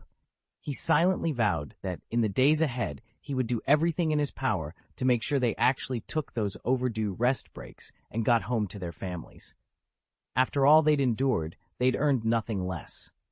However, any matter conk, earning the Void Divine Faith cannot be disclosed without explicit permission.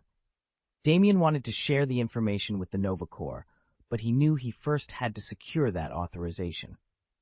Sonia turned to Mr. Cassidon for his judgment. "Mr. Cassidon," she began, "if Damien notifies the Nova Corps in advance, and everything goes smoothly, that success would only enhance his standing and theirs. Do you think we can give them notice ahead of time?" She subtly hinted at the hidden advantages. By informing the Nova Corps early, they'd build goodwill and earn recognition. Ordinarily, Sonia would weigh such pros and cons herself, but when it came to Mr. Cassidon, his opinion was final. Mr. Cassidon considered her question thoughtfully. "Whether or not it brings immediate benefit," he said, "I won't stand in the way of the Nova Corps enjoying their New Year festivities. Inform them in 3 to 5 days. From now on, there's no need to keep our activities within the Void Divine Faith hidden." Damien felt a wave of relief. He inclined his head in thanks, silently approving Sonia's proposal. With Mr. Cassidon's blessing, the barriers were lifted, and at last, Damien and his companions could step into the light, their achievements fully recognized. Over the past few years, Damien and his allies have fought their way to the rank of 2-star officers in the Nova Corps, steadily expanding both their authority and influence. Damien's long-held ambition has been to implant Void Cult sympathizers deep within the Xandar Empire's highest echelons, and then, when the moment is right, to hand the Empire over to the Void Cult without a drop of bloodshed. Once the transition is complete, he plans to leave the Empire's day-to-day affairs untouched. After all, a stable Xandar Empire serves as a crucial bulwark for the safety of the galaxy. This afternoon, Void God Envoy Sonia appeared at the Corps' main hall, her voice resonating with uncanny calm. "By decree of Lord Cassidon, God of the Void," she intoned, "you are granted leave to notify the Nova Legion exactly 3 days before the New Year's worship." Emerging from the shadows in his trademark phantom form, Damien bowed his head. "Thank you, Lord Cassidon, great God of the Void, for your mercy. With 3 full days' notice, the Nova Corps will be able to plan their festivities and their covert preparations down to the smallest detail." News of Sonia's announcement swept through the Void Cult like wildfire. This time, every member swore they would be on hand to witness the divine manifestation firsthand. When Lord Cassidon first revealed himself, many prospective devotees had not yet joined the cult. Others, still new, were forced to watch the awe-inspiring event on holo video. No one would miss out again. Now that they finally had the chance to see Lord Cassidon, whose strength had grown even more prodigiously, they all agreed it was worth the trip. Time flew by. In what felt like the blink of an eye, more than 20 days slipped past. And on December 17, 2016, Dr. Stephen Strange arrived at Stark Manor right on schedule. After over a month of evolutions, he found his hands completely healed and the persistent ache in his waist gone. Remarkably, he even looked younger, his features sharper, his posture more confident. With each evolutionary leap, his body had grown sturdier and his sorcery more refined. In just over 20 advances, Strange's skill had jumped at least 1 full rank, making it far easier to banish demons from the magic world. He moved through his spells with a newfound ease, summoning and dismissing otherworldly foes as though they were little more than playthings. By contrast, Tony Stark had undergone more than 500 evolutions, so it was hardly a surprise that Stark's power now dwarfed Strange's. Pulling up to the manor, Strange stepped out of the limo. Jarvis slid open the door, and as the doctor made his way toward the villa's grand entrance, he paused at the sight before him. A snow-pale blonde with an astonishing figure standing just inside the foyer. Her presence alone took Stephen by surprise. He'd come expecting familiar faces, but nothing had prepared him for this. Damien watched the sleek figure approach with equal parts curiosity and deference. He'd known this woman only by reputation, Pepper Potts, one of Blue Star's brightest celebrities, and yet here she stood before him in a simple designer dress, as real as any person he'd ever met. "Good evening, Miss Potts," Damien said, inclining his head. Before Pepper could reply, a swirl of emerald mist coalesced overhead. A man descended from it, landing lightly on the grass. He wore a dark red cloak embroidered with arcane sigils, the unmistakable garb of a sorcerer. Pepper smiled at Damien. "I haven't even introduced myself," she said. "I'm Pepper Potts." The sorcerer raised a hand in greeting. "Stephen Strange," he replied, voice calm and measured. "Mage, codenamed Dr. Strange, and recently I joined the Void Cult." Damien stepped forward, offering a firm handshake. "Pleased to meet you, Dr. Strange. Tony told me to expect you." He glanced at Pepper. "Congratulations on receiving the blessing of the Void." Strange's eyes flickered with restrained power as he hovered a few inches off the ground. "Thank you, but let's save the details for later." Pepper nodded, her excitement barely contained. "Today is our New Year's pilgrimage. We'll all gather on the private island first. There, you can introduce yourselves properly." "Agreed," Strange said, drifting down so his cloak brushed the grass. "I wouldn't miss this for anything." At that moment, Tony Stark himself strode out of the villa, tapping a command into his wrist communicator. In an instant, the sky rippled, and a colossal space battleship shimmered into view above the lawn. Stephen's eyes widened. He'd learned about interstellar craft through the cosmic communicator, but he'd never seen one in person. Damien felt the hairs on his arms rise as the battleship's engines powered up, bathing them all in pale blue light. Pepper leaned toward Damien and whispered with a grin, "Welcome to the next chapter of our adventure." Damien followed Tony and Pepper onto the battleship's descent ramp. The moment all three set foot on deck, the vessel's cloaking field engaged with a soft hum. And just like that, the massive ship vanished from sight and slipped into motion. Standing amid the humming engines and polished bulkheads, Damien felt that familiar thrill, the raw power and promise of cutting-edge technology. "This," Tony said with a half-grin, "is what I call mainstream in the universe. Space battleships like this are only the start. Out there, you'll find propulsion systems that defy relativity, weapons that bend quantum fields, even alien tech we haven't decoded yet." He waved a hand toward a holographic display tracing their course through deep space. "Once you truly witness the universe's wonders, your horizons and your thinking will grow in ways you never imagined." Damien's eyes darted from panel to panel. "I can't wait," he admitted. Tony chuckled. "Patience, kid. We've still got a few years' worth of projects on Blue Star before we can devote ourselves fully to cosmic exploration." Damien nodded. He knew Tony spoke from 8 years of experience with the Void Cult, years that had propelled the brilliant scientist far beyond any frontier Earth could offer. If Tony believed the wait would be worth it, Damien trusted him completely. And as the invisible battleship charted its silent course among the stars, he felt certain his own journey was only just beginning. Damien's mindset had always set him apart from ordinary people. Yet he'd only just joined the Void Cult, and though he was already captivated by the promise of evolution, he lacked the experience to truly shape his own consciousness. "Who isn't eager?" Damien said with a wry smile. "I want to stake my claim on the cosmic stage, at least until Blue Star lets me rest easy." Tony returned the smile. "There's no rush. We have all the time in the universe. Move at your own pace."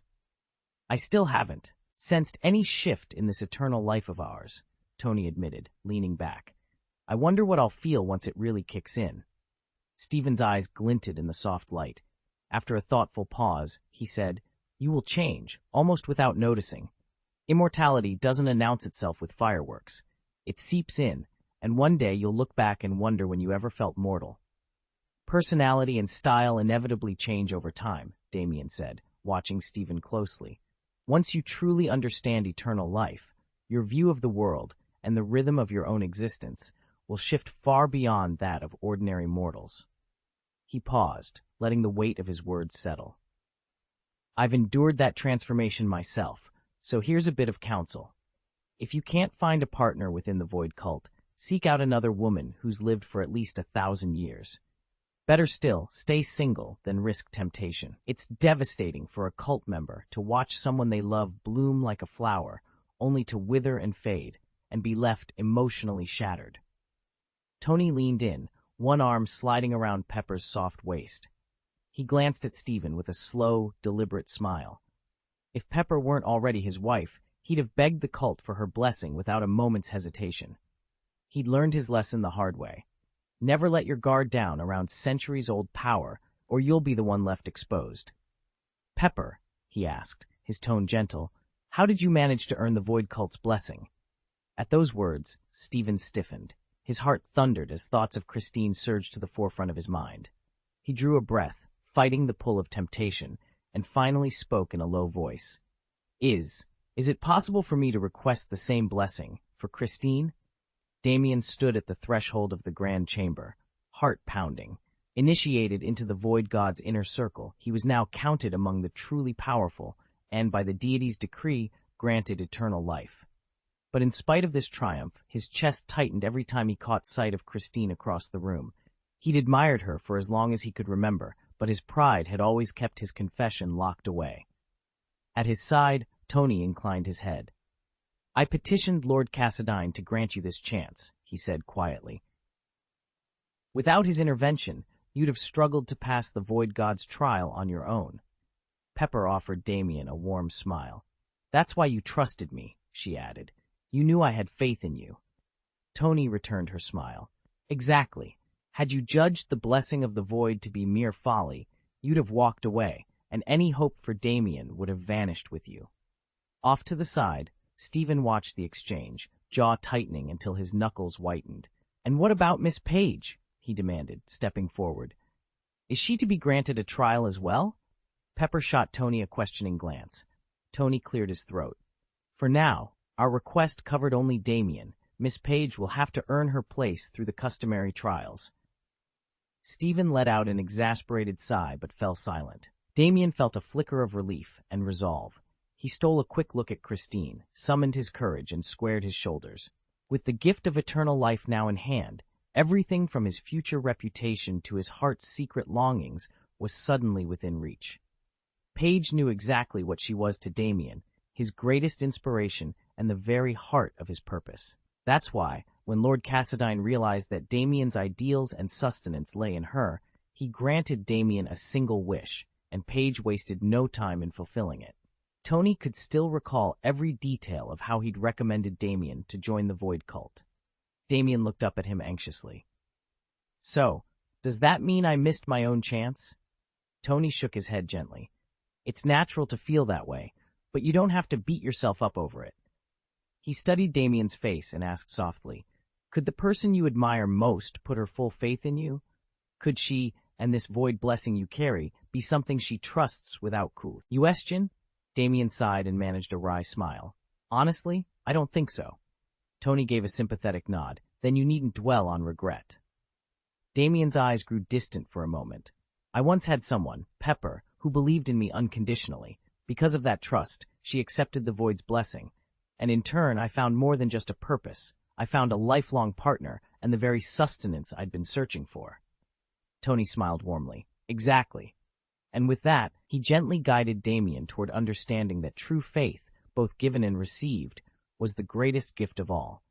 Damien's shoulders sagged. So you're saying I should just cut off all contact with the person I love? Tony's eyes flickered. I'm only offering advice. The choice is yours.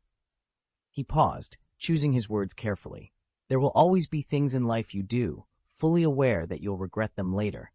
As long as you don't sink too deep into regret, so deep that you can't pull yourself back up, you're free to follow your heart.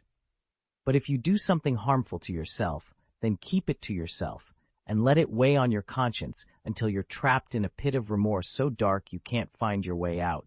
Well, that's your ruin, not mine. Tony's tone turned grave. The Void's blessing isn't just a simple trial of mind. It's a lifelong gamble, and the stakes are far higher than you realize. Damien looked at him, searching for more. Tony, however, fell silent, leaving the decision in Damien's hands. Damien's only role was to blaze the trail and share his own observations with Stephen, who arrived later. The first 4,000-word daily update would be sent out shortly. Chapter 536, Envy Drives Us Apart. Tony Stark's gaze was steady as he looked at Damien. "Damien, I know how desperate you are to be with Christine for all time," he said quietly. "But Lord Cassidon, the god of the void, is an existence beyond our reckoning. He may seem compassionate, but he answers to no one. Even within the void cult, few have ever stood before him." Pepper Potts stepped forward, her voice gentle but firm. "You've already lost your window of opportunity," she added, placing a reassuring hand on Damien's arm. "If you force your way to Cassidon now, you'll only break yourself. Pushing to extremes never brings back what's lost. It only leads to your own destruction." Damien's heart pounded. Tony and Pepper weren't condemning his love for Christine. Their warnings came from concern.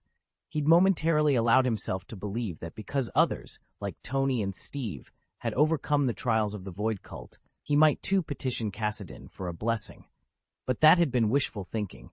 The power to grant such a boon lay solely with the Void God, and once Cassidon had rejected him, every door slammed shut. Silence stretched between them. Damien's dream of saving Christine hung by a thread, and with it, the fragile hope he'd been clinging to. He realized now that no amount of envy or desperation could bend the will of a god. All that remained was to face the consequences of his own choices, and the void that gaped before him. Damien closed his eyes for a moment, letting the revelation settle. He'd been wrestling with a growing sense of injustice, and even resentment, toward Lord Cassidon, the god of the void. Yet he now realized that those feelings, far from threatening Cassidon, would only trap Damien himself in an abyss of desire from which there was no escape. And that, ultimately, would be his undoing. He opened his eyes and turned to Tony and Pepper. "Thank you," he said quietly. "I understand." Those two simple words carried all the relief and gratitude he felt, no less precious than if they'd been forged in fire. In his heart, he still mourned the world he'd left behind, and especially Kristen, but he also knew that she belonged to a life he could never reclaim. Acceptance, he reminded himself, was the only path forward. Tony offered him a reassuring smile. "It's good to see you recognize where you stand." Before Damien could reply, Jarvis's calm, mechanical voice echoed through the cabin. "Sir, we are approaching our destination." Damien rose from his seat and pressed his forehead lightly against the window. Far below lay a sprawling island resort, palatial villas surrounded by white sand beaches, glittering pools, and manicured gardens that stretched all the way to the horizon. In the magical world, mages were strictly forbidden to use their powers for personal gain, but the followers of the Void Cult, it seemed, answered to no such rules. Here, in this dazzling retreat, wealth and power intertwined freely, and anyone who entered would soon discover that the true cost of indulgence was far greater than they ever imagined. Tony Stark never bothered to tap into the Void's blessing. His genius and limitless fortune were more than enough. Still, Stephen Strange raised an eyebrow as their sleek battle carrier hovered over the cerulean waters. "What is this island exactly?" Tony glanced down at the lush, palm-dotted landmass below. "A private retreat," he replied. "Bought it outright." Stephen folded his arms. "Who lives here?" "Mostly Stevie and Paige," Tony said with a half-smile. "It's also where my fellow Blue Star compatriots gather. Dinner, war councils, the occasional raucous poker night." He tapped the viewport. "Come on, I want you to meet the others." Stephen's eyes darted to Pepper Potts, who hovered by the navigational console. "Only Pepper and I know you've pledged yourself to the Void Cult," Stephen continued softly. "Your secret's safe." Tony shot Stephen a mischievous grin. "So, should I make a grand entrance?" Stephen shrugged. "Whatever you like." With a quiet quirk of his mouth, Tony didn't respond. Instead, he and Pepper slipped out of the cabin. The two of them launched themselves from the vessel's underbelly and streaked toward the island like streaks of light. Meanwhile, Jarvis positioned the warship, the Universe Zhanzhang, into a steady hover just off the coast. A moment later, Stephen summoned his levitating cloak with a flick of his wrist. He spun once to let the fabric snap around his shoulders, then vaulted from the deck to join them. Below, the island's warm breeze and swaying palms beckoned. Whatever lay ahead, old friends, new alliances, and battles yet to come, Tony Stark, Stephen Strange, Pepper Potts, and now their newest recruit would face it together. Damien wove a series of intricate hand seals, and a soft luminescence bloomed around him. In a poised, almost ceremonial descent, he floated gently from the hull of the space battleship down onto the observation deck below. The moment his boots touched the metal plating, a hush fell over the assembled heroes. Captain America was the first to break the silence. He glanced at Bruce Banner and raised a curious eyebrow. "Who is this newcomer?" he asked, his voice low but firm. Bruce took a measured step closer, studying Damien's robes and the faint arcane symbols still flickering in the air around him. "He looks like a mage," Banner observed thoughtfully. "But does every magic user need hand seals just to fly?" From a nearby platform, Pietro Maximoff, his feet never touching the ground, zoomed in to get a better look. "Huh," he said, folding his arms. "I only know 2 people who use real magic, my sister and Loki. She flies with sheer willpower, no seals involved." Damien offered a small, polite nod. "I don't need them to stay aloft either," he replied. "The seals help focus my power for more complex spells. Otherwise, a thought is enough." Wanda Maximoff stepped forward, tilting her head. She'd never encountered another mage aside from her own self-taught experiments, and the elusive Loki, who rarely set foot on Blue Star. Curiosity glimmered in her eyes. "You teach yourself too?" she asked gently. A quiet confidence settled over Damien as he folded his arms. "I've studied under several mentors, some well-known, some not so much, but I'm glad my arrival isn't entirely unexpected." Captain America exchanged another glance with Banner, then offered Damien a welcoming nod. "Well, mage or not, you're among friends here. I'm Steve Rogers. Welcome to Blue Star." Damien allowed himself the faintest smile, honored to join you all. And with that, the newest member of their strange little gathering fell seamlessly into step alongside Earth's mightiest heroes, magic seal faintly glowing before him. Paige's eyes widened as she watched the newcomer descend beside Tony and Pepper. "He can fly, and he came here with them," she murmured to herself. "He must be someone important." True enough, she didn't recognize Stephen Strange, but she could tell at a glance he was far from ordinary. Stephen landed on the pavement and paused, crossly fingering the edge of his cloak of levitation. Was his entrance really that underwhelming?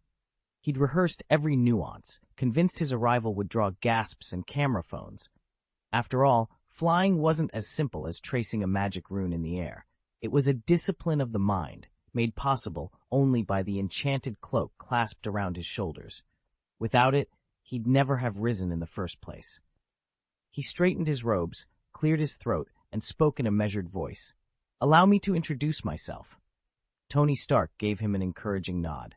"This is Stephen Strange," he announced, "the newly appointed Sorcerer Supreme and personal disciple of the Ancient One. About a month ago, Lord Cassidon, leader of the Void Cult, extended him an invitation to join our order." Tony glanced around at Bruce Banner and the others, all of whom were still sizing Stephen up with blank expressions. "I suppose proper introductions are in order," he added with a grin. Since Stephen Strange only recently assumed the mantle of Sorcerer Supreme, and since most magical practitioners tend to hide in remote corners of the world, it's hardly surprising that encountering a master from Camartage is so uncommon. Bruce Banner may have caught a headline or two about the famed neurosurgeon turned mystic, but Stephen's renown lies largely within medical circles, rather than the broader scientific community. As a result, Banner's knowledge of him was vague at best, certainly not nearly as detailed as Tony Stark's briefing would later prove. Disciple of the Ancient One, the Sorcerer Supreme? Paige's eyebrows shot up in genuine surprise. "The new Sorcerer Supreme? Wow, you'd have to be kidding." "Relax, sis," Pietro chimed in, an amused smirk on his face. "You've got your own big-shot teacher now." He was referring, of course, to Dr. Strange's recent tutelage, which had already pushed him to new heights of speed and power, second only to someone as wildly formidable as Tony. In their world, only the most outrageous talents stood a chance of matching Stark's fusion of genius, grit, and cutting-edge technology, Yet meeting Stephen Strange, that was a whole other level of extraordinary. Pietro paced restlessly along the edge of Blue Star's training yard. Apprentices everywhere paired off under their masters' watchful eyes, some practicing one-on-one duels, others in coordinated team drills. But his sister Wanda still had no mentor. Left to learn on her own, she experimented furiously with her magic, and every failed spell made Pietro's heart sink. How could she ever earn the approval of Masters Steve and Tony, the very guardians of Blue Star, if she couldn't keep pace? "We still don't know much about him," Pietro fretted, rubbing his brow. "How can we expect her to be recognized without guidance from a true master?" Wanda gave him a wry smile. "I'll manage, Pietro. I always do." Yet he caught the flicker of uncertainty in her eyes. She'd read every spell book in the library and sparred with every junior tutor in the guild, but what she craved was a teacher of the highest caliber, a supreme mage. No sooner had the thought crossed her mind than a soft hum of arcane power rippled through the courtyard. The trainees froze as a figure stepped into view, cloaked in a swirl of gray mist. Whispers raced through the crowd. "It's the new supreme mage." Wanda's pulse quickened. Damien, renowned across the realms for his mastery of both light and shadow, had arrived. Rumor held that he belonged to a secluded order, one that rarely took on apprentices. Yet Wanda dared to hope. Gathering her courage, she stepped forward. Damien halted before the practice dummies, his steel-gray eyes sweeping over the assembly. A hush fell as he slowly lifted his hood. "I am Damien," he announced, voice calm but resonant, supreme mage of the Ebon Vale. Before she could respond, the heavy gates of the courtyard thundered open. A tall figure strode in, shield on back, uniform gleaming under the midday sun. "Greetings," he called out, voice warm and commanding. "I am Captain America, Steve Rogers, of the Void Cult." Damien turned to him, and Steve extended a strong hand. "Welcome to our ranks," he said with a confident smile. "From this day forward, we stand as allies." A wave of excitement swept through the apprentices. Pietro squeezed Wanda's hand. "This is it," he whispered, "your chance at a true teacher and at proving yourself worthy of Blue Star." Wanda squared her shoulders, determination lighting her eyes. With Damien's arrival and Steve's endorsement, her path had suddenly become clear. But she had no inkling of the trials that lay ahead, tests of magic, loyalty, and the bonds that hold even the strongest teams together. "Stephen Strange," Bruce Banner said, a spark of recognition in his eyes. "The famed neurosurgeon, the one everyone in the medical community admires." Banner paused, sizing up the new Sorcerer Supreme. This was the Ancient One's disciple, not the Master herself, and Strange had only just taken up the mantle.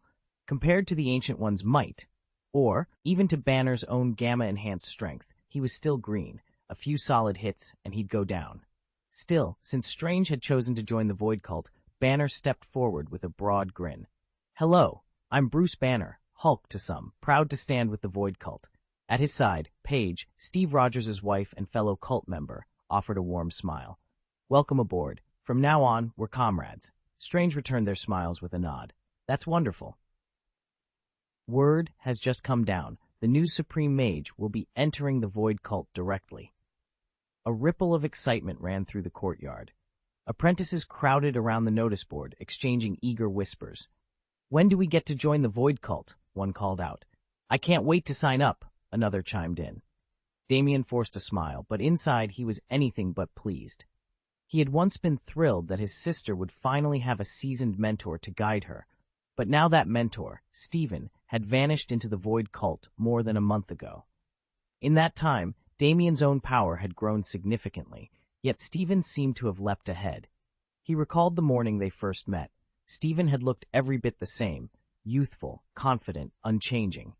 The same, too, for Banner, Tony, Pepper, and Peggy, all of whom flit through the guild halls as ageless as ever, as if time simply ignored them.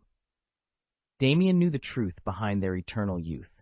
Miss Zhao Hyland's gene enhancement elixirs.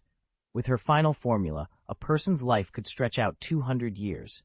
But 2 centuries of life did not guarantee 2 centuries of unwrinkled skin. Beyond that, true immortality belonged only to those who carried the Void's blessing.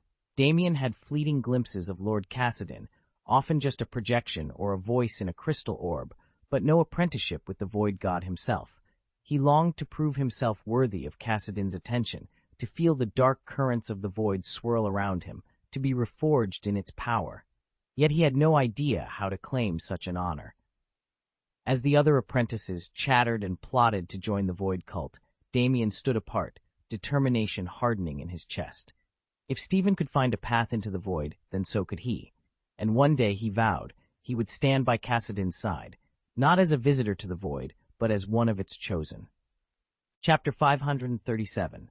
When a demonstration backfires. Damien had known for weeks that Mr. Steve and Mrs. Page were hosting their annual New Year celebration on Void Island. Invitations were rare, and he jumped at the chance to attend. The island itself was shrouded in mystique, a place where the boundary between realms thinned and traces of pure void magic lingered in the air. Arriving at the ceremonial grounds, Damien felt a surge of anticipation. The crowd was bristling with powerful sorcerers, mages, and curious onlookers, all eager for a glimpse of the mystic arts. He tugged at his cloak, resisting the urge to announce that he was an apprentice of the Ancient One, the supreme mage whose mastery over cosmic forces was legendary.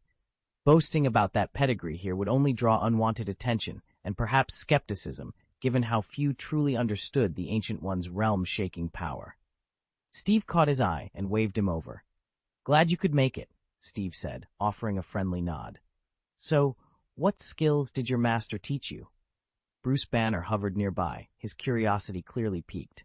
"Yeah," Banner echoed, leaning forward. "What kind of void techniques are we talking about?" Damien managed a confident smile. He'd been itching to show off a bit. After all, demonstrating void magic in front of seasoned wizards was a rare opportunity.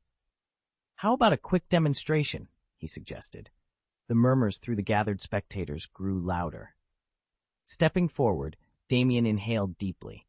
He unfurled his hands, palms outward, and visualized the formless expanse of the void that his master had taught him to channel. Shadows curled around his fingers like living smoke, then shot forward in a concentrated beam aimed squarely at Steve and Banner. Steve's eyes widened as the dark energy struck him in the chest. Instinctively, he summoned a protective barrier, only to have the void power shatter it from within, spilling outward in jagged ripples. Banner reacted the same way, bracing himself, but the force of Damien's blast overrode his defenses. For a moment, silence reigned. The crowd stared in stunned awe as the displaced air settled and the residue of void energy dissipated. Steve staggered back, hand pressed to his chest. Banner blinked, visibly shaken but unhurt beyond the scorched edges of his robes. Realization dawned on Damien. He'd meant to deliver a controlled showcase, something impressive but harmless. Instead, he'd nearly overwhelmed two of the island's most capable mages. His cheeks flushed as he lowered his hands, extinguishing the lingering shadows. Steve recovered first, managing a wry grin. "Well," he said, rubbing his chest, "that was certainly impressive." Banner let out a shaky laugh. "You weren't kidding about your training." Damien forced himself to smile, even as his heart pounded. His attempt to show off had spectacularly backfired, but if nothing else, he'd undeniably proved the potency of the void techniques the Ancient One had entrusted to him. Bang! The snap of energy echoed through the chamber, but only two feeble clicks answered. Damien's hand jerked back as the void force rebounded against him, driving a jagged pain through his palm. A sickening crack sounded, and he cried out, clutching his wrist. Cold sweat broke out across his brow. I'm sorry," he panted. "I forgot to regulate the void's power." Bruce Banner was at his side in an instant, placing both hands over Damien's injured palm. A soft green glow pulsed around his fingers, and within seconds the fracture sealed itself. Damien blinked in disbelief as the pain dissolved. An energy surge that intense, unleashed without warning, will always provoke an instinctive backlash, Bruce explained, his tone gentle but firm. "Still, we should have guided you through the calibration from the start." Captain Steve Rogers gave Damien an awkward nod, concern etched on his face. Tony Stark, arms crossed against his chest, simply raised an eyebrow. From the corner of his mouth came a smirk. So this was Damien's grand debut, rushing in to show off, and winding up with half his palm in splinters. Entertaining, but not exactly reassuring. Bruce stepped back, eyes on Damien's now healed hand. "All right," he said. "Your hand's fully recovered. Now tell me, what exactly can your void energy do when you have it under control. Damien flexed his fingers experimentally. Not only did his hand feel perfectly normal, it tingled with a strange renewal, almost as if the healing had done more than close the bones. He met Bruce's steady gaze. "Let's find out." Damien stared in disbelief, grabbed Banner's hand, and asked, "Wait, so you can actually manipulate life energy? You could speed up your own healing, and even heal other people?" Banner gave a measured nod. "Exactly." Stephen's eyes lit up. "What kinds of injuries are we talking about?" Banner leaned back, thinking it over. "It's seldom used, but as long as the person isn't completely beyond hope, there's still that final flicker of life. It can mend almost any wound." He'd only tested it a handful of times. Few of his Void Cult comrades had survived truly catastrophic injuries. The worst case he'd ever treated was the Valkyrie herself, and he'd fully restored her. That success made him confident in the technique.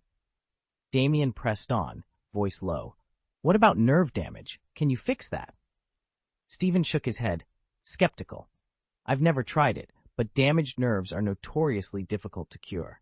Banner smiled almost casually. "I've done it before." A hush fell over the room as the two men processed what that really meant.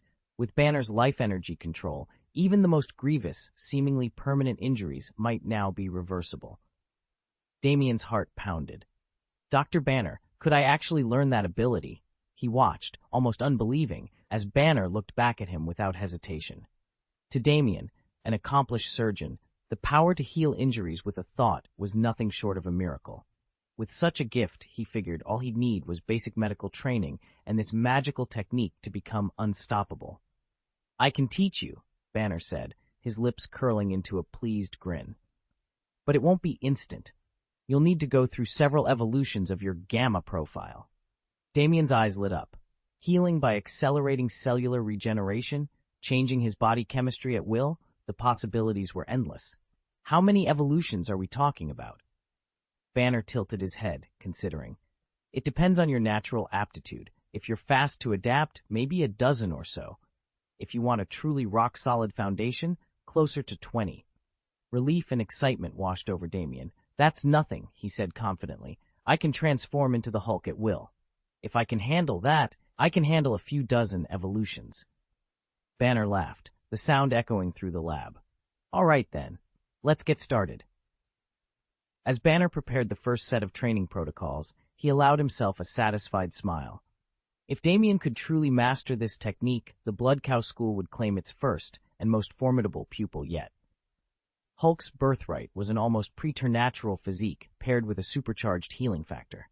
"After I enhanced my regeneration 50 times and my physical strength 50 times, Bruce began, I finally learned to channel life energy itself." He paused, letting the weight of that achievement sink in.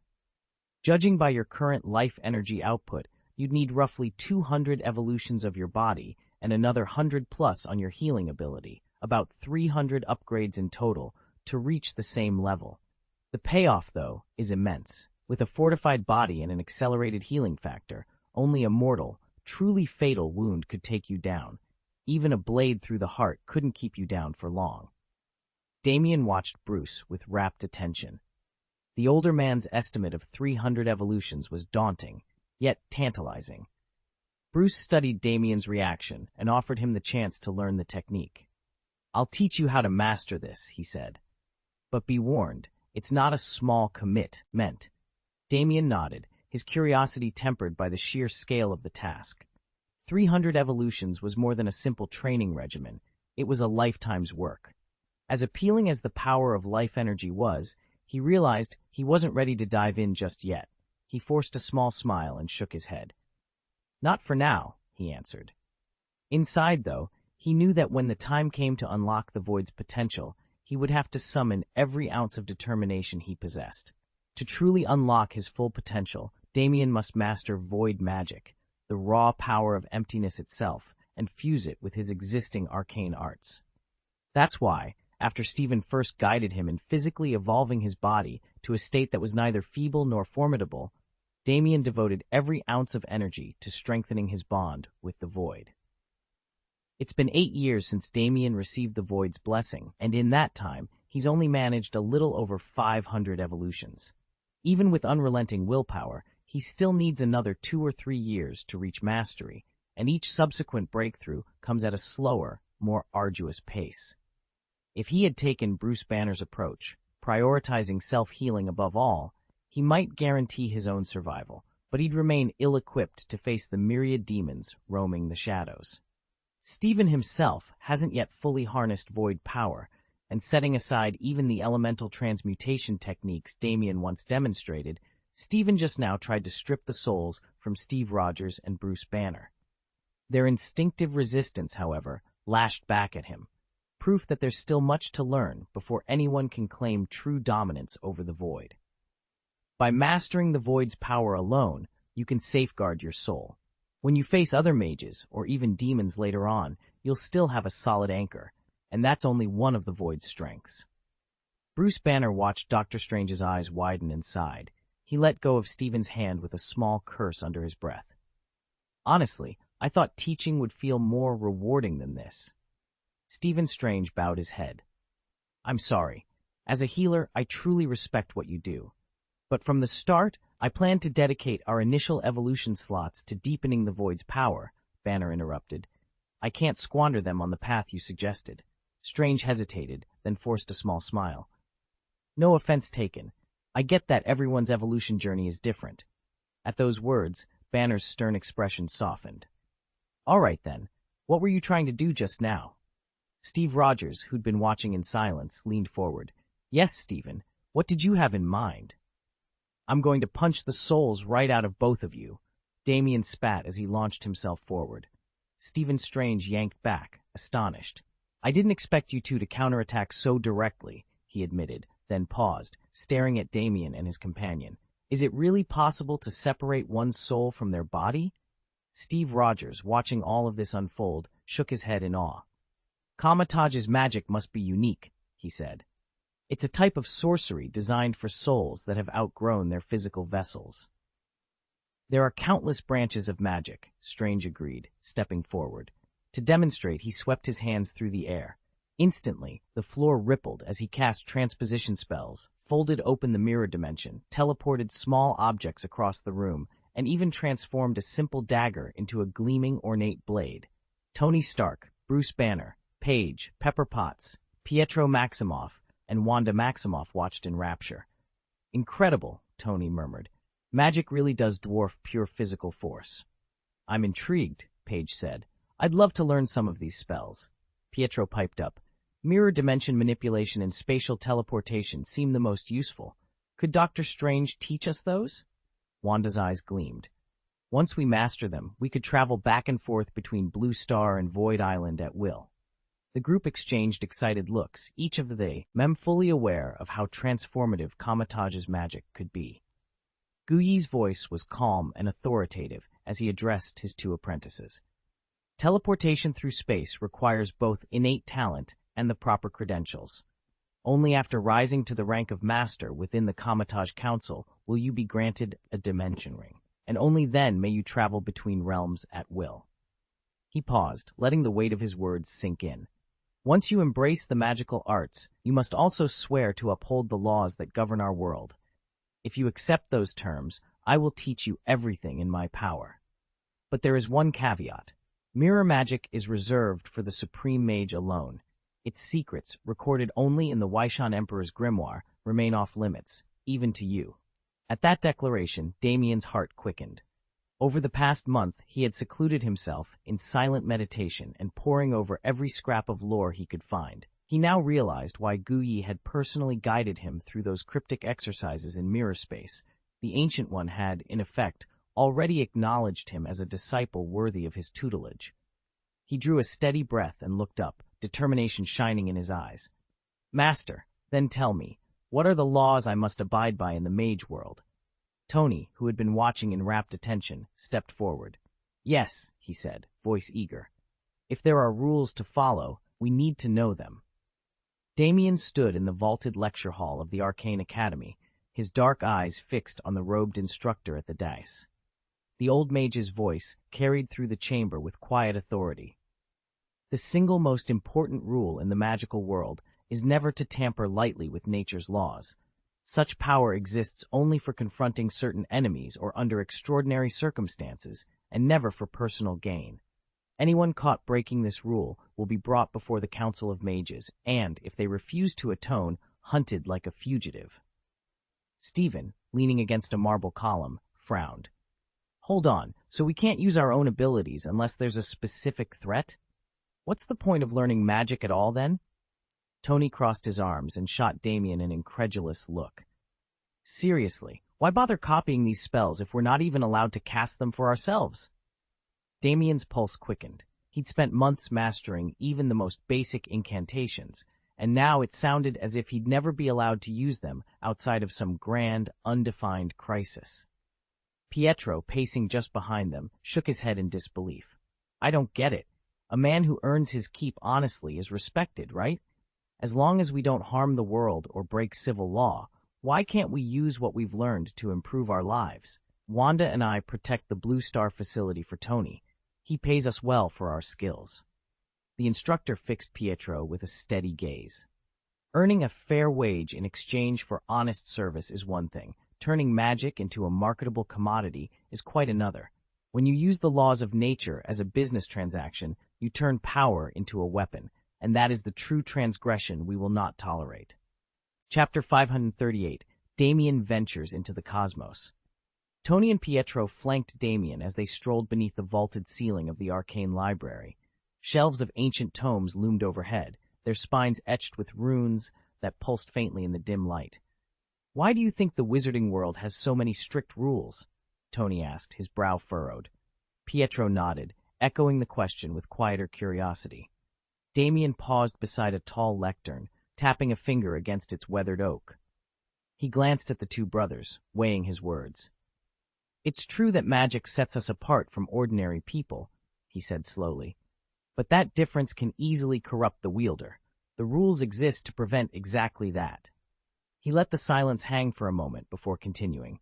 Most of us accept traditions without a second thought, following the path laid out by our predecessors. It's comfortable, almost instinctive. That herd mentality keeps us in line. He closed his eyes, recalling lessons from his early training. Yet one rule stands above the rest: no profiting from magic. Pietro frowned. But if a wizard or witch were impoverished, wouldn't that desperation drive them to break the rules? Poverty can warp your mind, lead you down a darker path. Damien opened his eyes and smiled ruefully. You can't escape money if you're alive, and humans, unlike ascetics or saints, tend to grow more ambitious the more power they gain. The stronger our magic, the more our desires expand. He gestured to the endless books around them. Imagine how easily someone with unlimited power could be tempted by wealth. That's why our founders drew the line so sharply. Tony folded his arms. So you're saying that without these laws, we'd all be at risk of sliding into evil? Exactly, Damien replied. Rules don't just limit us, they protect us. They remind us that power without restraint becomes tyranny. If we start seeking profit with our magic, we trade one form of bondage for another, the hunger for more, faster, better. Pietro let out a slow breath and shook his head. I hadn't thought of it that way. Damien gave them each a steady look. It's not always pleasant, but it's necessary. In this world, our world of spells and enchantments, self-control is the greatest magic of all. With that, the three of them moved on, deeper into the stacks, the weight of their conversation echoing in every dusty corridor. At least once your basic needs are met, you're free to seek higher, more spiritual fulfillment. If you're constantly scrambling for money or material goods, you carry a mounting weight of stress, and eventually that pressure will snap. Damien can devote himself to daily training now, precisely because he has no financial worries. If he had to fret over where his next meal was coming from, he'd never find the headspace to think about getting stronger or standing up for others. After all, if your own life is a scramble, how could you possibly spare time to untangle someone else's problems? Damien has learned firsthand that the more power you have, the more you want. Yet because his material needs are already covered, he can buy anything he desires with cash alone. He doesn't even need superpowers. In fact, his abilities are now nearly enough to let him roam freely across the entire planet, and he has no intention of harming anyone. Of course, that restraint isn't just his own doing. Tony and the others have been keeping a close watch, making sure his power never runs unchecked. Damien listened in silence as Tony Stark leaned back in his chair, arms folded. "But remember," Tony said quietly, "a difficult life doesn't have to darken your heart." Stephen's eyes flicked up, uncertainty written across his face. "Then why?" "Void Island," Tony interrupted. "Once you set foot there, you'll be exposed to the Void God cult, its teachings, its atmosphere. You could come back, changed." Tony let the warning hang in the air. He knew the pull of power all too well. In a universe where extraordinary abilities were everything, who wouldn't chase a better existence? The Void God cult preached freedom and offered a path to ever greater strength, but no one escaped unscathed. Their insatiable hunger for more power, more luxury, only birthed new cravings, dragging their followers ever deeper into the abyss of desire. Stephen opened his mouth, but Tony cut him off with a firm nod. "Consider this your only warning." With that, Tony rose to his feet. "I'll see you, Steve. Bruce." He gave a curt nod to Steve Rogers and Bruce Banner, who'd been standing quietly by. "Take care of things here. Pietro." He turned to the young man in the corner. "You heard me. No one's taking you to Void Island." Pietro Quicksilver shrugged, a hint of relief in his eyes. He'd expected that much. Blue Star still needed guardians, after all, and Pietro wasn't about to abandon its fledgling interstellar civilization, especially now that Tony's ambitious plans were paying off. In just a few short years, the planet had soared from primitive backwater to a rising power among the stars. At not yet 30, Pietro had already witnessed more change than most saw in a lifetime. He gave a half smile and nodded. "Understood. I'll stay." Tony exchanged glances with Steve and Bruce, then turned back to Damien, who stood at the edge of the group. "Pack your things. We leave for Void Island at dawn." Damien's heart thudded in his chest. The journey ahead promised trials he could hardly imagine, yet the fire of determination burned in his eyes. He squared his shoulders. "I'm ready." Damien leaned back against the observation deck's railing, reflecting on the gift he'd been given. The gene-enhancing injection had extended his lifespan by at least 180 more years, ample time to see every corner of the universe. There was no need to hurry. He watched as Steve caught Pietro's and Wanda's eyes, spied, his grin reassuring. "All right, team. We'll be back in 10.5 days. In the meantime, Pietro, Wanda, keep a close watch on Blue Star. I don't want any major disasters happening there on New Year's Day." With that, they filed onto the sleek battleship, its hull gleaming under the hangar lights. Engines hummed to life, and in moments they soared beyond the atmosphere, bound for the void of stars. Behind them, the hangar doors slid shut. Stephen lingered just inside the airlock, twisting his hands together. Tony Stark had never given him a proper tour. When he finally stepped into the main cabin, the sight took his breath away. Plush reclining seats upholstered in fine leather, panoramic windows revealing the curvature of distant worlds, control consoles inlaid with gleaming chrome. A flush of envy crept up his neck.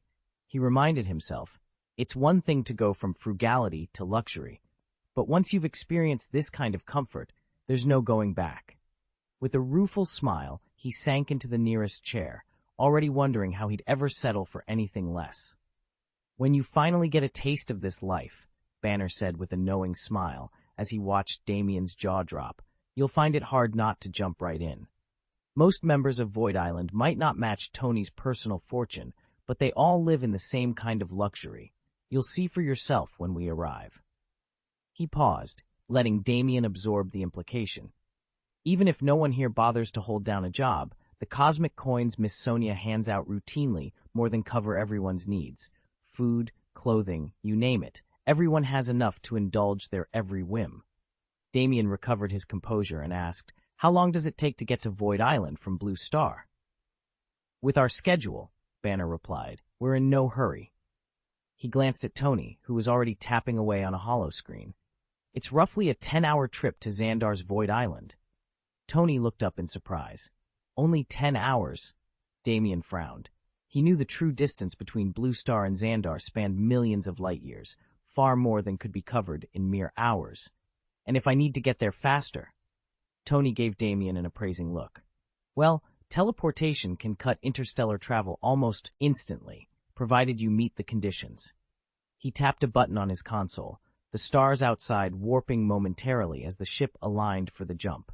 Damien nodded, bracing himself. In a universe where a 10-hour flight was considered no rush, he was about to learn just how grand and how strange this new world could be. Damien leaned back against the smooth bulkhead of the Void Cult's flagship, closing his eyes as he imagined the scope of their journey. Only a Supreme Mage's magic could power a vessel of this size, and with its arcane engines, the ship could transport hundreds of thousands of souls at once. Better still, its advanced AI autopilot handled every navigational detail, freeing the passengers from hours of tedious observation. Space travel had never felt so effortless. "We'll be there in 8 hours," Stephen announced with a pleased smile. Damien opened his eyes. Not long ago, he'd been all but anonymous in the vast expanse of the Nine Realms. Now, thanks to Stephen's invitation, he was aboard the cult's crown jewel flagship, and for the first time, he felt like someone of real importance. Stephen glanced at him and said, "Once we arrive, I'll introduce you around." Tony, seated nearby, perked up. "You mean you'll introduce him to the other disciples of the Supreme Mage? I'm sure they'll be eager to meet a new face." Banner folded his arms thoughtfully. "You're talking about the Void Cult's top-tier talent, beyond just you and Tony, right?" A spark lit Stephen's eyes. "So you've already heard whispers of them?" Tony looked genuinely surprised, while Damien sat forward, curiosity ignited. Who were these elite mages, and how would they receive a newcomer like him? In 8 short hours, he'd find out. Damien closed the ancient tome with a soft thud. "No, I didn't overhear. This came straight from the Ancient One's own records. According to my notes, you, Banner, and Thor are each among the Void Cult's top powerhouses." He flipped a page.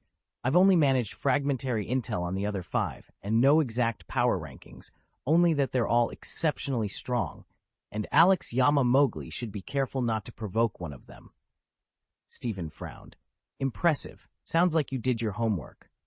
"Even Alex knows something, it seems," Bruce Banner added, eyebrows raised. "It's one thing to run into a few tough fighters in the Nine Realms, but gathering dossiers on the cult's elite across the Andromeda Galaxy, that's dedication.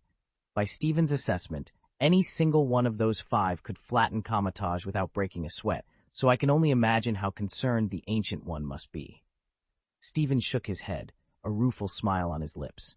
"As for Alex, he's not the strongest, but his temper and unpredictability, definitely dangerous."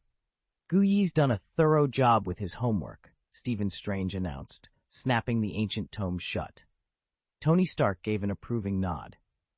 "Guyi's research is impressive, but don't forget, cross the cult of the Void God, and eventually they'll come after you. Sometimes they spare you, give you a warning or a way out, but the next time it's always purge." Steve Rogers leaned forward.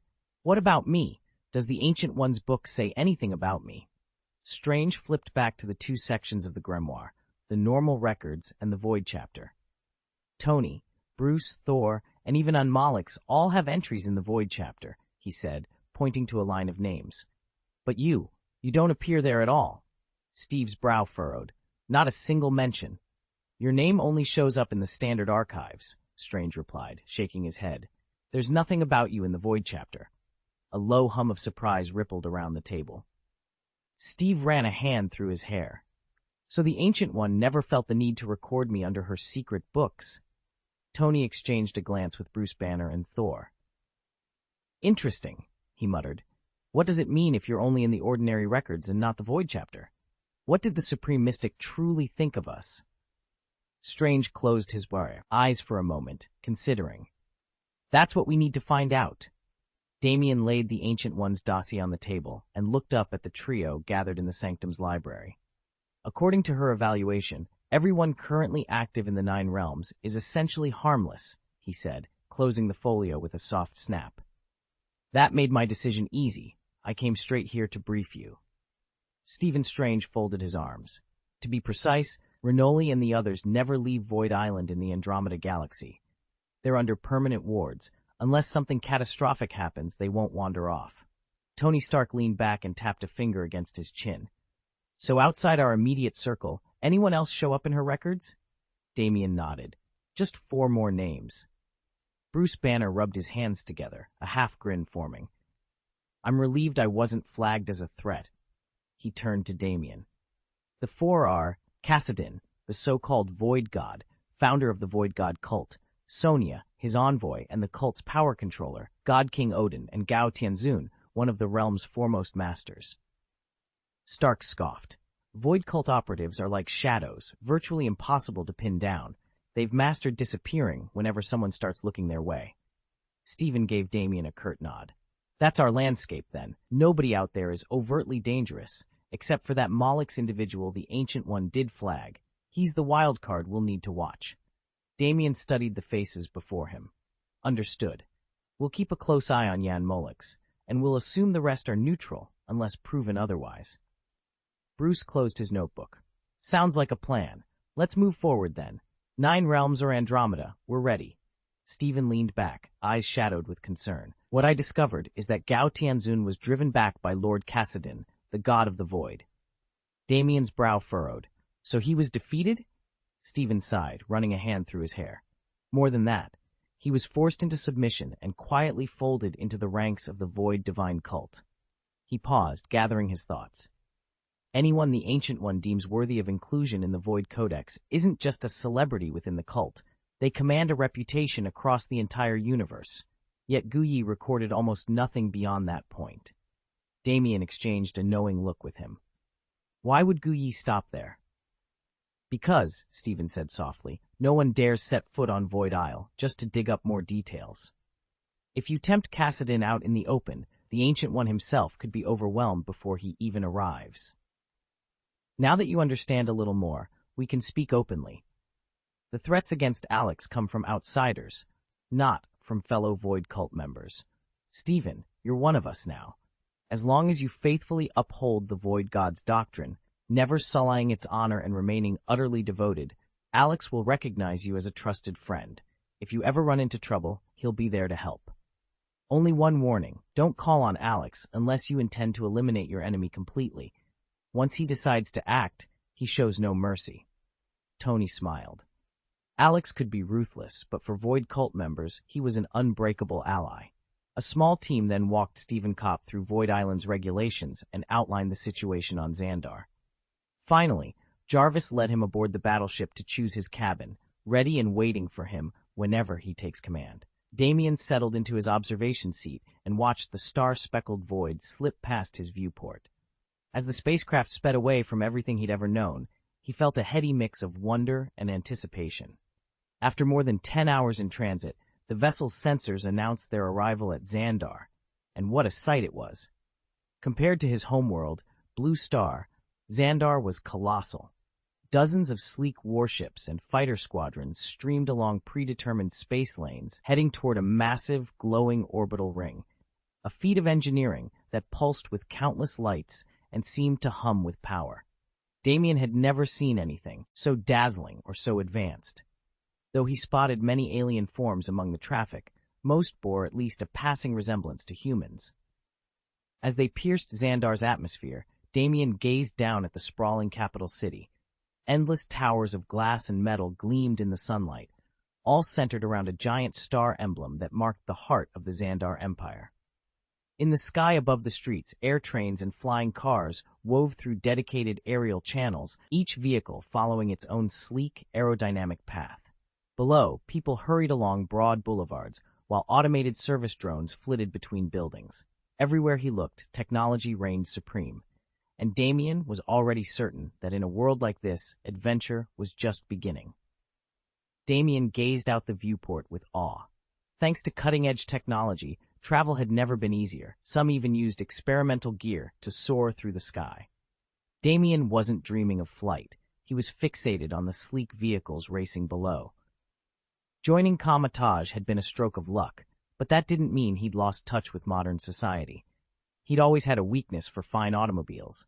If he could, he'd snap one up the instant he set foot on Xandar and ship it straight back to Blue Star. Of course, Blue Star's technology still lagged behind Xandar's, and transporting such a car might prove a logistical nightmare. A moment later, he shook himself out of his reverie and peered down at the scattered clusters of land. Where exactly is Void Island?